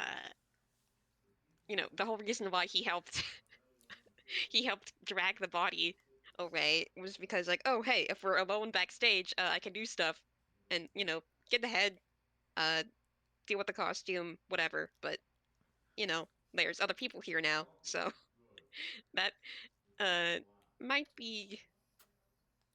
not be an option here. Columbina actress turns over to the Piero, seems to tilt her head for a moment, as he kind of seems to gesture something toward her. You want me to ask him that? Piero nods. Oh, all right. How long ago were you hired, understudy? Oh man, I think it was, like, the time itself was maybe like, I can't remember. I'm not good with time. No, that makes sense. Day or The two, circus maybe? goes. Oh, they all share a look of come on, just a day or two. It was last minute, I don't know.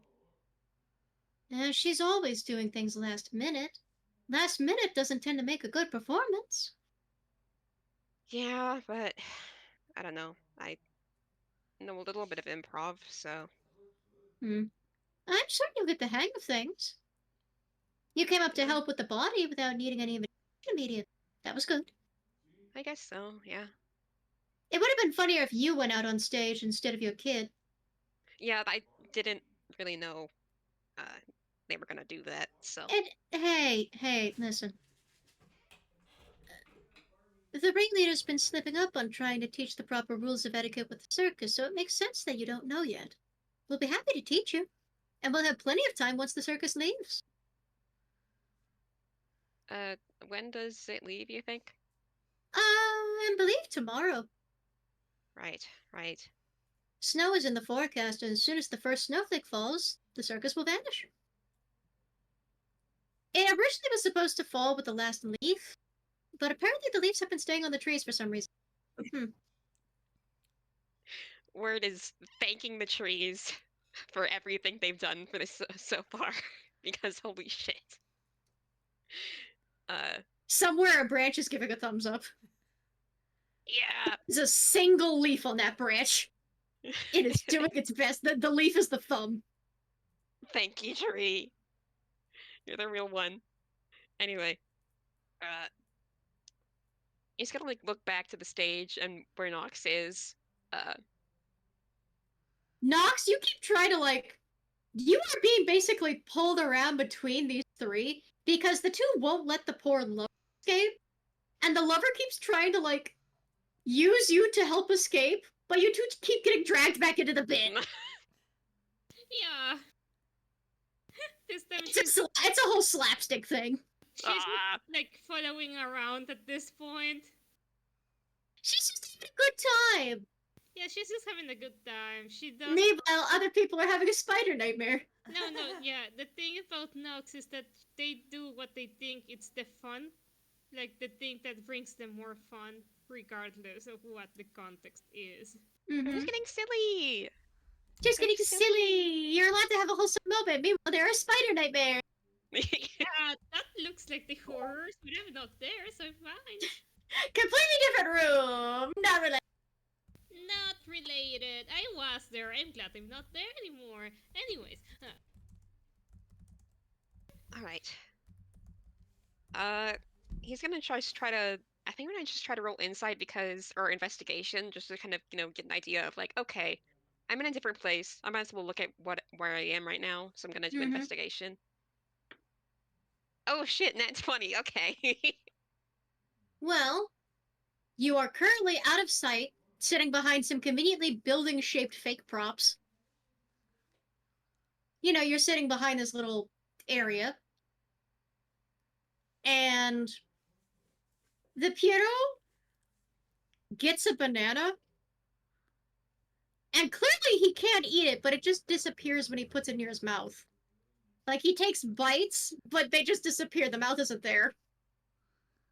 Just Minecraft eating sounds. Do you want your mouth back? The Piero pauses a moment. I'm gonna roll him a wisdom save.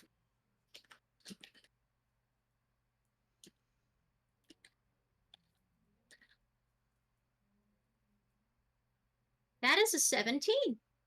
Oh. He pauses a moment. And then he starts looking sad. Well, sadder than earlier. He lowers the partly eaten banana. And he shrugs. And he starts gesticulating, but the Columbina actress is translates. He seems not to know. On the one hand, it seems like he would really like to say something. It seems like he's wanted to say something for a while, but he's never told me what it is. I don't think it's something I can understand without him getting his mouth back, but he might have buried it so long ago it's in a completely different place than when we were here. I don't think we really stand a chance of finding it. Maybe you can get a new one? We tried that. He absolutely hates putting on any new mouths, and when we try, they don't really work too well. Let me think. Although we did put the cat mouth on you at one point, you had a good laugh. Remember that? He nods, but he doesn't look like he feels much better. The Helican, on the other hand, has taken a sort of thinking position while squatting on the ground here. What's on your mind? Hang on a moment, I have the gif. I have the gif of what she's doing.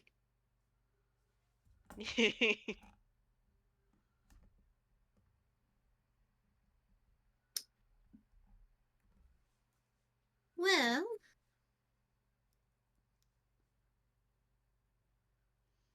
Oh, I don't know if it's something I should say. We've been arguing about it. Say it. Spill. Let's go. I don't know if the mouth is buried or not. Where would it be Oh, otherwise? not this again, Helic. Come Hey, now. on, Belle. That's not it. Is her name Belle? I thought it was something else. Wisdom save. For me or for her? No, for her. Okay.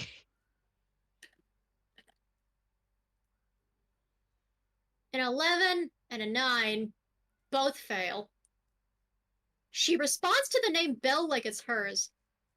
But she then turns and goes, I thought you called me Belzy. Oh, Belzy, I'm sorry. I keep forgetting that. I know, But it's that- alright. Wasn't that the old Elquin's name? Well, yes, I only felt it right to take it as a nickname. See, buddy. And she steps up and does a little friendly pose. The letters slightly rearrange to briefly, instead of saying Belzy, buddy, say Beelzebub.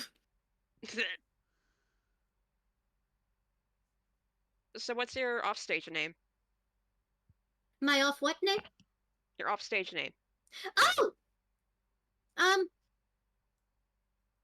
It's...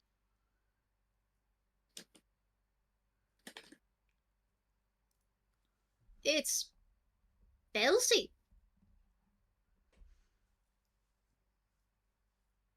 Are you sure? It looks you look like a Meg.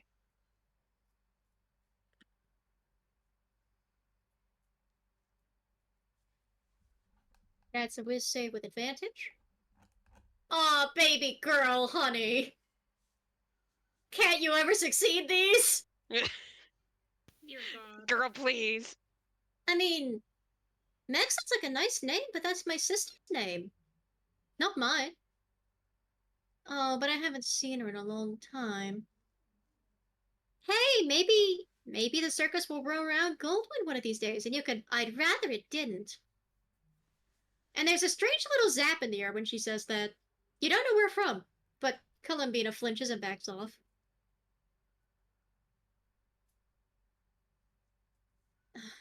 All right. Well, what about y'all? You two. What are your offstage names?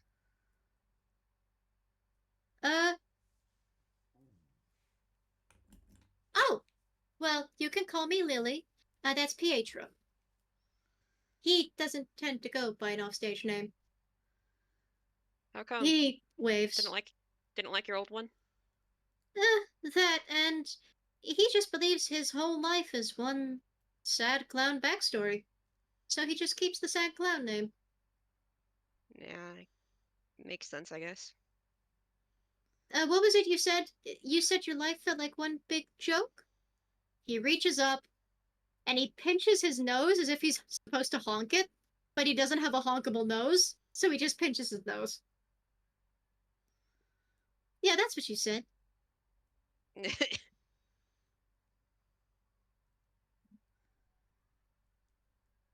Well, you can call me, and he pauses for a second because, wait, I shouldn't give these guys my actual name.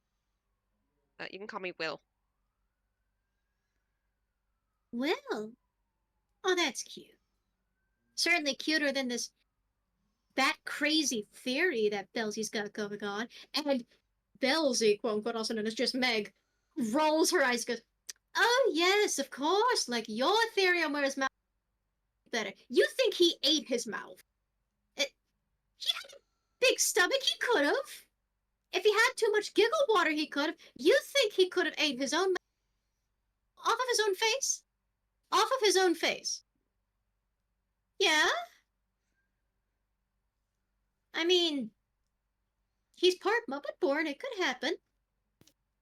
Oh, merciful fires. Lily. He's not going to eat his own mouth off of his face. Someone had to have taken it off. I still think it was someone else. I don't think it was him. Who do you think took it? Well, she about goes to say something, and then Columbina goes, don't. Oh, come on, don't. Yeah, Yeah, you could try and stealth roll again. yeah. If he needs to, Word will help him.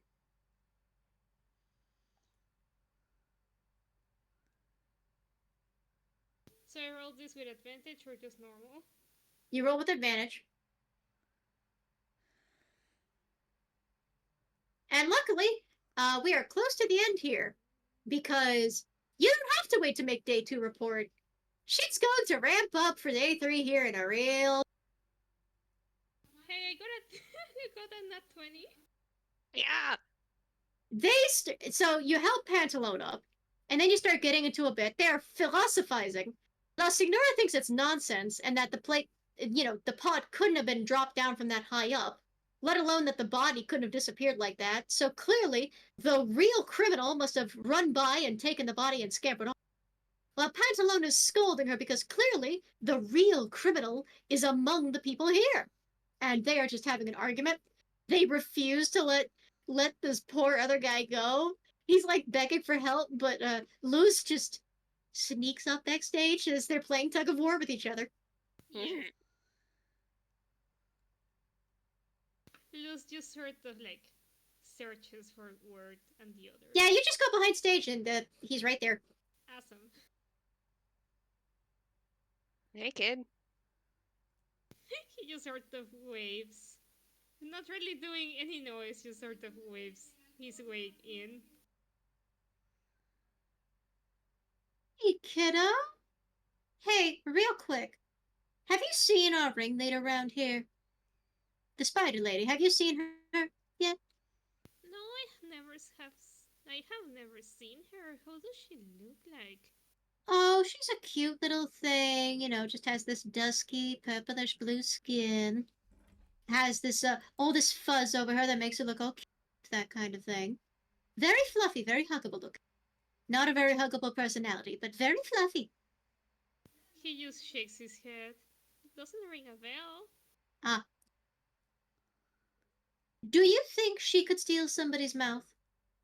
Steal Zadie! What? What? I'm just saying she might think it's funny. Nox just sort of like jumps at this reaction. I know it might cost me my job, but yeah, I think it might be possible. Hey. Look, she's prone to pulling pranks on us as staff. But she would never disrespect our bodily autonomy like that. We're always given ample time to take breaks, eat, and rest. Are you? What's that? Okay, well, she gives us breaks and time to rest. She doesn't give you breaks and time to rest. We get about 2 to 4 hours a day, and we get a half-hour lunch break. I still have comprehend languages active, right? Comprehend languages also helps with like anything I can see. Like sign language? Uh-huh. Yeah, signed. Yeah, here's the thing.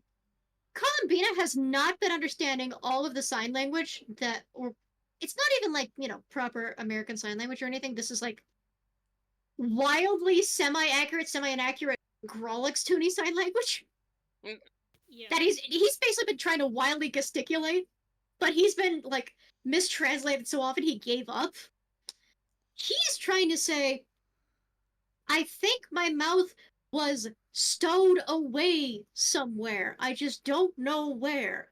It always feels like it's within reach, and I can never find. It's not buried somewhere, it's stowed away somewhere. It's stored somewhere. That's the word being mistranslated. Oh. Poor Lily, bless her heart, she just doesn't know that. She just looks at the Pierrot, then nods, and goes like, "Hey, I think I know what your friend's saying."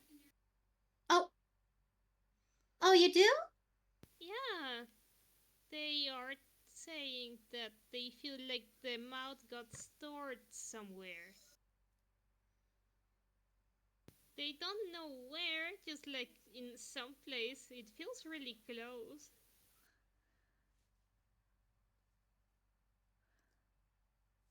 I'm Sort gonna of roll something for Meg over here, who is, forced to pretend to be Belzy. Yes, I'm shocked nobody's just tried outright damaging the costume yet. not yet. Insight. Poor Meg only gets a +2. Bless your silly heart. God.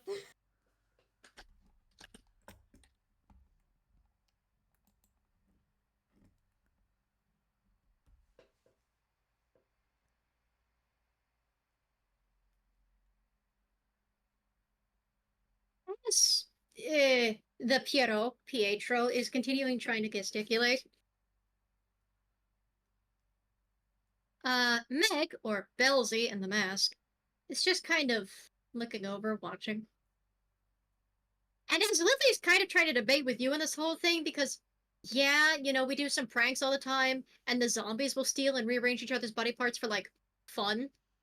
But as Hausen of a different kind, we can't really do that. We're not undead. That would be really rude. And Lily's trying to, like, be very polite on this. She's not trying to think you, like, don't know. But also, you are just, like, the understudy's kid, and she has been working here for a while. So, like, she does not think you know. However, while you're doing that, Word, you notice that, Meg sort of sneaks over to Pietro's side and starts whispering to him. Can I roll the here? Yeah, perception. I'm also going to roll a stealth check.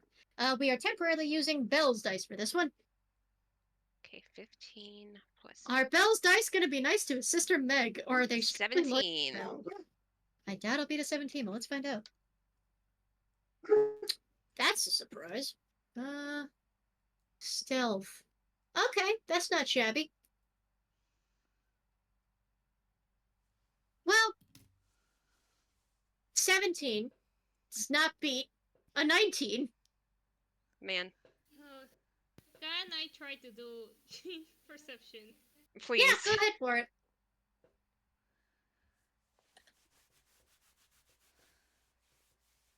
God. Yeah, that's not working, huh? There is a little jingle in your pockets, and the both of you have an advantage. What? We both have an event. The Marotte did something. Both of you have an advantage. Try again. Just one more Oh. roll. No, that's worse. Yep. That's the worst somehow. Yep. So, whatever Meg is whispering to Pietro, and whatever Pietro is nodding or shaking his head to back, you can't hear. But she's clearly trying to do it in a private manner that doesn't interrupt and is respecting, like, Pietro's privacy.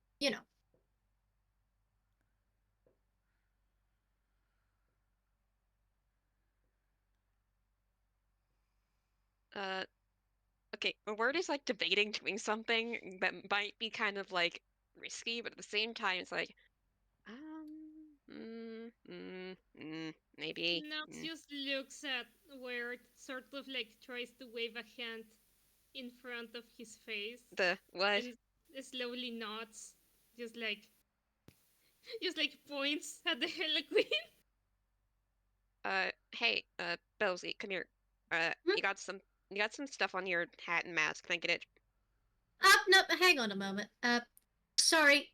I know you're my understudy and all, you're not allowed to touch those. Here, let me get a mirror. She reaches into her hairspace and pulls out a comically large mirror. Can I do minor illusion on the mirror? Please. So it looks all dirty. Could you post the description of minor illusion? Create the sound or an image of an object. Sure, I'll allow it. So she pulls out this comically large mirror and holds it up to inspect her face.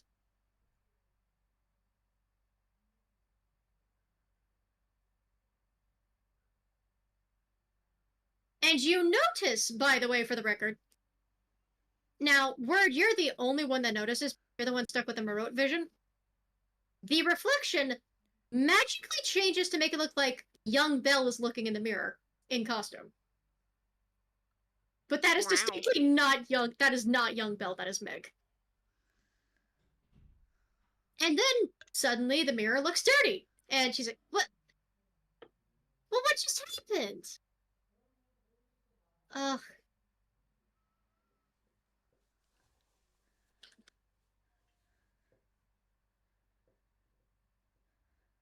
Was it cast on the mirror, or was it cast on the mirror to like make it look like her step's dirty?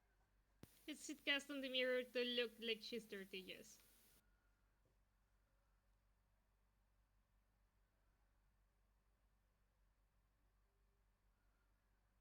So she actually like pulls off the glove, which reveals a very soft, fluffy, plush hand underneath, which in the mirror looks like Belle's paw or hand, whatever. Licks a thumb and starts trying to clean the smudge off the mirror. Realizes that's not cleaning off. The illusion turns transparent, but she doesn't believe it's an illusion. She just doesn't realize she touched an illusion immediately. Well, that's odd. She tries reaching up and doing it to her own face. And pauses and goes, "Oh, well, that's just... No, I'm not doing that to the mask. That's just unsanitary." Wipes it off on her costume. Here, I got some cleaning stuff. And Word's gonna sit down and like hold a hand out for the mask and stuff, and like rummage through his hammer space to see if he has something. And Meg sighs, takes a deep breath, and goes, "All right, but please don't do anything with it." Yep. At least don't do anything to damage it. It's hand painted. And takes got it. off the mask. And the reflection turns back to Meg in a Helican costume. And Word swipes the mask, and just shoves it in the hammer space. What? Not dealing with it. Hey! That's mine! Nah. No, it's of the circus.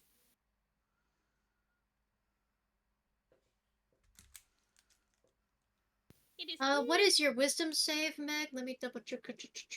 Oh, you only get a +1, not a +2. You poor bastard.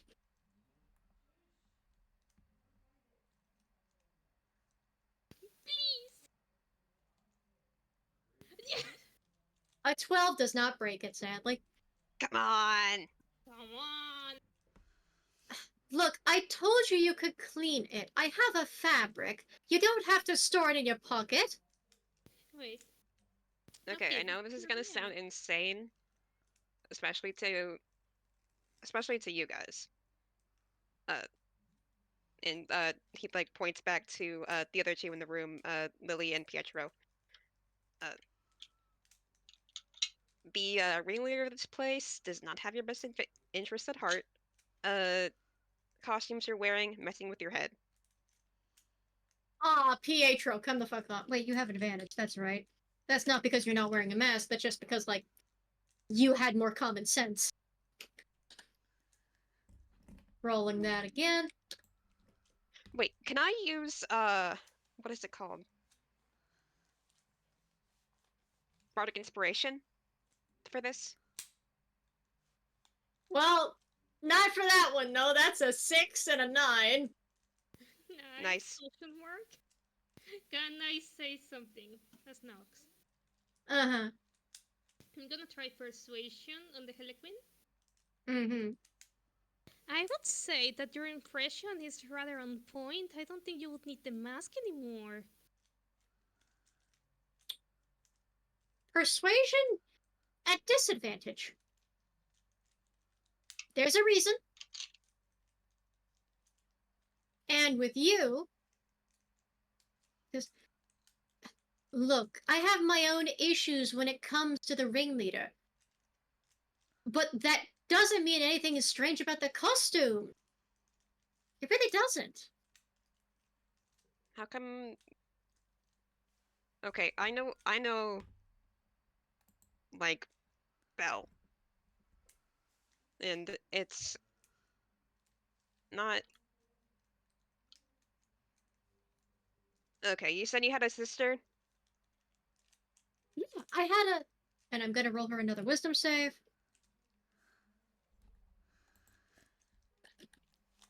If you do want to inspire her, by all means. Or, you know, there are spells. Yeah. She's giving you bardic. Yeah, he's gonna give her bardic inspiration for this.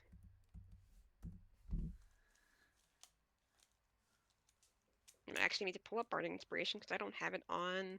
Yeah, I need to know what dice that is. Oh, hey, that's a dirty 20. Never mind. Yay! Okay, never mind. Of course Finally. I do. Her name's... And she starts to say the M noise and pauses. And her fabricy mouth kind of sort of fumbles a bit, goes quiet, There it is. and she blinks. And you can see a little purple glimmer in her eyes that just sort of... No, that can't be right. I'm the sister named Meg. That's not right. Yep. But I'm... Okay, how did this go? My name is Meg. I'm playing as the Harlequin because my big brother played the role before and they lost him. That was the excuse I was going for. Why did it take me so long to get that? Enchanted costumes. Probably. Enchanted what? Costumes. That's why I swiped the mask from you. Swipe the...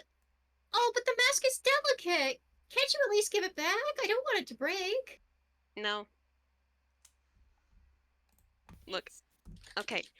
Your ringleader literally gave you costumes to, like, mess with your mind. That's not but the mask that's not wasn't cool. part of the new thing.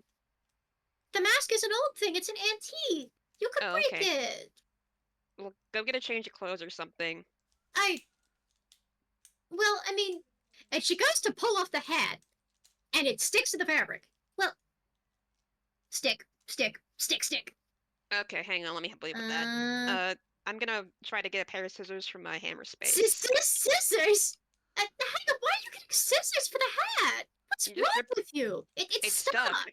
Yeah, so you just rip it up a little bit. It'll probably lose enchantment if it's messed up, right? Well, I mean, I guess that would make sense, but... Oh, I followed my hammer space, hang on. Oh, Oh no, wait. Baby's first hammer space fumble. baby's first hammer space fumble. 16 is, he pulls out like a little wooden drawing figure slash mannequin, one of those little, posable ones that you use for art drawing, and he quickly shoves it back. And now he pulls out the, little pair of scissors. Oh, please be careful. I don't know what condition... I will, be careful. And he's not gonna, like, try to, like, take it off her head. He's just gonna, like, you know, mess up the clothing to, like, give some rips and tears and stuff. You can just cut her hair. I'm not doing that. I don't cut hair. Touching my fur! Hey, what is going on back there? Uh-oh. Quick, cut it fast. Okay, he Cut it! shred- But that's a... he shreds it up. He's going crazy. Ow! Okay, that's enough! Ow! Okay, sorry. Ow! Sorry, That's sorry. my fur! I'm And sorry. as she reaches and Lily is just looking on in horror, and Pietro, I'm gonna roll a save for him.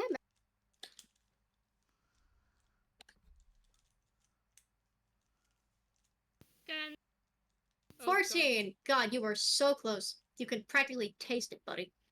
Can I? Hold on. Can I hand her my? Because Nox does have fine clothes, so she at least has something nicer to wear. Yeah? Yeah, you can hand her the clothes. Oh! Thanks.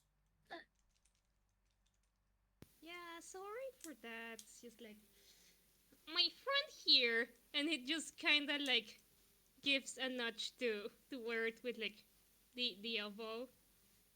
Or makes a face. It's kind of bad with the scissors. Yeah, I'm not. I'm better with a whittling knife. Jeez. Well, then you could just give Well, it it's a to me. sad thing I'm not made of wood then. It's fine, I have mending. Let me just... And she runs her thumb over it and just...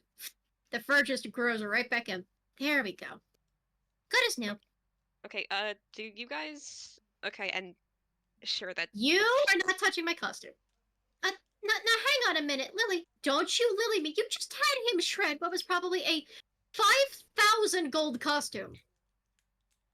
Do you want to do it instead? What? You know what? Hang on. Hey, wait a minute. You know what? I would actually. But hey! And Meg is gonna snatch the scissors and grab Lily. Pietro acts alarmed for a moment and is about to get... And she just runs the scissors off the shoulder and just snips the seam. But hey! What? And the sparks just sort of... What was that for? What the heck, Meg? You were about to call me Belsie again. No, was I? Pietro is acting like he is about to be murdered, and Meg turns to him, and you could see, like, the anime shines in her eyes. Because she is a toy, her head almost twists 360, almost twists a full 180, for the record. And then the body rotates, and she just holds still. And you can hear the muffled shout of... And she shreds his clothes to ribbons. You can see heart-shaped boxers under his. Oh my god! She didn't do that to Lily. She's just embarrassing Pietro. Ugh. Pietro, like, barely holds up the baggy remainder of his, like, outfit. He looks upset. This does not change when the enchantment in his eye... He just sighs, and she goes, Sorry, I got excited. I get excited. Sorry. Nox, you got any more clothes? Can I take something out of my hammer space? You can try and roll for your hammer space. How did hammer space? And as It's a Pantalone D10. starts peeking around the corner, hey, Pantalone, we got a costume. You want to help out? Pantalone, we got a costume malfunction. You want to help out back here? What? Ugh, alright, give me but a moment. And as easily as pie, she lures the other three behind the stage. And the last thing we'll do before we cut away from you for a moment is, what are you pulling out of your hammer space? I'm trying to pull out a bunch of like cloth of different colors. Well, a 6 will succeed, I think. Yeah, so they just pull out like from below there on, like, let's just say from the back of their head, just managed to like pull out some sort of colored cloth and just sort of wrap it around the poor the poor guy to at least Poor cover him up guy. a little bit. Just so they look decent. Yeah, decent enough. There's like, and this is fully intended upon, there's like a flash cut. Because she rolled a 16 on her deception. So everybody just kind of goes behind stage, one by one, because they keep falling for her bit of, we're having costume malfunctions, you want to come back here? So, eventually, now you can only see a few of them on stage at first. When the others come in to try and rehearse, she lures them backstage with the help of the other comedy actors. And you watch them basically get restrained and clothes shredded. Until you see pretty much about a dozen or so people that are basically just waiting to get dressed. all hiding behind this one big set piece. Oh man, I can't believe we did that. I figured something was up with the sudden expensive costume order. I didn't think it was enchanted. How did you know? Investigating. Also, your brother, Belle, the real Belle, he kind of sent us out here. I also, well, that was the second reason why I came out here personally. The first reason was for, that. And he points to the head on the Marotte. What? Oh, this thing? Yeah. Well, why? Hey Nox, can I have the stick version? Oh, yeah. Nox tries to pull out the stick. You succeed.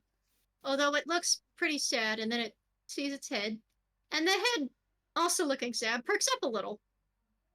And you realize the head was expressing the feelings of the Marotte. That it didn't have the face to show. But it just looks ashamed instead. Aw, what's the matter, little guy? It was apart from its other half for a long time.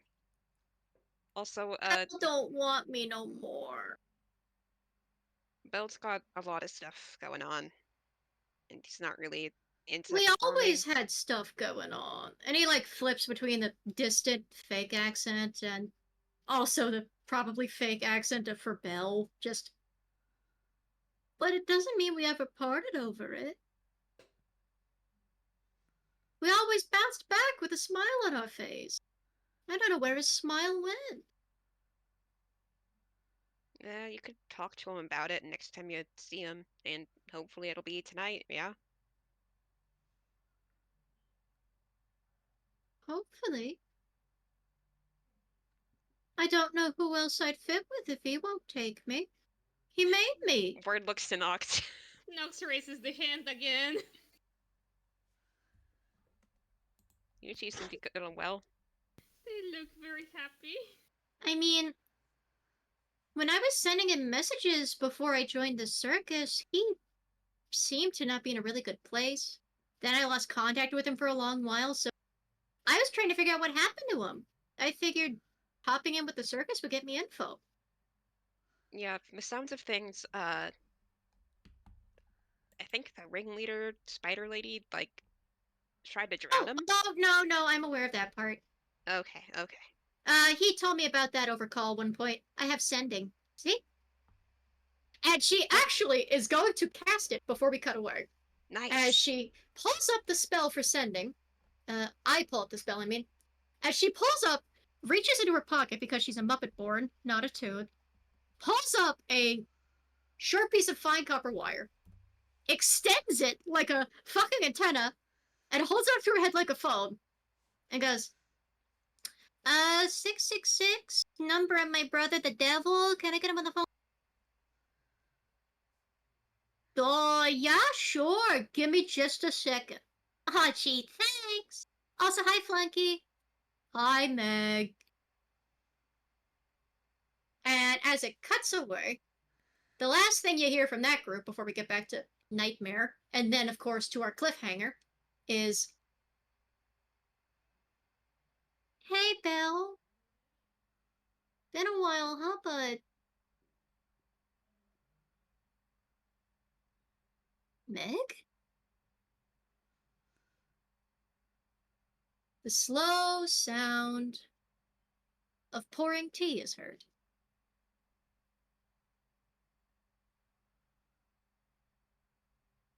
As it's moved from one container to another, for the sake of safety and handling, of course. And then the teapot it's poured into is carefully lidded off. Stella is crying. Aw, now don't be like that. You're gonna be be all right. We're not killing you. She looks up with the amount of fury in her eyes that no one at this table has ever seen on this sweetheart's face. And Oh, baby. she crushes the matches in her hand and casts shatter on the fucking table in front of her. Let's go! She mad. Murder, violence. Yes. Okay. Yes. Post the description of Shatter real quick. Yeah. A And she chick says very Micah. loudly. She has the matches in her hand and she just crushes them in her hand and she says, "I'm really sorry, everyone." And she has Oh, never sounded like that before. She is mad. So Suddenly- everybody, there's Oh. a crash. suddenly, there's a loud ringing noise. Painfully intense. And thankfully it doesn't rupture anybody's eardrums, but ow. And each creature in a 10-foot radius sphere centered on that point must make a con save. Or take 3d8 thunder damage. Now here's the good news. Here's the good news. The table is big enough, none of you take that damage. Mm-hmm. Because I assume you just cast it on the center. Yeah, I did. Now, I still have to make the con save for the fucking, Oh no, it just takes the damage if it's in the spell's area. It's a non-magical table. The webbing is what's magical, and I still have to make it a con save.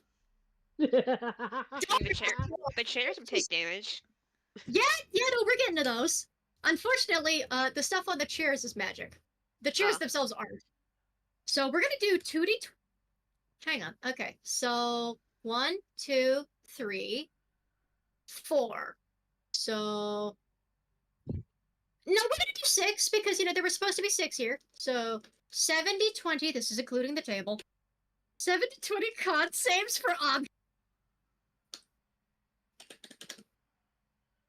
well, on the 2, the table splinters, complete with the hand-woven tablecloth. We're gonna say the chair that was supposed to be for Nox doesn't shatter. The chair that was supposed to be for Campu does shatter. Same as the chair that was supposed to be for Word. Stella, your chair also shatters. And the good news is, this gets rid of the webbing on you. The bad news is you're prone. And this also shatters the chairs for Sam and Phantomius. And again, good news, if your chair shattered, good news, you're free. Bad news, you're prone. And as this sound rings out, the guards turn with the intense attention of perked guard dogs. And Ella gets back up. I would like, as one of the last things for this session, before we cut it off, I'm so sorry to say, would be for everybody to roll me initiative. So, And we're not even going to list it, is the sad part. You're going to roll it, and we'll deal with it next time. Yeah. As I roll will say for- one thing, which is that Sorry. the moment the explosion goes off and Phantomius realizes he's on the ground, he's going to rather aggressively shout, "Damn it! I just was trying to figure out where the hell the donkey is." No. Oh no, I found out about. Oh my god, the King Dice Skiff. They're not even there. It's quite. Oh, buddy. But I will say this. Firstly, while it is a loud ringing noise, it certainly is heard in the cart's vicinity. The cart is not the most closest to the tent. You do not, in fact, hear all this shattering noise. But, I assume we're gonna get to it next time. So, first and foremost, I would like everybody, if possible, to please write down your initiative, if it is not left recorded in the channel here. And we will be dealing with it next time, as the last words heard in this session before cut off are a deep sigh as Kirana, she seems to turn her head, and then you realize she's cracking, and she cracks her neck at an unusual angle, and says, with a very different voice, unfortunately one that I do not have a distorter for. You're going to pay for that furniture! Come at me, bitch. What a word to end it on. Meanwhile, And- Tobias is frustrated about the donkey because he was just trying to figure out how to probe for that damn donkey. Well, you'll get there, don't worry. Unfortunately, the funniest part is you guys have started things out of order. Oh, Yeah, the spider fight was supposed to be last. yes. So here's what was supposed to happen, and I'm just saying this as the funniest part before we, of course, get to the good nights and cut the recording, and everybody can go to bed. Is and also you see why I was a little funny, but also a little sad about how much time you spent with the animals. Sorry. You're fine. Sorry. Everybody loves the animals. It's okay. But the good news is we're ending before midnight. That's a plus. That's fine. Yay. It's midnight here. It's past midnight where I am. Before midnight for me, to clarify, because I've had shit sleeping issues. Anyway, here's how it was supposed to go. You all were supposed to wait your turn and get into the tent, and then you could talk to whoever you like. If you wanted to learn about the donkey, you would have spoken to Grilly, and because Grilly is one of the veterans to the circus, and was also one of the closest to the ringleaders, he knew and knows where the initial donkeys were sent off. Because there's a place where they've been retiring some of their circus animals, among others, for a peaceful sanctuary life. There's a couple places. One of them is, traditional farm animals, donkeys, that kind of thing. And the other's for the actual exotics they pick up. And he would have told you, if you were just polite about it and asked nicely. The doll act was supposed to show that the guards actually have an interest in performing and wanting to be liked, but they're made to be guards, so they can't. And they're not allowed to perform, so this is one of the few times they're allowed to. And nobody paid them any mind in the slightest, and I'm very sad. Because they are, unfortunately, slaves to Kirana. They do not like being here, they just like performing. They think this is all clown bits. They think she loves them. They think this is nice. They have no idea. Nox really like the clowns, though. And the committee of folks you were supposed to sort of isolate off before dealing with the whole costume shtick. And then you'd confront the elephant in the room of Karan. Because the conflict was supposed to happen when they were actually going to host the memorial service, or, the fun memorial performance, on the final day before the circus disappeared. Unfortunately, you caused such a stir with the animal exhibit, and wouldn't give her the name that your zombie friend told you to give for college. So she clocked you as suspect, and had you brought to the office for questioning, and then you picked up an attitude. God. No, yeah, I was surprised nobody was lying to the spider lady, I'm gonna be honest. I totally forgot about the college name. Johnny. He called you Johnny. That's why she asked, would you tell me what your name is? Because she was hoping you would slip up and give something else. Or just give Johnny and confirm the zombie. That way, she could scold him. If you had just given Johnny, she would have just scolded you guys for the trouble and let you go. Damn. You would not have speed run to the last boss! Which, by the way, I couldn't have done it from the start if I did it last session. This duck is sassy. I can't help it with him. To be You fair, were supposed to have Belle here to help! She was not supposed to be your circus of monkeys. She is now your circus of monkeys. We have Sorry. made our bed. We have to lie in it. okay, We don't have our stuff. I have been feeling. I've had brain fog. If I hadn't had brain fog, I probably would have remembered at least some of that. But also, I'm just. You're tired, I know. You can go to bed. In the meantime, tune in next time, folks, for the rather chaotic finale, I suppose, Actually, I will ask the party before we conclude this. Since you do have brain fog, because you apparently had to wake up at 6 a.m. today for some godforsaken reason. I work the morning shift. Ooh. Oh, I don't envy you. I'm so sorry, buddy. Yep. But would you like to continue with the decisions as is, or since there are some fresh faces here, I will allow you a rewind? What would you like? 5. If you choose the rewind, that redacts all of the decisions made to a certain point. It's like reloading a save file. Mm, But you do lose some of the funnies that happened along the way. I feel.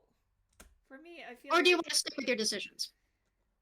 I guess we're gonna stick just because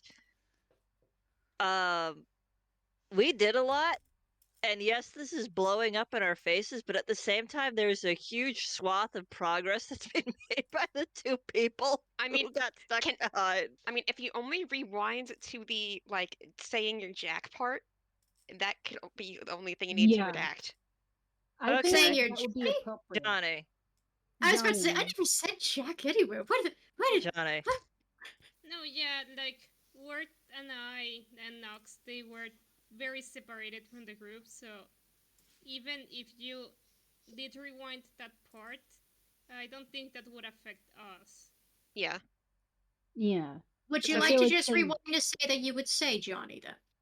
Yeah. I'm going to have to make a note of that because I'm not going to remember that when we come Okay. back. Then that's fine. We'll keep the part with the costuming. You'll simply stay in interrogation with the ringleader. We reload the save point, and I would like to note, for the finale of this, that is your only mercy point. Hooray! Yeah, You Yay. had one mercy point. I tend to give this to everybody with a fresh face. If something goes wrong, just like I give 1 or 2 strikes. Not strike. It's not like you did anything bad here. It's just like, in case you weren't satisfied with something. Because normally there's really no rewinding D&D stuff, but Yeah. it's not like you guys tend to play a lot anyway. So Yeah. we will say, for the sake of it, as cool as the shatter is, we'll see if we can find a way to keep it later. Yeah. There is like a reality where that happened, and she was allowed to righteously take her rage out on the later. As she should have. She's wearing the Coraline. She's wearing the Coraline sweater. She should. She's mad and she deserves it. She deserves it. But instead, let's rewind a tad, and then we'll cut it off and say goodnight. We cut away from the costumes and from Meg calling Belle because she would. And Belle would not be able to put up the scary devil act in front of his baby sister. So you will hear over the copper wire the softest little voice ever coming out of his mouth. And it is going to maintain that way even as we come back to Kirana pouring tea for her guests. That is not enchanted with forget-me juice, because you said the correct name of Johnny instead. You are also not restrained with spiderweb, but you are still seated, and you still have your stuff, to be clear. Above the table, I would like you to forget that the zipper clown can swallow your stuff. Pretend you don't know that part. Cool. We have our stuff. You have your stuff, and you are on thin ice. You know the consequences. Yes. Okay, and Yatsa didn't explode it. Cool. We didn't get Okay, exploded. here's the thing. Yatsu wasn't going to explode. You know, sometimes when toons, like in Looney Tunes, something happens to them and, like, they fall apart for a minute, but then they're better. Yeah. Yeah. I was just gonna say that your face fell apart for a second, Looney Tunes style. Like it was shredded into little Looney Tunes pieces in one moment, and then it'd be fine the next. You were going to be fine. It was just gonna be a gag. It was going to be a bit.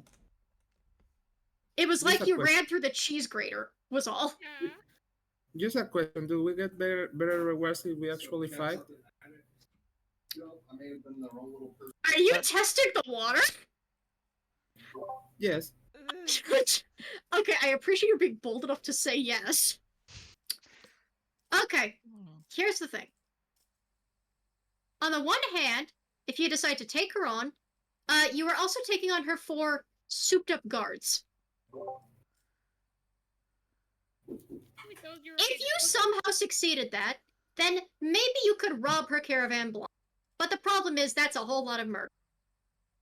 And it's on your hands and not the devil's hands or the were-tiger's hands.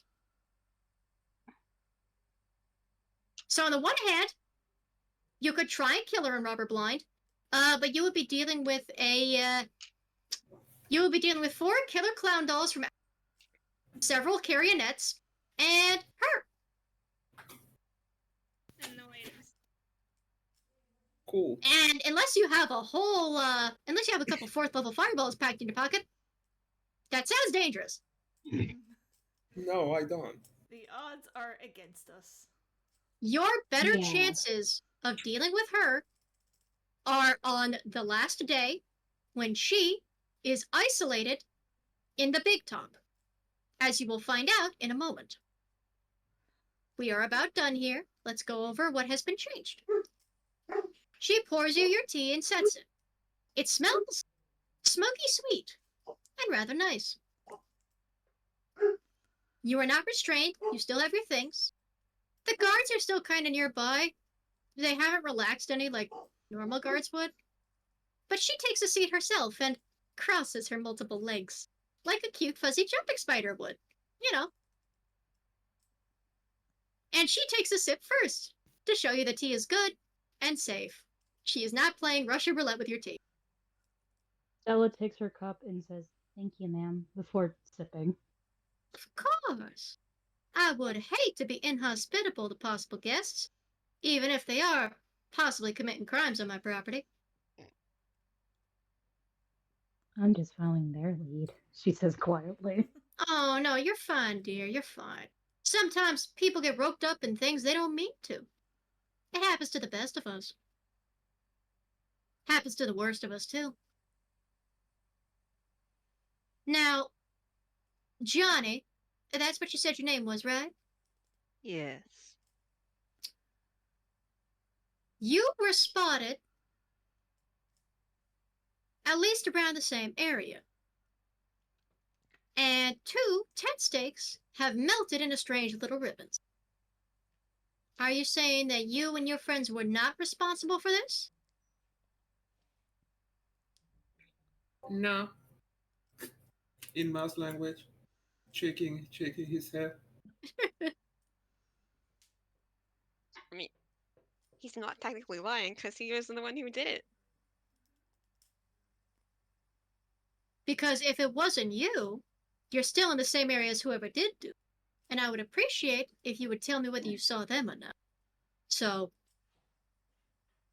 was it or was it not you or any of your acquaintances here?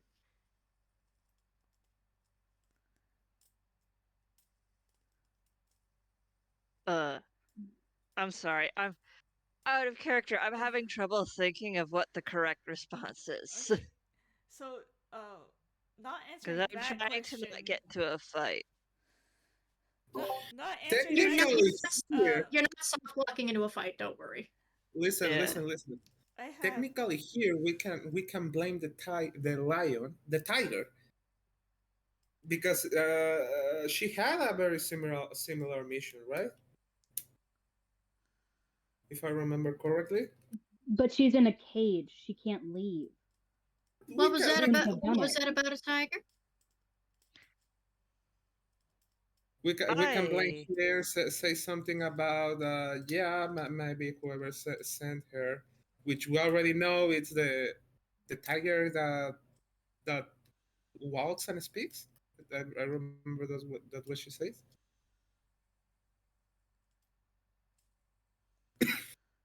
Also, Yeah. Andy typing, it was the one-head shadow kid again. Oh, I know she's talking to quote unquote Johnny, but I'm having trouble parsing together what you just said. I'm sorry. I'm very tired. No, you're fine. Tell you what, But we'll I end it think off, I got and we'll I, have you get. How about we have you get interrogated next? How's that? I think I got the gist of it, which was saying that someone sent the tiger to mess with the stakes. And maybe they sent someone else? Was I hearing that correctly from you, No. Khan? Yes, yes. Oh. I guess that would make sense, yeah. Okay. Which is the first is true because the tiger also had something to do with Dr. Spikes, if I remember correctly, or had something similar. But then, that will be shady in my opinion. But that's a choice over there. Basically, the lie is it wasn't us, but the rat thinks that whoever sent the tiger to destroy the stakes sent something else because apparently the tiger was sent to destroy the stakes. Andy also says in text you can blame Knox again for funnies / silly, because Knox has already been blamed for trespassing, and they don't know what Knox's deal is. So you could say, oh, it was the kid.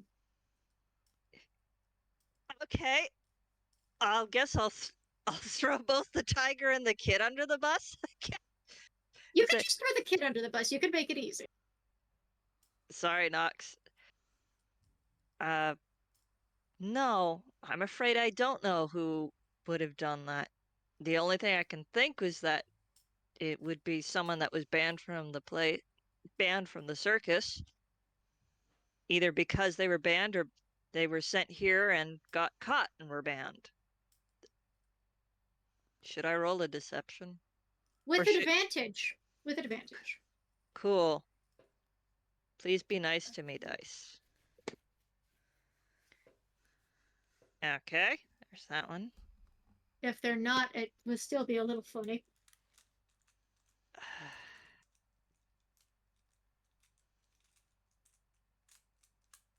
Yeah, that's not a good roll. She will probably see that he is lying.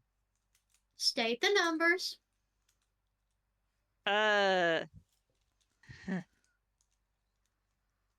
It's low. Because if I remember right, is 9. deception. Let me That pull up her was- step look. Yeah, that was the higher one. Sadly.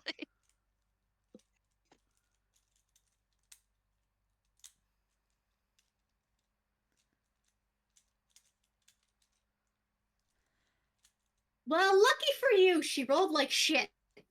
She rolled a 7. So, Oh, darned. We are So- stupid lucky. she sits on that for a moment. Thanks. Takes a deep breath and sighs. I don't like blaming children. Children are what keep our circus alive. But I had a feeling about that shadowy rascal. It would make sense. Delinquents sometimes tend to take their frustration out on places that don't allow them back in. And that poor thing was trying to steal from us. Cut it off. Maybe it saw that we temporarily banned it and it got upset. Who knows? It Either happens. way, I'll see about setting the guards to grab it if they happen to. We'll see if we can bring it to the proper authorities afterward and they'll pay a fine. That should cover our expenses. It'll be difficult hiring another priest, but the blessings on the grounds should still hold. She takes another sip.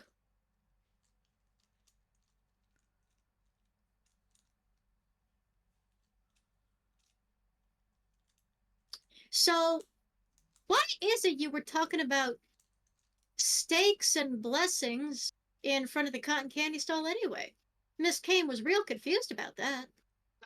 I love steak. We have a friend who's an infernal who enjoys places like this, and they were really disappointed that they couldn't drop in. Oh! Oh, I'm sorry. You know, I've gotten a lot of complaints about that. Folks think some infernals will be real good for this. I wish I could agree, but aside from the fact we have a lot of flammable stuff here, this circus just don't have a very good history with devils or fiends of any kind, really. It's why you'll notice they are not in our menagerie much. I suppose I can understand the logic. And with most of the Yeah. folks here, they only want to see the circus prosper. A lot of them come here because they have nowhere else to go, but devils, they always have Toon Hell to go back to. And they always have their boss. And I don't know about you, I think you'd see some competition in this place. Or a potential business opportunity, I don't know. I'm not even gonna roll deception, that is a fat fucking lie. Yeah. I'm not even gonna roll deception. That is a.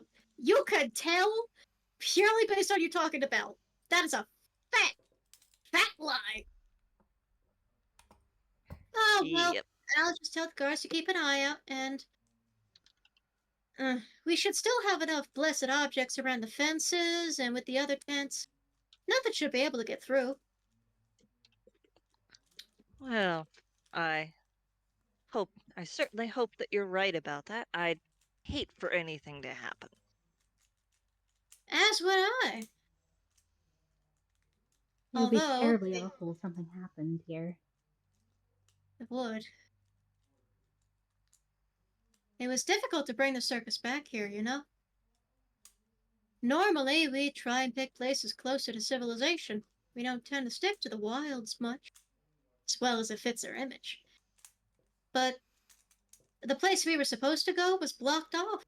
Travel bans and wards. Can you imagine?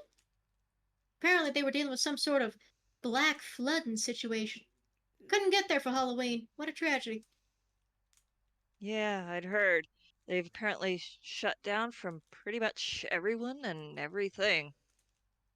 I have no idea what the royalty there is doing, but I can only hope they're safe.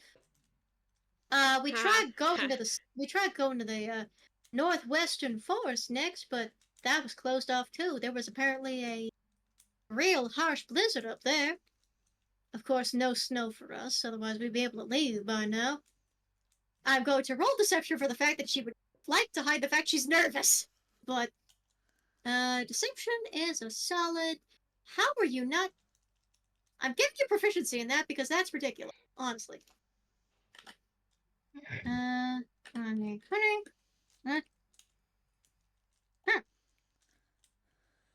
A 12. If your passive perception or insight, which insight should be the same as perception, is above a 12, she's nervous. Yeah, Stella Yep. can tell. Sam cannot. And Thomas has got a 16 for his passive. What were you saying, Mia? Sam cannot. His passive is 10. Ah, bless your heart. Everyone else could tell. Poor Sam is just like, yeah. You know, I don't norm. Oh, Stella. bless your heart. That's a nat 1. Baby girl. Baby! You know, this wasn't really the place I would have chosen, but I heard it's gotten a lot of traffic as of late. Yeah, EGAT has turned out to be pretty popular. Oh, that's not what I was thinking of. I mean, I've heard of it, but I just don't have a very fond memory attached with this place. So the sooner we leave it, the better. And she'd take a nice long sip of her tea.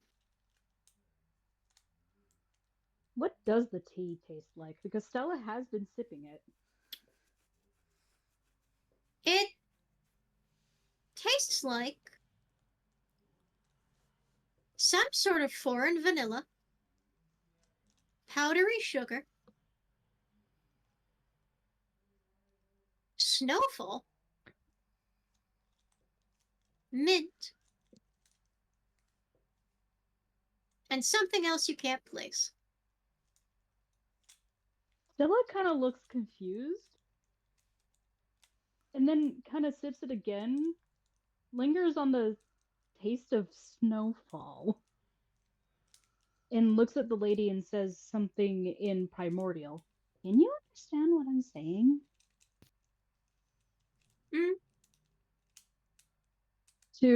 If she can't understand primordial, It sounds like cracking ice and wind. She kind of glances at that, and for a moment, you actually see her look at the window before she looks at you. And you can tell Sorry. she's hoping for the doll. And then just like, what? Oh, is that you? Yeah, I speak primordial. Oh, Sorry, I assumed something. Sorry. oh no, you're all right. You're all right, dear. Don't you worry about it. I thought that was the Stella first said. winter breeze. My bad.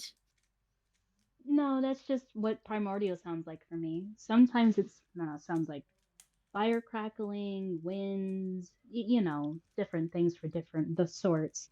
For me, Oh, it's yeah, always howling winter-based. choirs of wind from the depths of pandemonium. I've heard that one before. Not very pleasant. Mine just sounds like the winterscape on the moon. Sounds mighty pleasant. It is.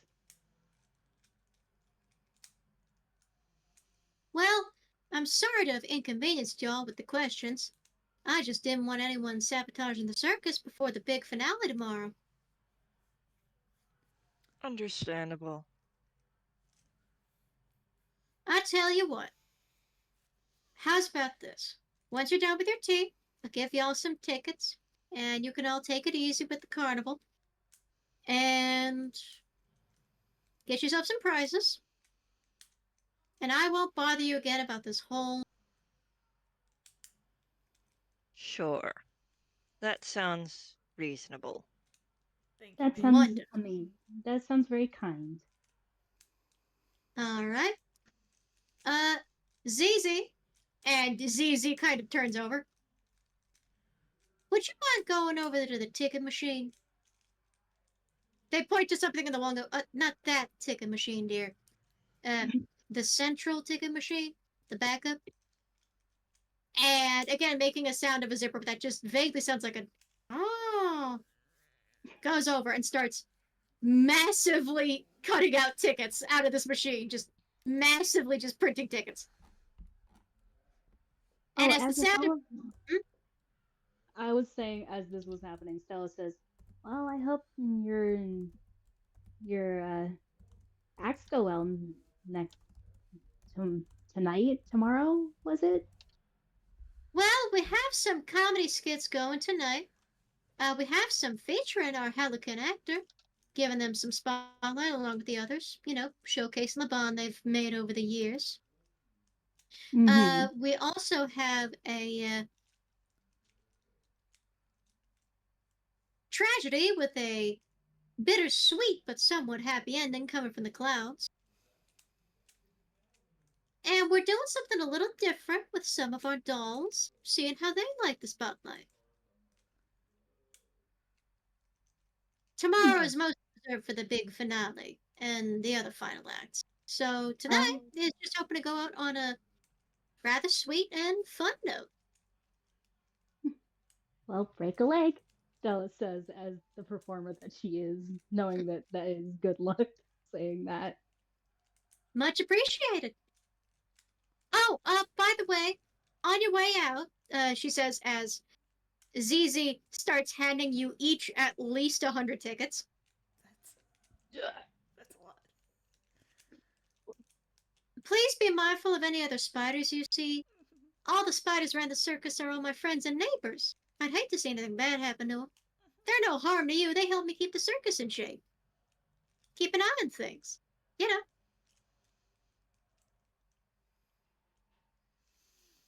Of course, ma'am.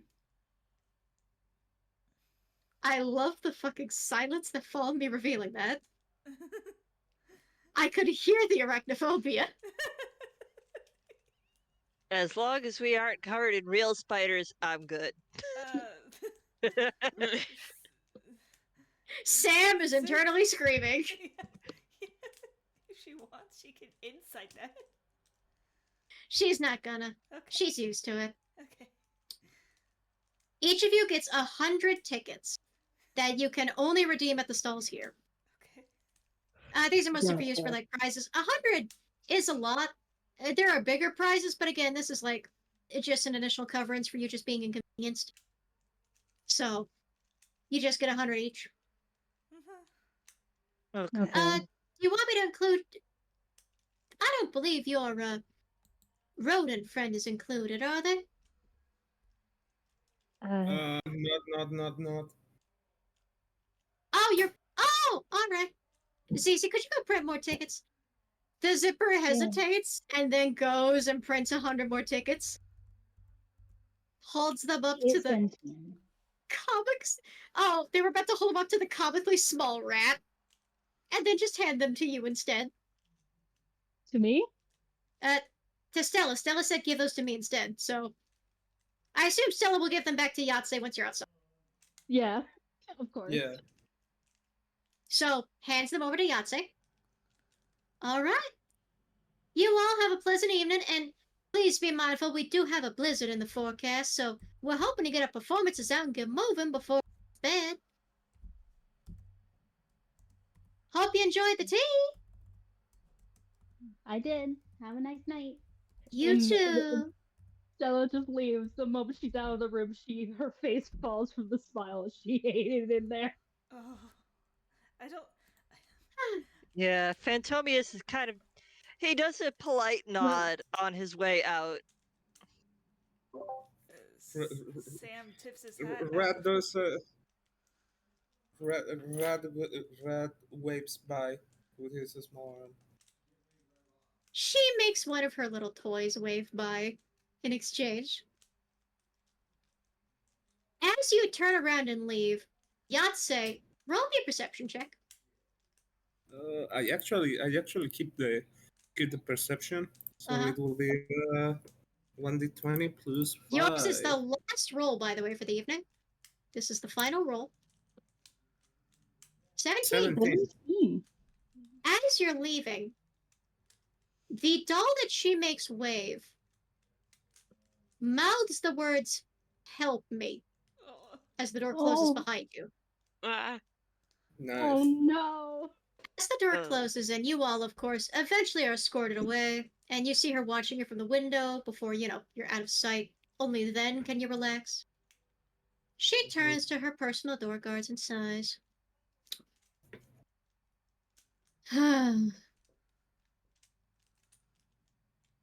Boys, they turn to her, obedient as always. You know we can't have a kid causing trouble at the circus, right? They look sad. They nod, but they clearly look like they move their heads to try. Now, I know. I don't plan on hurting them. Don't you worry. The kid'll be fine. But if we spot that shadowy hooligan again, we can't have them sabotage it. Do you think if you find him again, you'll be able to just store him in my carriage until the performance is done? And then we can send him off to the authorities? They turn to each other, then nod. Wonderful, wonderful. Oh, and, if you would, tell my Thread sisters to keep an eye on that party. They also nod. And they look like they turn and don't do anything, but little trails of spiders crawl from between their seams out of the cart and into the grass. They distribute the messages. Well, the guards just stand there doing their job, keeping her safe as she takes another sip of her tea, looks it over for a moment, then sighs, sets it aside, and picks up something else because she feels like tossing and smashing something, and it's not going to be her fine china. So she picks up a picture frame to break instead. It features her and her sister, holding each other in front of a fledgling performing troupe. The glass breaks, mostly in the middle, but a bit over Kirana's eyes as well, and over Isnana's heart.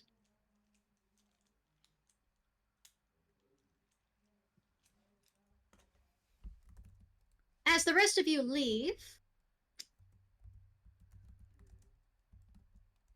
we fade to the outskirts of the circus. We're standing by the bulletin board, a figure waits, with a cane and a pipe. Eyes persistently closed, taking the disguise of a pink elephant in a suit.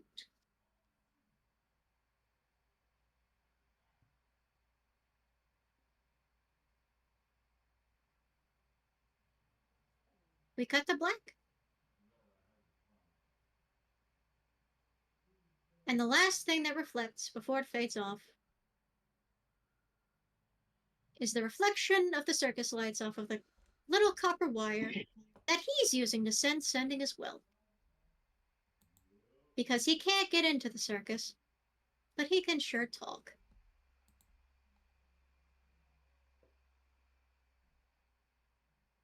And as it fades to black, we'll come back to this properly for part 3.